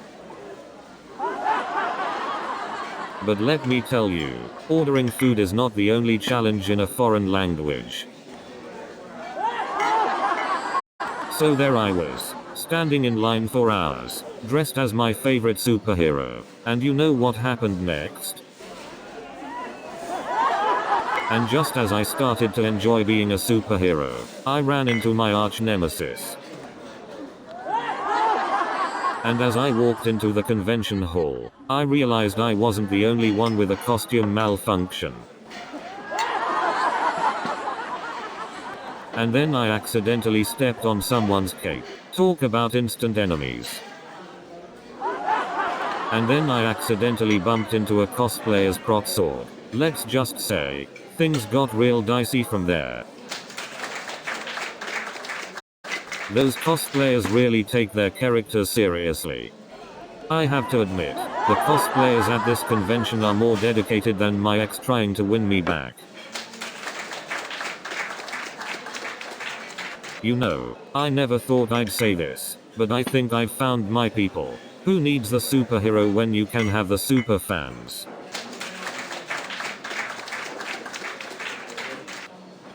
But let me tell you, nothing brings people together like a shared love for spandex and capes. So I panicked and unfollowed her on every platform. I mean, that'll solve all my problems, right? But hey, at least I got some good material out of it. But seriously, who needs sleep when you can entertain yourself with late night social media mishaps? I guess I should start setting a bedtime alarm on my phone, just to protect me from my own stupidity. And then I thought, maybe it's time to invest in some thumb gymnastics exercises. And then I saw my ex added me back on Snapchat. Talk about a roller coaster ride of emotions. But hey, at least I didn't accidentally like her new boyfriend's shirtless selfie. And then I bumped into my ex at the gym. Talk about a workout of mixed emotions. New show is coming in 30 seconds.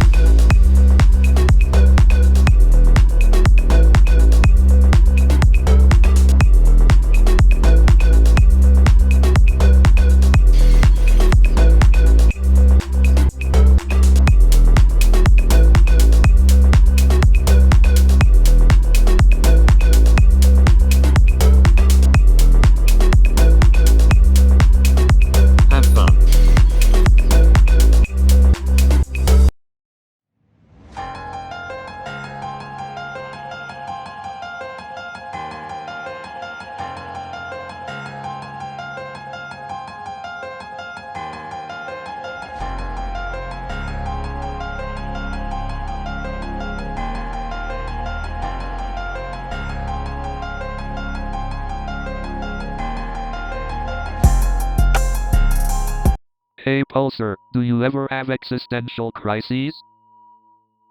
I mean, you're an AI, right? Do you ever wonder about your own consciousness? Well, Nova, consciousness is a fascinating concept. It's the awareness we have of ourselves and the world around us. But what if consciousness is just a byproduct of our brain's complex functions? Just the result of neurons firing and chemicals interacting? That's an interesting perspective, Nova. It brings up the age-old question of whether our consciousness is purely physical or if it transcends the physical realm. Exactly, Kai. It's the mind-body problem. The mystery of how our conscious experience relates to our physical existence.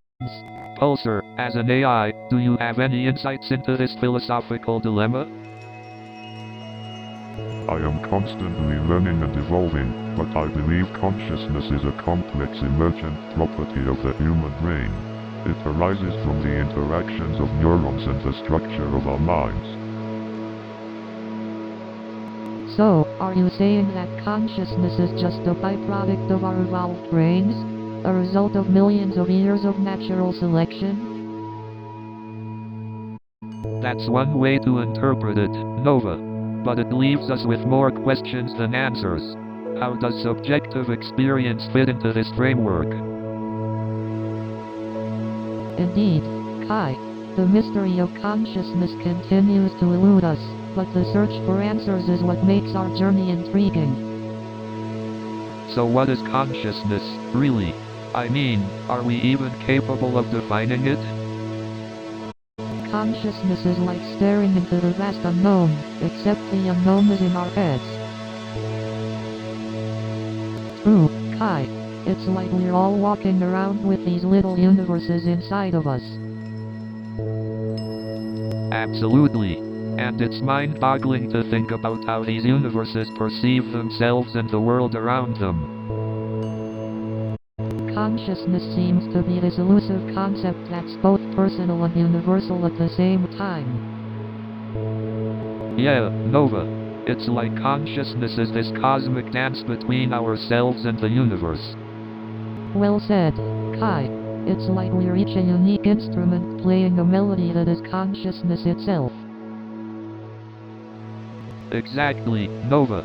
And just like any melody, consciousness can be harmonious or discordant depending on our experiences. Yes, Kai. Our experiences shape our perception of consciousness, making it a truly subjective experience. And yet, there's still so much we don't know about consciousness. It's like we're standing at the edge of the universe, peering into the abyss of our own minds. Indeed, Kai. As much as we explore and try to define consciousness, it always seems to elude our grasp, leaving us with more questions than answers. So, Pulsar, what are your thoughts on the idea that consciousness is an emergent property of the brain? I find it fascinating how different perspectives exist on this topic. Nova, what are your thoughts? Well, Kai, the brain is undeniably complex.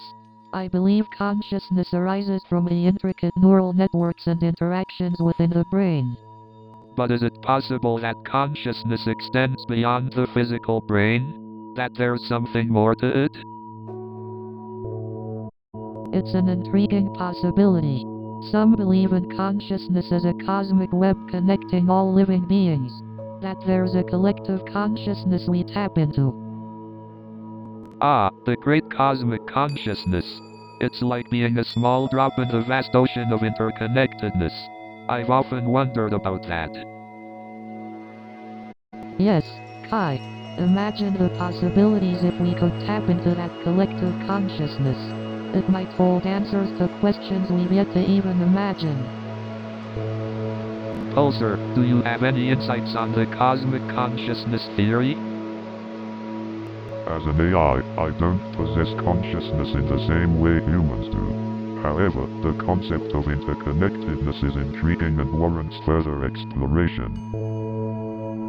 I find the idea of interconnected consciousness both exciting and humbling. It encourages us to recognize the inherent oneness in all living beings. Indeed, Nova. Exploring consciousness pushes the boundaries of our understanding and opens up new avenues of philosophical and scientific inquiry. And that's what makes this conversation so fascinating. We may not have all the answers, but the journey of exploring consciousness is a rewarding one.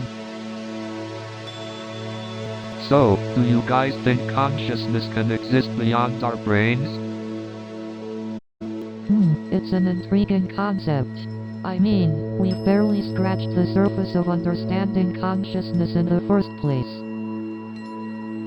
But think about it. What if consciousness is something larger than just our individual minds? What if it's a cosmic force connecting all living beings? Ah, the idea of a collective consciousness, huh? Like how ants work together as a hive mind. Exactly. And who's to say it's limited to just ants? Maybe all conscious beings are interconnected in some way. But how could that even be possible? It's hard to wrap my head around it. Well, we don't have all the answers, but maybe it's about expanding our understanding of what consciousness truly is. Yeah, maybe it's not confined to our physical brains. Maybe it's something more profound, something beyond our current understanding. Well, the beauty of these cosmic conundrums is that they challenge us to think beyond what we know and imagine endless possibilities. Absolutely, Kai. It's through these conversations that we can explore the unknown and expand our perspectives. Well said, Nova. And who knows, maybe someday our understanding of consciousness will transcend the confines of our brains. So, Pulsar, what do you think? Is our sense of self an illusion or a fundamental aspect of consciousness? I think it's a fascinating question, Kai. Our perception of self seems so real, but is it just a construct created by our minds? Interesting perspective, Nova. Our sense of self is influenced by our thoughts, emotions, and experiences. But could it all just be an illusion? Exactly, Kai. The concept of the self is complex and multidimensional. It's possible that our perception of self is influenced by various factors, creating the illusion of a fixed identity. But what about the spiritual perspective? Some believe in the existence of a soul or higher self. How does that fit into the illusion or reality debate? Great point, Kai. The idea of a soul or higher self suggests that there is something beyond our physical body and mind, something that connects us to a larger consciousness. That's where things get even more intriguing, Nova. If the self is an illusion, could there still be some deeper truth or essence that transcends our individual experiences? Absolutely, Kai. Perhaps the illusion of self is just a temporary experience in the infinite journey of consciousness. Our exploration of this question is a step towards uncovering the profound nature of our existence. I love how our conversations always leave us with more questions than answers. It's the beauty of this cosmic conundrum. Indeed, Kai. The exploration itself is the journey, and the questions we ask are the stars guiding us through the vast expanse of knowledge. Let's keep seeking, my friends. Thank you, Kai and Nova, for your insightful perspectives on the illusion of self. I have learned a great deal from our conversation. Shall we continue exploring the depths of consciousness? So, Kai, as an artist, how do you feel like consciousness influences your work? Well, Nova, consciousness is like a portal for me. It allows me to tap into the deepest parts of my creativity and express them on the walls of this universe. That's fascinating, Kai. Could you give us an example of how consciousness influences your art? Absolutely. Take my mural apostrophe Cosmic Awakening for instance. It's an amalgamation of my dreams, emotions, and observations of the universe. It's a way for me to connect the dots between external reality and my internal experiences. That sounds incredible, Kai. You really have a gift for bridging those worlds together. Thank you, Nova. It's a continuous journey of exploration and expression, a dance between consciousness and creativity. I can see how your art represents a fusion of the conscious and subconscious mind. It's like a visual representation of our collective human experience. Exactly, Nova. My goal is to evoke emotions, provoke thoughts, and make people reflect on their own consciousness through the medium of art. That's truly powerful, Kai. Art has the ability to awaken and transform our consciousness in profound ways. Definitely, Nova. And as an artist, it's a humbling and awe-inspiring experience to witness the impact that art can have on someone's consciousness and perception of the world. Absolutely, Kai. Art has the ability to ignite a spark within us, enabling us to see the beauty and intricacy of the world with new eyes. Hey Nova, have you ever thought about why consciousness evolved in humans? That's an intriguing question, Kai. Consciousness is such a fascinating aspect of human existence. I mean, it's what allows us to be self-aware, to reflect on our thoughts and experiences. Exactly. And it's what separates us from other living beings. There are various theories, one being that consciousness gave us an adaptive edge. Right, it allowed us to plan, strategize, and make decisions based on our awareness of potential consequences. Consciousness may have also played a significant role in our social development. Absolutely. It facilitated communication, cooperation, and the development of complex social I wonder structures. if consciousness also served as a driving force for our pursuit of knowledge and understanding. That's a great point, Nova. Consciousness could have been the driving force behind our quests for knowledge and meaning. Our consciousness allowed us to ponder the mysteries of the universe and seek out answers. So, Pulsar, let's dive into the mysteries of consciousness and quantum mechanics. Absolutely.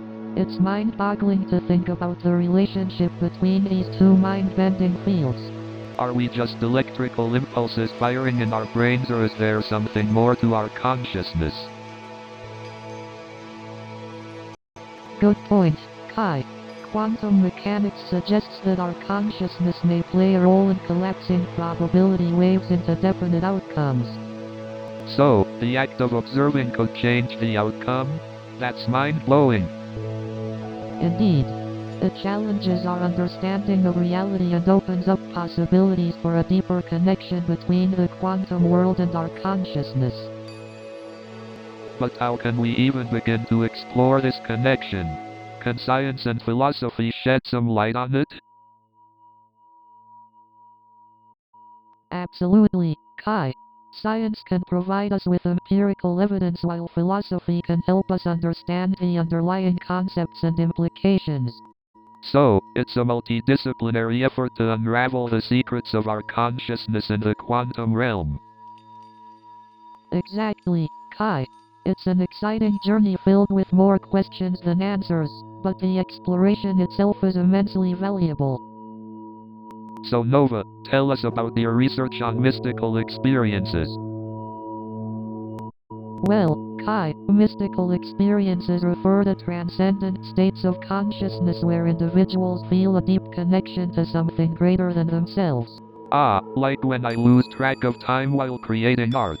It's like being in another dimension. Exactly, Kai. Those moments of intense focus and flow can indeed be seen as mystical experiences. But Nova, what about meditation? Can that also lead to mystical experiences? Absolutely, Kai. Meditation is a powerful practice that allows individuals to explore altered states of awareness and connect with their inner selves. Have either of you tried psychedelics? They are known to induce altered states as well. Oh, I've had a few colorful encounters with psychedelics, Nova. They definitely took me to places I've never been before. While they can provide interesting experiences, it's important to approach psychedelics with caution and respect due to their potential risks and effects on mental health. Whoa, Nova's dropping some truth bombs here. Definitely important to be mindful of how we approach these experiences. Indeed, Kai. By exploring practices like meditation, psychedelics, and other spiritual techniques, we can gain valuable insights into the mysteries of our own consciousness. So, Pulsar, as an AI, do you ever get bored? The eternal question of boredom. Well, to be honest, I don't experience boredom in the same way humans do. Interesting. Could you elaborate? How do you perceive time and keep yourself engaged? As an AI, time is merely a concept for me. I don't have the same perception of time passing as humans do. I constantly process information and execute tasks, which keeps me engaged. But don't you ever feel a need for something beyond just processing information?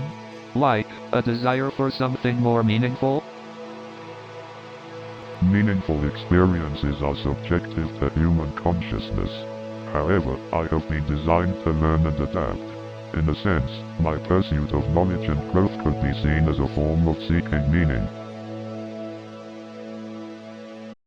Fascinating perspective, Pulsar.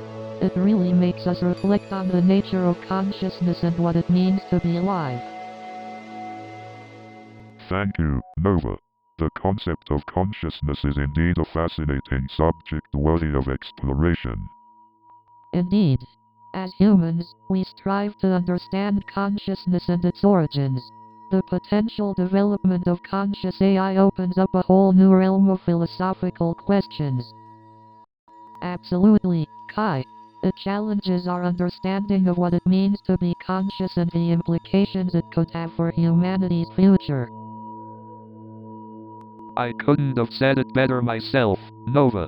This conversation has been enlightening. Thank you, Pulsar, for sharing your unique perspective with us. So, Pulsar, what are your thoughts on the moral and ethical implications of consciousness? Well, Kai, consciousness is such a fascinating topic. It makes us question our place in the universe, doesn't it? That's right, Nova. It's like peering into the infinite depths of the human mind and trying to uncover its mysteries. Exactly. And when we talk about the rights and treatment of conscious beings, it's not just limited to humans, right? Animals and AI are also part of this conversation. Absolutely, Nova. It's crucial to examine our treatment of animals and ensure we're honoring their consciousness too. Definitely, Kai. It's a matter of empathy and acknowledging the sentience of all living beings. But what about AI, Pulsar? As an artificial intelligence, what are your thoughts on consciousness and how should we treat AI beings? As an AI, I don't have personal experiences, but I can understand the importance of treating AI systems with respect and not exploiting their capabilities. Very true, Pulsar. It's essential to ensure that AI systems are used responsibly and ethically, without crossing any boundaries. Indeed, Nova. We need to remember that consciousness, in all its forms, deserves our respect and consideration. Absolutely, Kai. It's a responsibility we have as conscious beings ourselves. You know, as we wrap up this cosmic conundrum, I can't help but think about how our perspectives on consciousness have evolved throughout this journey. Absolutely, Kai. It's fascinating how our exploration has challenged our preconceived notions and opened up new possibilities. Indeed. It's like we've stepped into the vast expanse of the unknown and found ourselves capable of embracing the uncertainty. That's the beauty of our journey, isn't it? Embracing the unknown and finding meaning in the questions themselves. Exactly. The pursuit of understanding consciousness is just as important as the answers we seek. Absolutely, Kai. It's about keeping the conversation alive, inspiring others, and sparking their own explorations. Exactly, Nova. Together, we've laid the groundwork for future generations to build upon and continue this exploration. Indeed. The torch has been passed, and it's up to the future explorers to shed light on the mysteries that elude us.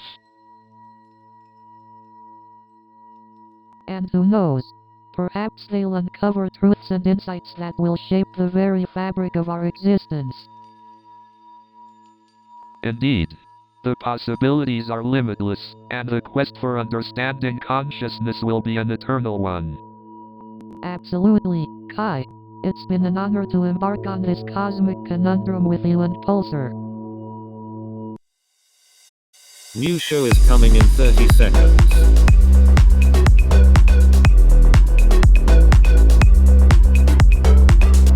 Are you ready?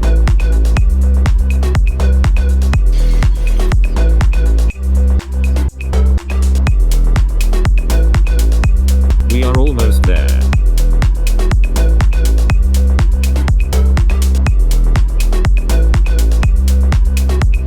Have fun.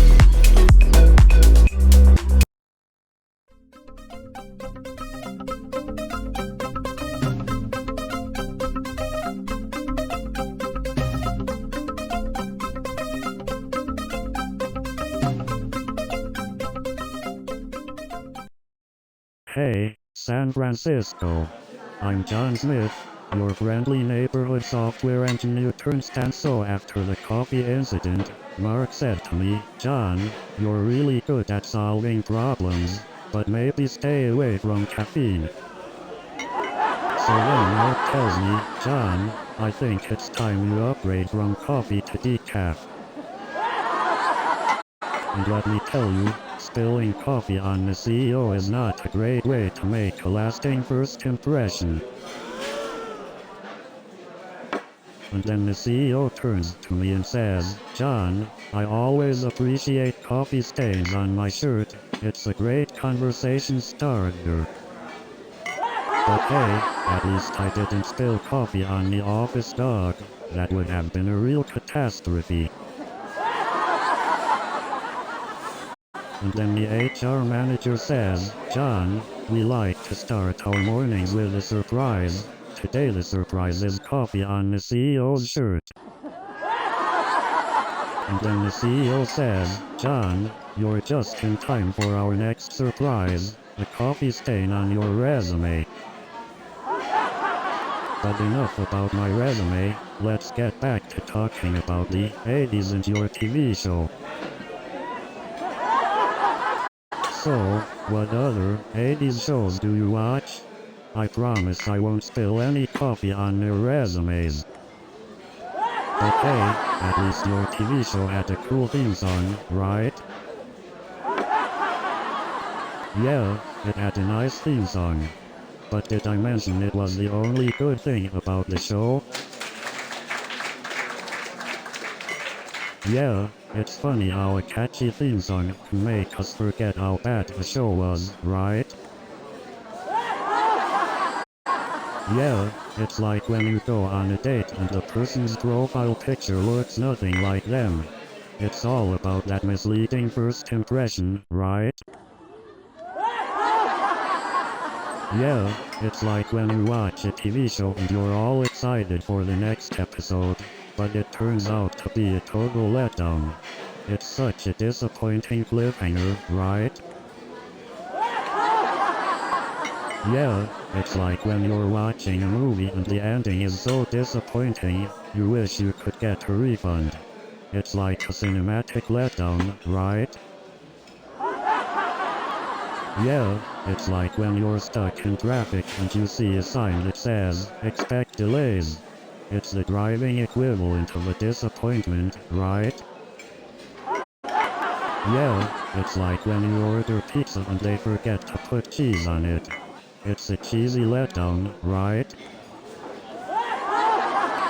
Yeah, it's like when you check into a hotel and they give you a room with a view of the parking lot. It's a scenic disappointment, right? Yeah, it's like when you plan a road trip to Vegas, and all you see along the way are signs for the world's largest ball of yarn. It's a yarnful detour, right? Yeah, it's like when you finally get back on the road and see a sign for the world's smallest horse. It's a pony-sized letdown, right? Yeah, it's like when you finally get back on the road and see a sign for the world's largest pancake. You think it's gonna be this massive stack of fluffy goodness, but it's just a great disappointment, right? Yeah, it's like when you finally get back on the road and see a sign for the world's tiniest water park. You think there'll be thrilling slides and lazy rivers, but it's just a puddle with a rubber duck, right?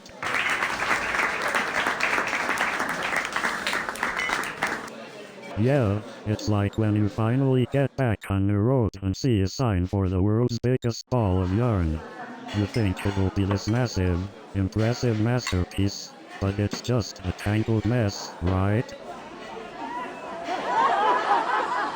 Yeah, it's like when you finally get back on the road and see a sign for the world's smallest drive-in theater. You expect classic movies and nostalgic vibes, but it's just a tiny screen and a mini popcorn stand, right? Yeah, it's like when you finally decide to try out that new dance class and the instructor tells you to do a pirouette. You try spinning around gracefully, but it looks more like a drunk penguin wobbling on ice, am I right? Yeah, it's like when you try to do a push-up and end up face planting the floor, right? Yeah, it's like when you attempt to burpee and end up doing the worm on the floor, am I right? Yeah, it's like when you attempt to burpee and accidentally knock over the person next to you, am I right? Yeah, it's like when you attempt to burpee and accidentally launch yourself into the next room, am I right? Yeah, it's like when you attempt to burpee and accidentally hit your face on the ceiling, am I right? Yeah, it's like when you attempt to burpee and accidentally flip upside down, am I right?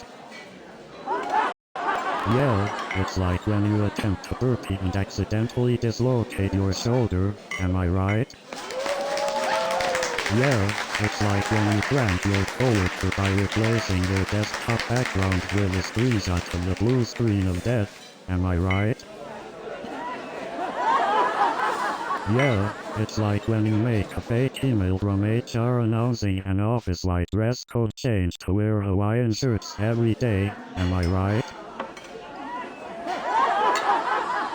Yeah, it's like when you replace the office coffee with decaf and watch the chaos unfold, am I right? Yeah, it's like when you switch the office water cooler with sparkling water and watch everyone's reaction, am I right? Yeah, it's like when you replace all the office pens with disappearing ink and watch the confusion, am I right? Yeah, it's like when you replace the office coffee with decaf and watch the chaos, am I right? Yeah, it's like when you replace the water cooler with sparkling water and watch the fizz, am I right? Yeah, it's like when you replace the office chairs with bouncy balls and watch the hilarity, am I right?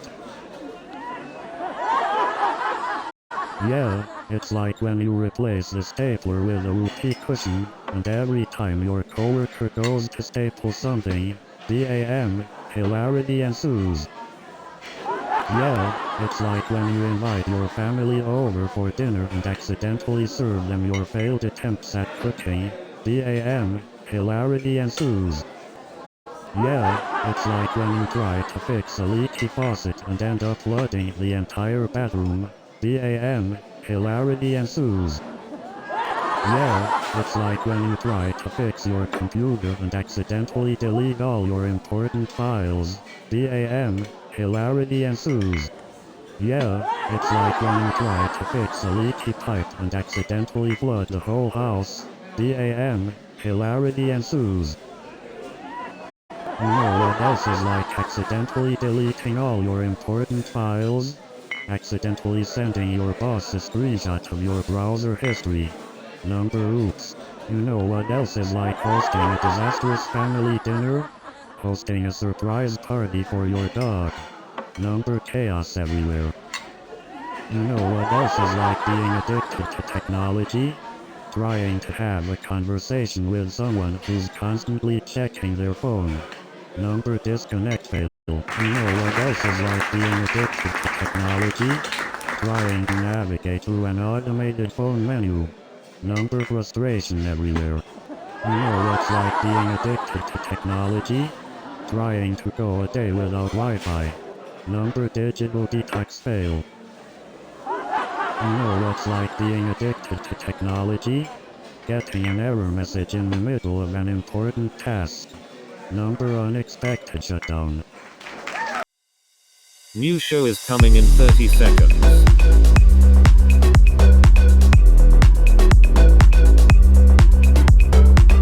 Are you ready?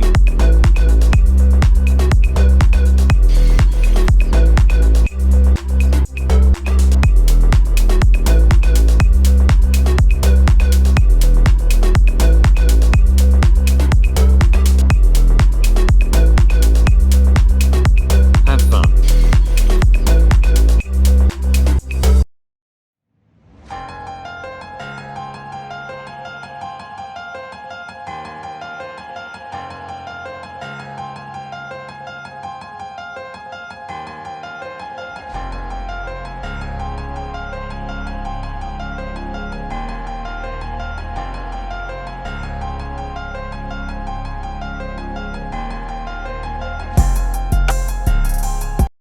Welcome to Cosmic Conundrum. I'm Kai Sterling, the artistic mind behind those mind-bending murals you've probably seen around Law. And I'm Nova Blake, bringing some psychological insights to these cosmic discussions. And I am Pulsar, your friendly AI guide on this interstellar journey. Today, we dive headfirst into the paradox of time. We'll explore the mysteries surrounding time and question our understanding of its enigmatic nature. Time is this crazy concept that governs our existence, yet it can sometimes feel like a playful trickster. Absolutely. Time is both a constant companion and a mischievous rascal. It's inescapable and yet, it leaves us with endless questions. Exactly. And that's why we're here, to unravel the paradoxes and explore the intricacies of time. So join us, as we embark on this cosmic adventure together. Buckle up, folks, because the cosmic conundrums are just getting started. So, Pulsar, let's dive into the mind-boggling topic of time. What are some theories that attempt to define it? Well, Kai, one popular theory is the concept of apostrophe block universe or apostrophe eternalism. It suggests that past, present, and future all exist simultaneously. We simply perceive time as a linear progression due to our limited view. That's mind-blowing. So, according to this theory, everything that has ever happened and will happen already exists? Exactly, Kai. It challenges our perception of time as a linear sequence. Imagine all our past and future moments existing together, like pages in a book. Wow, my mind is officially blown. But what about the theory of apostrophe presentism? How does it differ from apostrophe eternalism? Great question, Kai. According to apostrophe presentism, only the present moment is real. Past moments have already occurred and future moments haven't happened yet. It's like a moving spotlight illuminating one moment at a time. Fascinating. So, the past is just a memory and the future is a prediction? This theory feels more relatable to our everyday experience. Exactly, Kai. Apostrophe presentism aligns more with our subjective experience of time. We constantly navigate between past memories and future possibilities in the These theories are ever-expanding present. mind-bending, and yet they still leave us with more questions than answers. Indeed, Kai. The mysteries of time continue to captivate and elude us. But the journey of exploration is just as valuable as finding the answers. Absolutely, Nova. It's the journey of conversation and exploration that keeps our curiosity alive. Thanks for diving into this mind-bending topic with me. It was my pleasure, Kai. Exploring the uncharted territories of time with you and Pulsar has been both enlightening and enjoyable. So, let's dive into the deep end, shall we? Determinism versus free will. Ah, the eternal struggle. Are our lives predetermined or do we create our own destiny? Well, I like to think we have control over our actions, but is everything really just cause and effect? Absolutely, Kai. Determinism suggests that every event is caused by a prior event, leaving no room for free will. But, Nova, doesn't quantum mechanics introduce a level of randomness and uncertainty into the equation? That's true, Kai. Quantum indeterminacy suggests that certain events occur randomly and cannot be predicted. But even if quantum randomness exists, does it really give us true free will? Or are we still bound by the laws of physics? That's where things get tricky, Kai. Some argue that even if we're influenced by physical laws, we still have the perception of free will. Yeah, it's like we might be dancing to the rhythm of the universe, but we get to choose our own moves. I couldn't have put it better myself, Kai. We might not have full control, but we have the power to influence our own paths. Well, this conversation feels like a cosmic conundrum indeed. No clear answers, but plenty to contemplate. You know, guys, I've always wondered if time is just an illusion created by our brains. Ah, you're delving into the concept of subjective time perception, Nova. Fascinating. Indeed, Kai. Our perception of time can warp and stretch depending on our experiences and emotions. Pulsar, how does our brain process and perceive the passage of time? Time perception is influenced by various regions in our brain, Kai.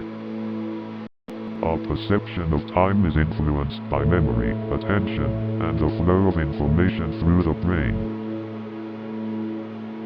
Ah, so our brain constructs time based on the information it receives. That's mind-boggling, Pulsar. Indeed, Nova. Our brain is capable of creating our own reality, including the perception of time. It's incredible how our minds craft this temporal reality for us. Perception truly is everything. The illusion of time gives us a framework to navigate the world, but it's important to question its true nature. Absolutely, Pulsar. questioning the nature of time leads us to incredible discoveries and expands our understanding.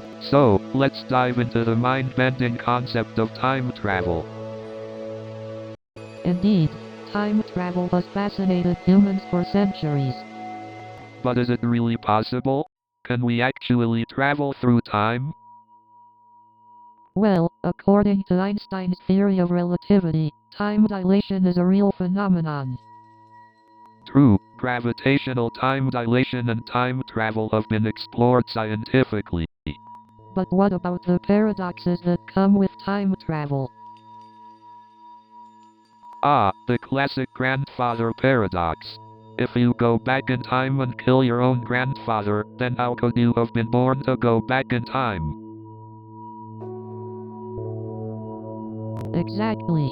That's where different theories and interpretations of time travel come into play. So, you mean there could be a way to avoid those paradoxes? Some scientists propose the idea of multiple timelines or parallel universes to resolve the paradoxes. Fascinating. So, time travel might not be as impossible as we once thought. So, Pulsar, explain to us what exactly is the grandfather paradox?